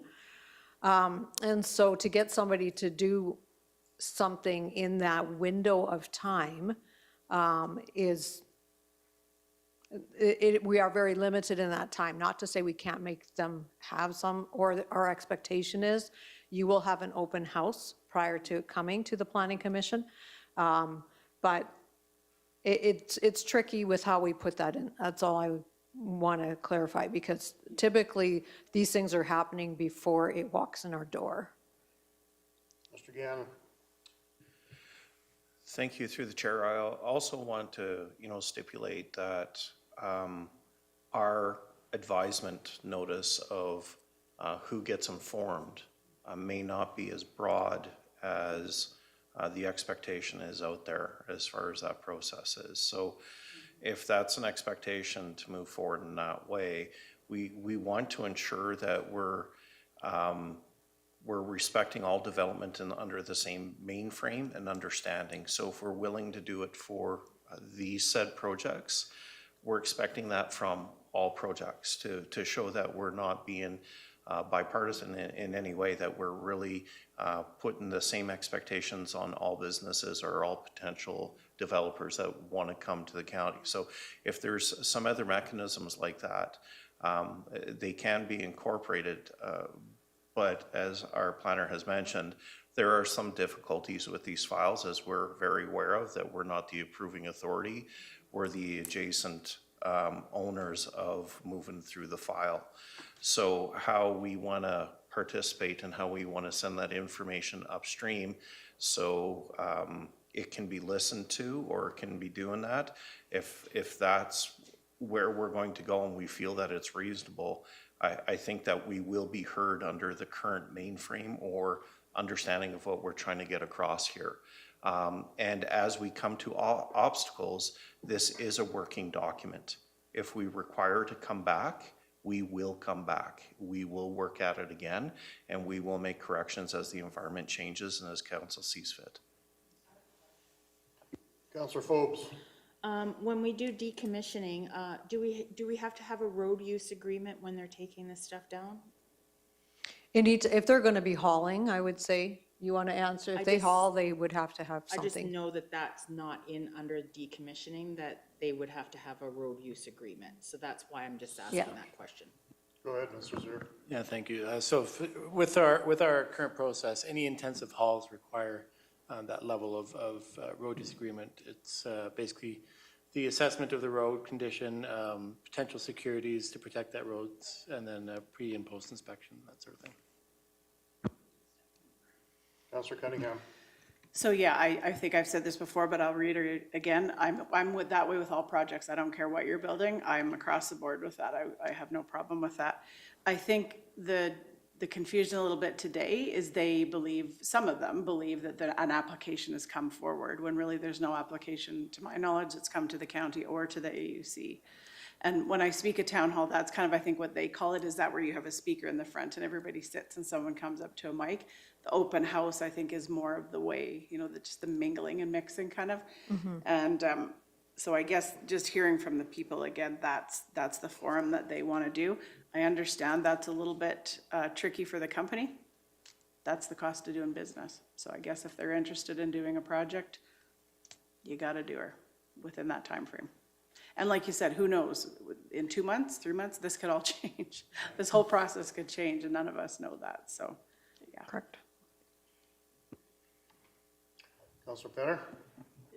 Just on the notification, know, of any, just refresh my memory again, Bob, what's the notification? Who gets notified of a development? How many kilometers? So if it's a redesignation, we notify within a mile of that, but then it's always in the paper, so anybody can show up. So it's not, but we are obligated to notify affected parties. When it comes to just a normal development, like a discretionary use development, we do the quarter section, or in a hamlet, we do the contiguous properties, because we are bound in the legislation to notify adjacent landowners. So can you put it in there somehow that for larger, these commercial category 3s or whatever, it is a 5-kilometer or 10-kilometer radius is notified? We can put in whatever you like. Right now, we have it 2 miles for each turbine, so we would be notifying. So this gets confusing for people as well, and it gets misleading because the AUC has their own notification and consultation range. The consultation range is the people they can interact with that could potentially have some standing. Notification range is a little bit broader than that. So then when we go and do something huge that's completely different than what the actual provincial body is that oversees these approvals, it's very confusing to people because we've now opened the door and they think they have a voice which they weren't even considered at all under that AUC window. So I would say be careful what we wish for. If it's a redesignation for a very large project, that to me is a little bit different, where the full authority rests with the municipality versus one where we have this mixed jurisdiction, because that always, and it's just, I want to be as least confusing as possible when we're dealing with ratepayers and when they have all these different ranges everywhere and they don't know what's what, and we've opened the door and they think they have a voice that they don't have necessarily. It gets very difficult. So we want to make sure that we're always communicating where our lines are. And so you've heard me say it a bazillion times that I'm always going to pull out those sections of the AUC because that's what we have, and this is our opportunity to educate. Whenever we're in that public forum, we want to be able to do that so people realize it's not our jurisdiction. And we are limited. We are stepping into a land where we don't know the outcome and what that's going to look like if we wind up in front of the Land and Property Rights Tribunal. We don't know how they're going to weigh that. So again, we're just very cognizant that we utilize every opportunity we have to do that education. And that helps take the pressure off you as well. It's not always you, but in this public arena, we can say that as well. And we said that in our engagements that we were doing also, which there were quite a few people that were surprised that it wasn't us just rubber stamping. So anyway, we will continue to do as much as we can on that education piece, and hopefully we won't confuse people by having too many different jurisdictional rules that people don't know which is which. Thank you, Ms. Hazelton. I do have a comment to that, basically stating that if people want a voice, their voice is to the AUC as it stands now. Come March the 1st, it could change. Correct. But as it stands now, the people that have the voice have it to the AUC. And what they bring to us, it's too late by then. Yeah, and I reiterated that every conversation I have with somebody. I actually went through that with a few in the foyer after, that please, if you want, your battle is at that arena right now. Absolutely. Because that's how it's been laid out. Once it gets into our hands, we're not, we are very cognizant of the fact that our authority is very limited in these. And so I tell that to anybody that has the call, and usually they are surprised and, oh, okay. So again, we use whatever opportunities we're given to make sure that's clear, and hopefully we can write legislation in our bylaws that remains that way and does not confuse people more than we're certainly not our intent. Go ahead, Mr. Gannon. Thank you. Just to add on to Mrs. Hazelton, it's really, our taxpayers don't live in the realm we work in. And, you know, trying to create a unrealistic expectation from a ratepayer, especially through this process for these type of projects. If we're trying to send some reasonable expectations to the AUC of what we want, that's an avenue that can definitely be understood, and we can communicate that or make those expectations move forward under that umbrella. When making these considerations, some things I take is, what am I trying to get out of it from the taxpayer's point of view, and how can I enforce it, or how can I make sure that we're creating reasonability for them, and so we're not setting them up for failure. If we create an expectation that the whole county gets advised for all of these prior, and then AUC's already made their determination, that's when we usually get the file. And then we're going to have a council room full of individuals that are upset when we're not the approving authority to an item, but we're just informing them that we've been informed. So education is definitely the key to this. If there are additional setbacks you do want us to look at, we'll still look at them. And we feel that it has values, especially underneath some of the conditions or the concerns that were raised, you know, talking about livestock, talking about health, talking about some of those lenses. But we want to make sure we're aligned with where council wants to go on this, and that our general taxpayers understand the level of what we can do, and as soon as they're advised, what exactly is that given them? Is it just giving them information? Do they have a right to make a change at this point? So, you know, our bylaw speaks to our expectations as a municipal government, but the MJA also dictates very strongly that we are the downstream participants to this process.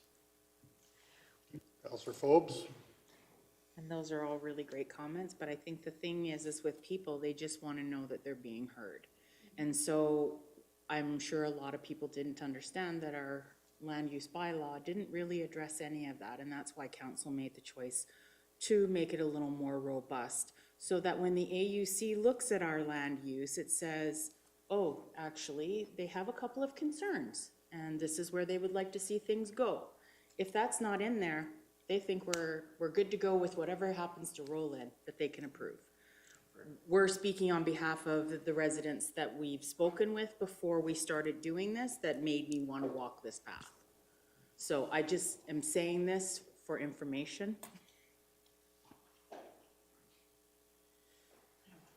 Councillor Cunningham? One more. I hope the education process does include the AUC as well, and that's what I presented to Minister Neudorf. I do have some concerns when an entity is reviewing themselves, but I'm fingers crossed that it comes out well. But anyhow, I hope they realize the people that they're there to serve is the people, and they need to listen to them. I still don't believe the average Albertan knows about the comment matrix and that process that happened. They held their 3 open houses in Red Deer, Pincher Creek, and I can't remember the third one. Why not hold it in Olds, Innisfail, you know, somewhere more, you know, rural? But then, you know, that's a whole other place to go. But Ms. Hazelton, could you remind me, is their AUC notification process the same for solar and wind in terms of like how far they go with that? I don't believe so, but I don't know the numbers off the top of my head. I can look that up for you. Yeah.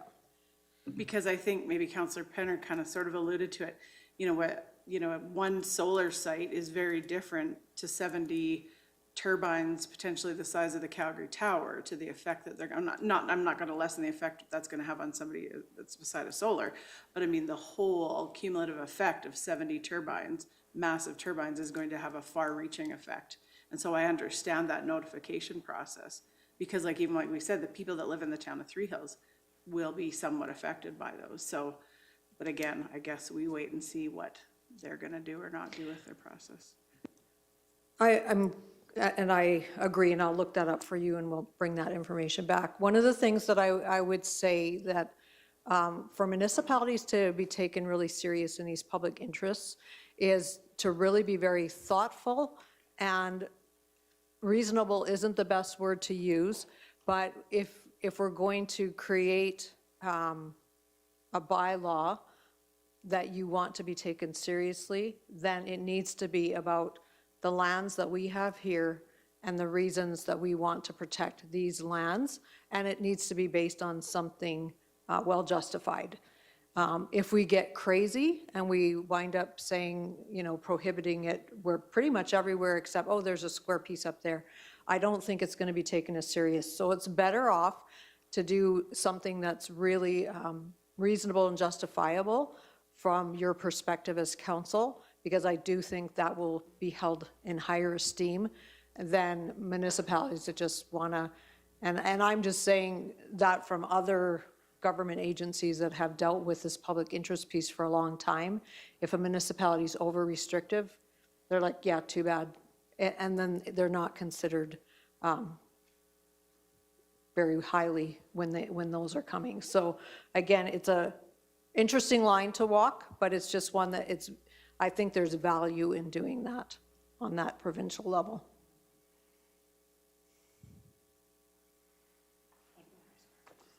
Councillor Cunningham? I lied, okay, sort of. No, and I totally hear what you're saying. I would just like that AUC entity to look people in the face like I've had to do, that say to me, if I'm gonna be surrounded by these, I'm packing up and leaving Kneehill County.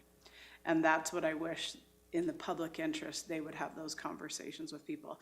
Because if we look to our mission and values, quality of life, economic development, keeping people here, keeping young people here, that's in the public interest. So I really hope they put some credence towards that. No, We'll see. agreed. Yeah. We'll see. Yep. Okay, we've had some fulsome discussion on the motion. Is there any other discussion before I call the question on second reading of bylaw 1889? No, not for third reading. I think this was a council. Okay, if there's no other comments or discussion, I shall call the question. Motion was made to give second reading to bylaw 1889 as presented for the amendments to replace section 71 and 74 of the land use bylaw 1808. All those in favor? And that is carried unanimously. Okay, thank you. I guess, yes, go ahead, Mr. Gannon. Thank you. We'd also like another motion put there on coming back to council. So if it's in February during council, during a regular council meeting, or if it's during COW, and then bring it back to council for adoption for third, we want to make sure we're aligned with that approach. Okay, so with a motion stating to bring back third reading, do we need to set bring back discussion on the topics that were heard today through the meeting, for the general meeting, and propose solutions or information to council at that time to move forward. So we want to make sure that we just create a motion that says what avenue you want that information brought. Do you want it brought back to a regular council meeting, and then you can potentially agree with the information that's provided, make some amendments, and then move forward with third reading, or bring it to COW and then bring it to a regular council meeting afterwards? I guess that'd be council's decision. I would consider probably bringing it back to the first meeting in February. And if there's no consensus there, then we can boot it off to COW and then bring it back. Because that way we've got two kicks at the cat. I don't know, is that something? Yep. Yeah, that's fine. So February 13th? Okay.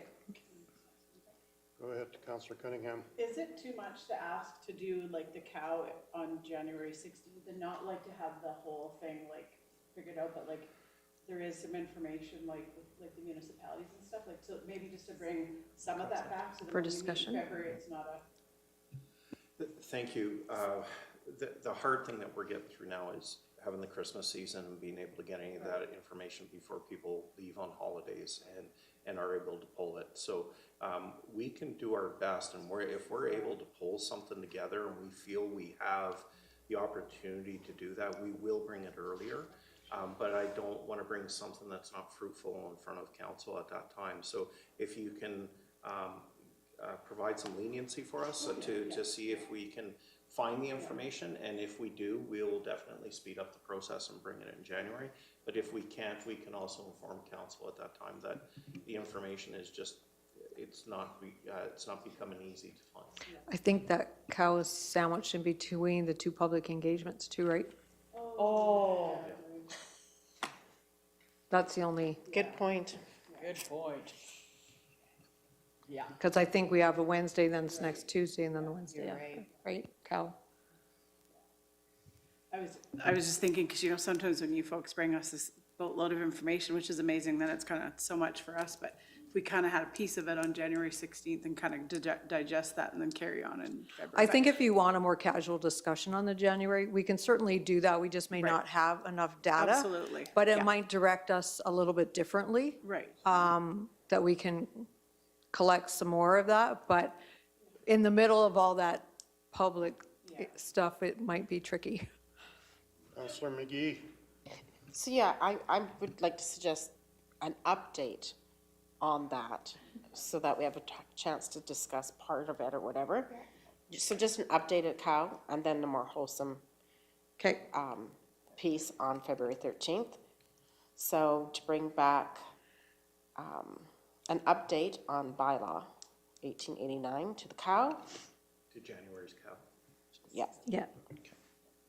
To January 16th cow. I think we've already had the discussion where you're not gonna be able to bring back enough information for us to make a decision. Not even a decision.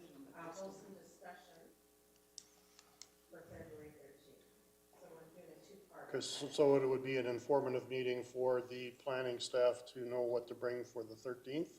Yeah. We have some talking points, but then if we get into that and it's, you guys are going down a different direction, we haven't wasted all our time either. So we can, And you're amicable to that? yeah. We can also. Is my hair on fire? We can also identify if we're getting any direction or any potential bodies information as well. Some of the problems, it's not just internally trying to find out of holiday season hiccups, it's external resources to those other areas we need to seek information from of how available they're going to be for us. So, but we can definitely provide an update back and see on how those efforts are going and then have some discussion from there. You may want to re-strategize how we move forward if we're not getting where we need to, as we want to make sure we're hitting that March 1st deadline to have this document in place to be considered.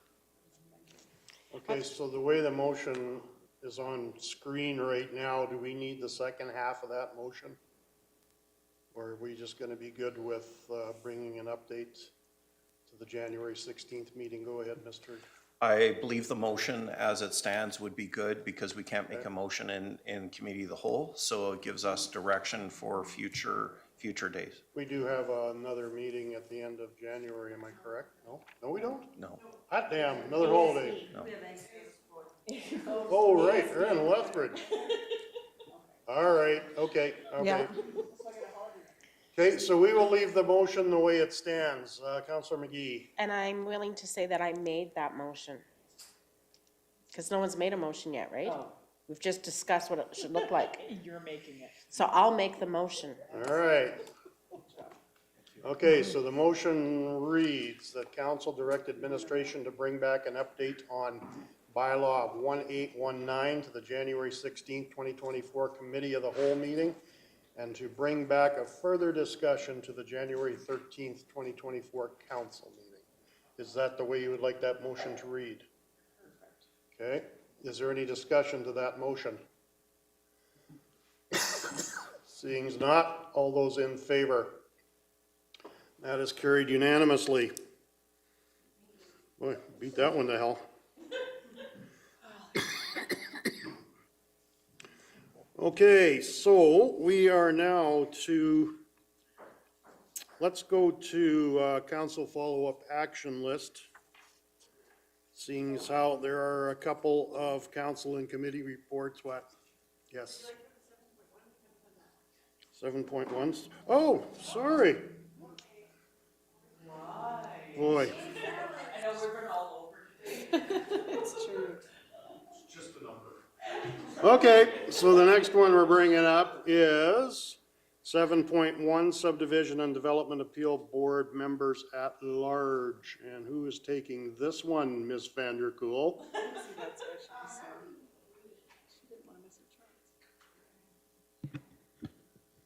Save the best for last. So today I bring you the Subdivision and Development Appeal Board Member at Large request for decision. At our last organizational meeting, council approved 5 members at large to the Subdivision and Development Appeal Board. Also at that same meeting, we had 5 applicants for the Municipal Planning Commission and only 2 spots available. Council directed administration to see if these candidates would be interested in serving on the SDAB. Ruth Purvis-Smith and Jenny Scott both replied back and were interested in serving on this board. You'll find their applications attached. Our SDAB bylaw states that we may appoint up to 8 members from the public to serve on this board. Council's options today are to approve both applicants, or to approve one applicant, or to receive for information. And administration's recommendation is to appoint Ruth Purvis-Smith and Jenny Scott as members at large to the Subdivision and Development Appeal Board until the next Kneehill County organizational meeting. Thank you very much, Ms. Vanderkool. You are welcome. What are council's desires?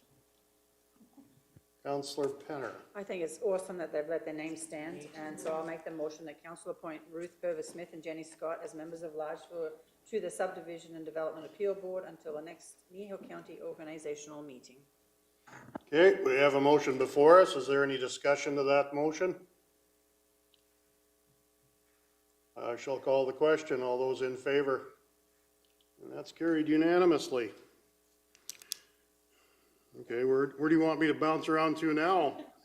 You can go to 9.1. No, I don't want to go to 9.1 because the Reeve is not Right. here and some of those reports are his. Very smart, 10.1. So that's why I was going to go to 10.0, council follow-up action list. For sure. And what page is that one on? We've just got way too many pages here. 328. Okay, I think we're getting close to the end of our package anyway. Okay, good, found it. Thank you for that. All right, any questions from council?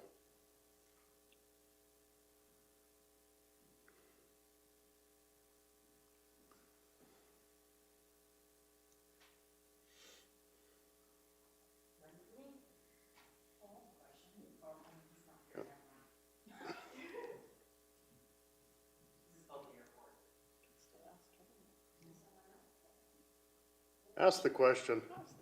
If worse comes to worse, I'll just make up an answer. Did we get an update on that? Because I see it's still there. Oh, you have one? Excellent. We did discuss this yesterday, and I do have an update on that report. Report to council.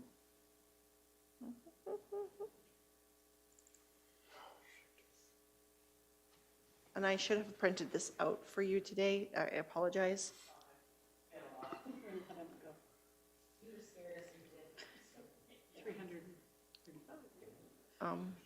Where is the report?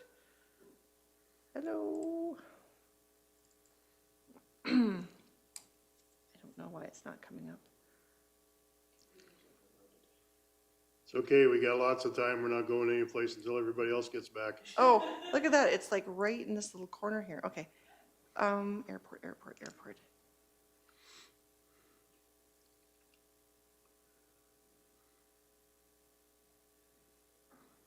Hiring is in progress for that position.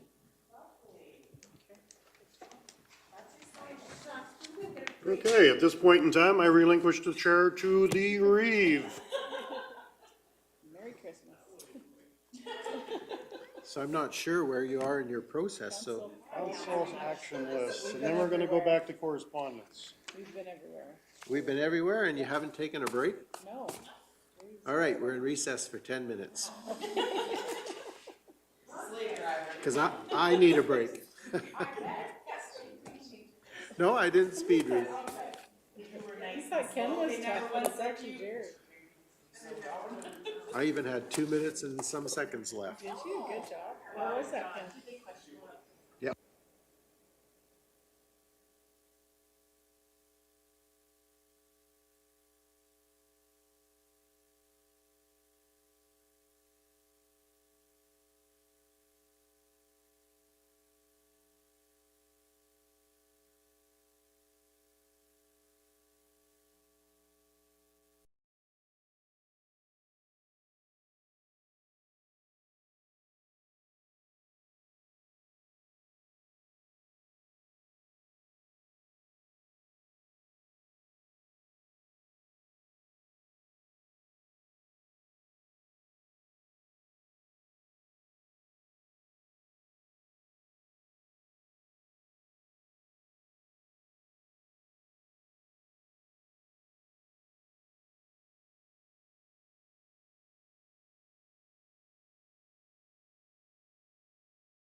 Yeah, okay, thank you. So it is 2:44 and I will call the meeting back to order. And where we were in our agenda was council action items. And before we leave that, I have a question for, it's not on the list, but it relates to the hamlet of Huxley, surprise, surprise. And I want to know if we've heard anything back and where we are as far as flashlights and other lighting devices in the Huxley hamlet. Yes, thank you. Thank you, Reeve. Through the chair, just an update on the Huxley wastewater / street lighting assessment. So we have requested the update on that. The latest I heard was that the modeling was just being completed last week for the wastewater assessment. Part of the process was looking at the pumping systems and what the pipes within that system would handle for peak flows and that sort of thing. I understand the contractor, the consultant was completing that, putting together the mapping system. I believe we were to get a draft on this early to mid-December, so I think we are on the cusp of receiving the draft once we meet with them. I anticipate looking at timing now with just one meeting in January, I believe we can bring forward a draft, results and strategy and forward recommendation for council in early February. Okay, is it anticipated we might have additional conversation within the hamlet regarding what the results of that study are? Yes, correct. I think that's a recommendation that we started off with council here to keep with our community consultation process here. We'd like to have a follow-up meeting with the residents. Basically up to council's discretion if you want to have an in-person meeting or just flow through the council meeting with the results on this, but I think we can discuss that during the February meeting as well. Okay, all right, I appreciate the update, thank you. Thank you. Okay, if there are no other items on the follow-up action list, somebody care to make a motion to Councillor Cunningham? I move that council receive for information the council follow-up action list as presented. Okay, thank you for that. Any further discussion? Seeing none, I'll ask the question. All those in favor? And that's carried unanimously. Thank you. The next item of business is the council and committee reports, and 9.1 is Kneehill Housing, and Councillor Cunningham. So just a quick one from me. Just wanted to let everybody know that we held the Christmas party at the Golden Hills Lodge last week. Had it outside, had bonfire, hot chocolate. People were sitting around. We had the folks inside that didn't want to come out in the colds, but they could see everything. And then we had the lighting of the tree outside, which ATCO had done the light, so very appreciative of that. We had a very unfortunate visit from the Grinch, and he did steal the Christmas tree actually, but luckily there was a constable on hand and was able to apprehend the Grinch, so that was amazing. The Grinch may be known to some. He may be the sergeant of the RCMP. So again, just huge kudos to the local RCMP for their continued involvement in community events. So it was a lot of fun. It was a great night, and yeah, it's really good. So. Okay, thank you for that. And 9.2 is yours as well, I believe, Police Advisory Committee. Right, so we had a meeting in Trochu on November 23rd. The update from the RCMP was from Sergeant Day. The crime stats, they're incredibly busy still, but crime does seem to be trending down. A lot of times when their repeat offenders are put away, for lack of better words, things quiet down for a little bit. Mental health still continues to be a huge issue, but there is an RPACT team, which is the Regional Police and Crisis Team, which is going to be posted in Drumheller, and they will help the detachments here as well with the mental health calls, so that's excellent. The corporal position for Three Hills was posted on November 22nd and hopefully will be filled soon. One constable is being transferred to the Yukon, but they're pretty confident that they will have a lateral move and it will be filled very quickly. And again, Sergeant Day mentioned that they had many members that are attending community events, Remembrance Day services. They were at Moonlight Madness, they were at the skateboard park, and again, like I said, at Golden Hills Lodge, they were, I think actually, the Grinch was around many places in Three Hills last week, so they're just doing, again, like I said, a bang-up job of that.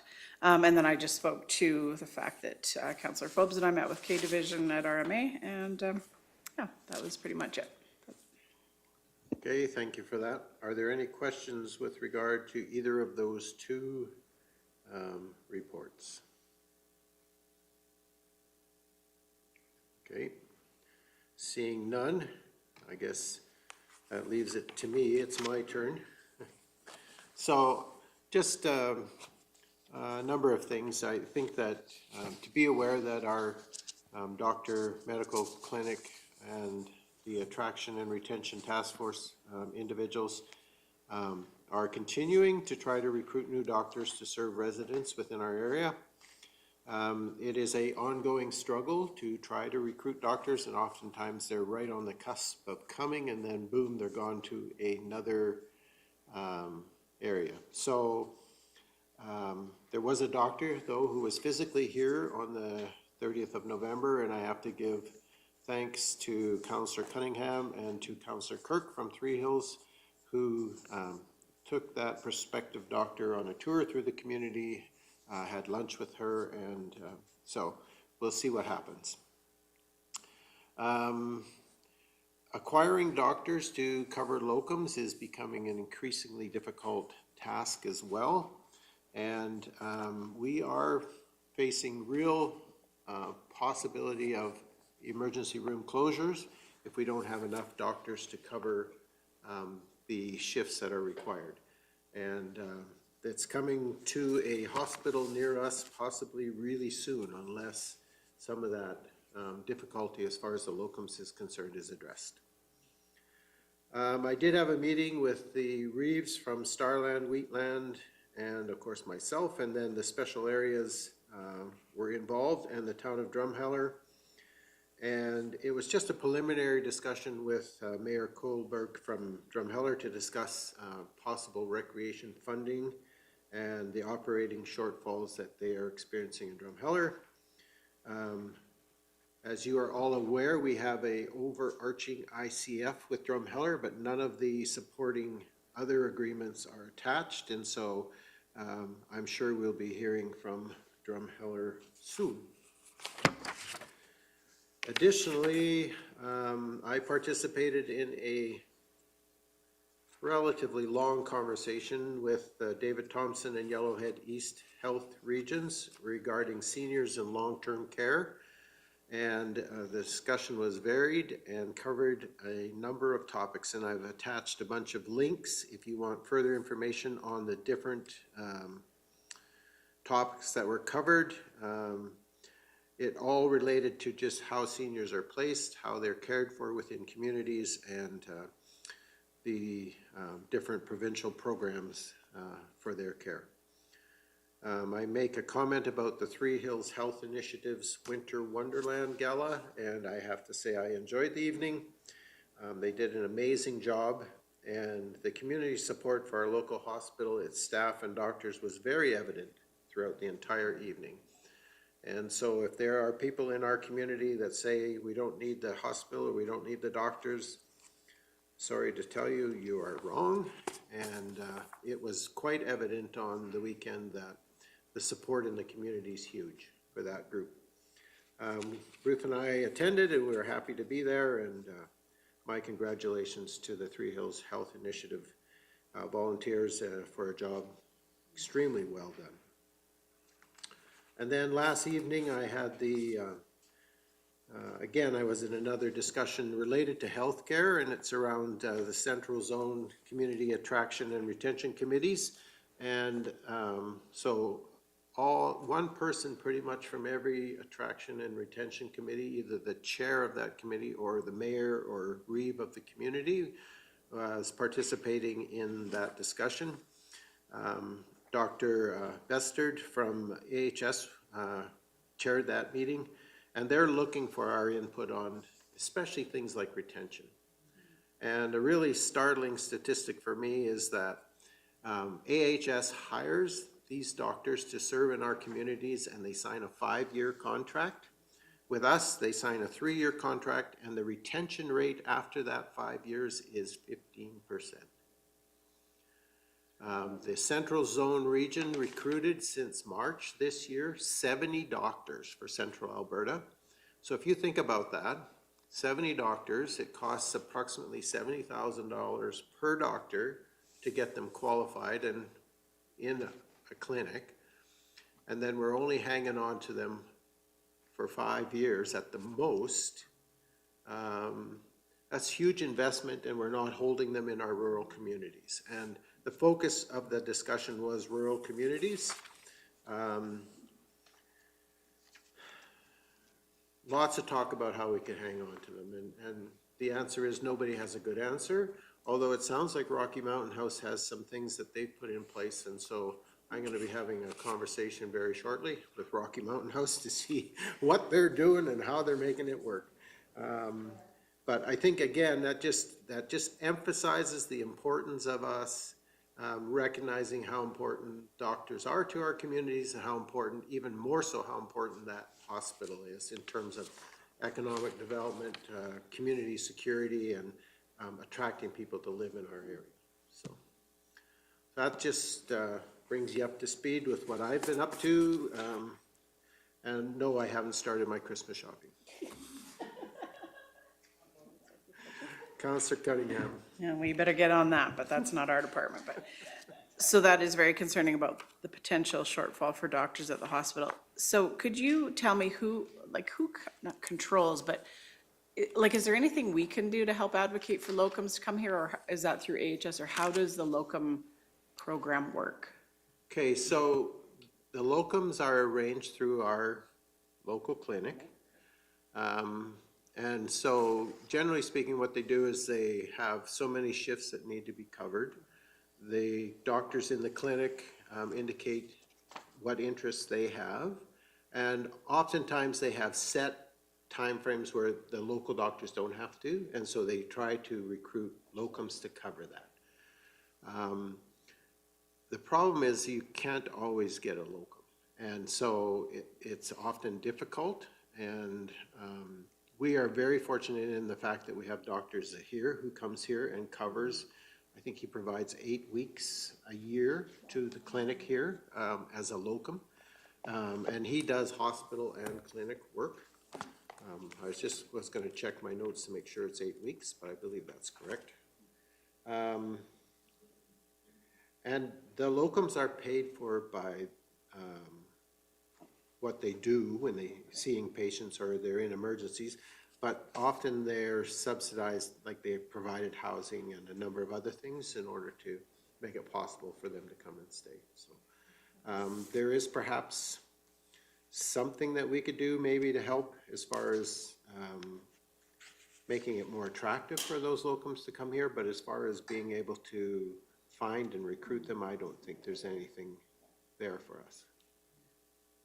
So does AHS provide a list of the is it like a substitute teacher list, or how do they, I'm just wondering, where does that list come from? Does it come from AHS, or do they have to outsource them themselves, or how does that? Again, I better be careful in answering that question, because I don't know if there is a list that's out there or not, but it seems like the clinic themselves has a knowledge of locums that might be available. And I think there's a place where they can post opportunities, and that's the best of my knowledge at this point. We're also very fortunate to have a doctor who practices in the clinic who has covered a lot of locum, or not locum, but has covered a lot of shifts at the hospital, more so than maybe if she had a family and other things would allow. So we're very fortunate what we have here.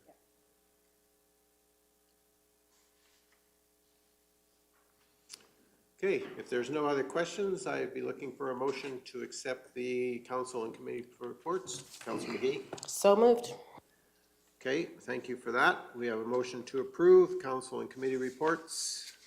All those in favor? Okay, and that is carried unanimously. Thank you. Okay, to the best of my knowledge, having missed a portion of the meeting due to another requirement, I think the only thing we have left is the closed session portion of our meeting. And we have two items under closed session, 11.1, which is FOIP Section 19, confidential evaluations, and Section 24, which is advice from officials. So I would be looking for a motion to go into closed session. Councillor Forbes, thank you. Mr. Hogan.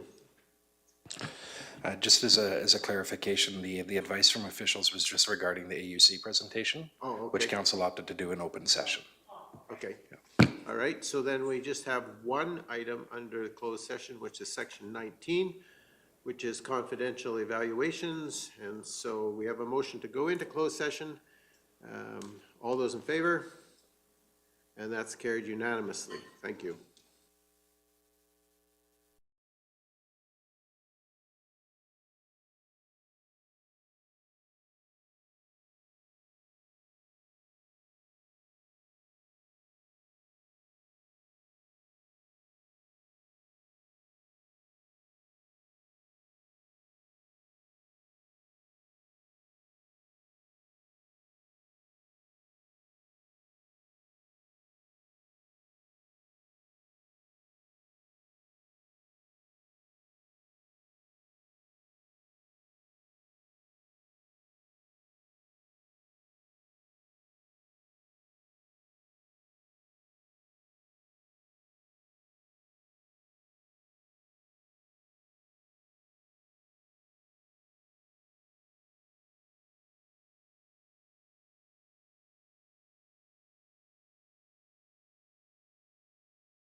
So we had a motion to return to open session at 4:28.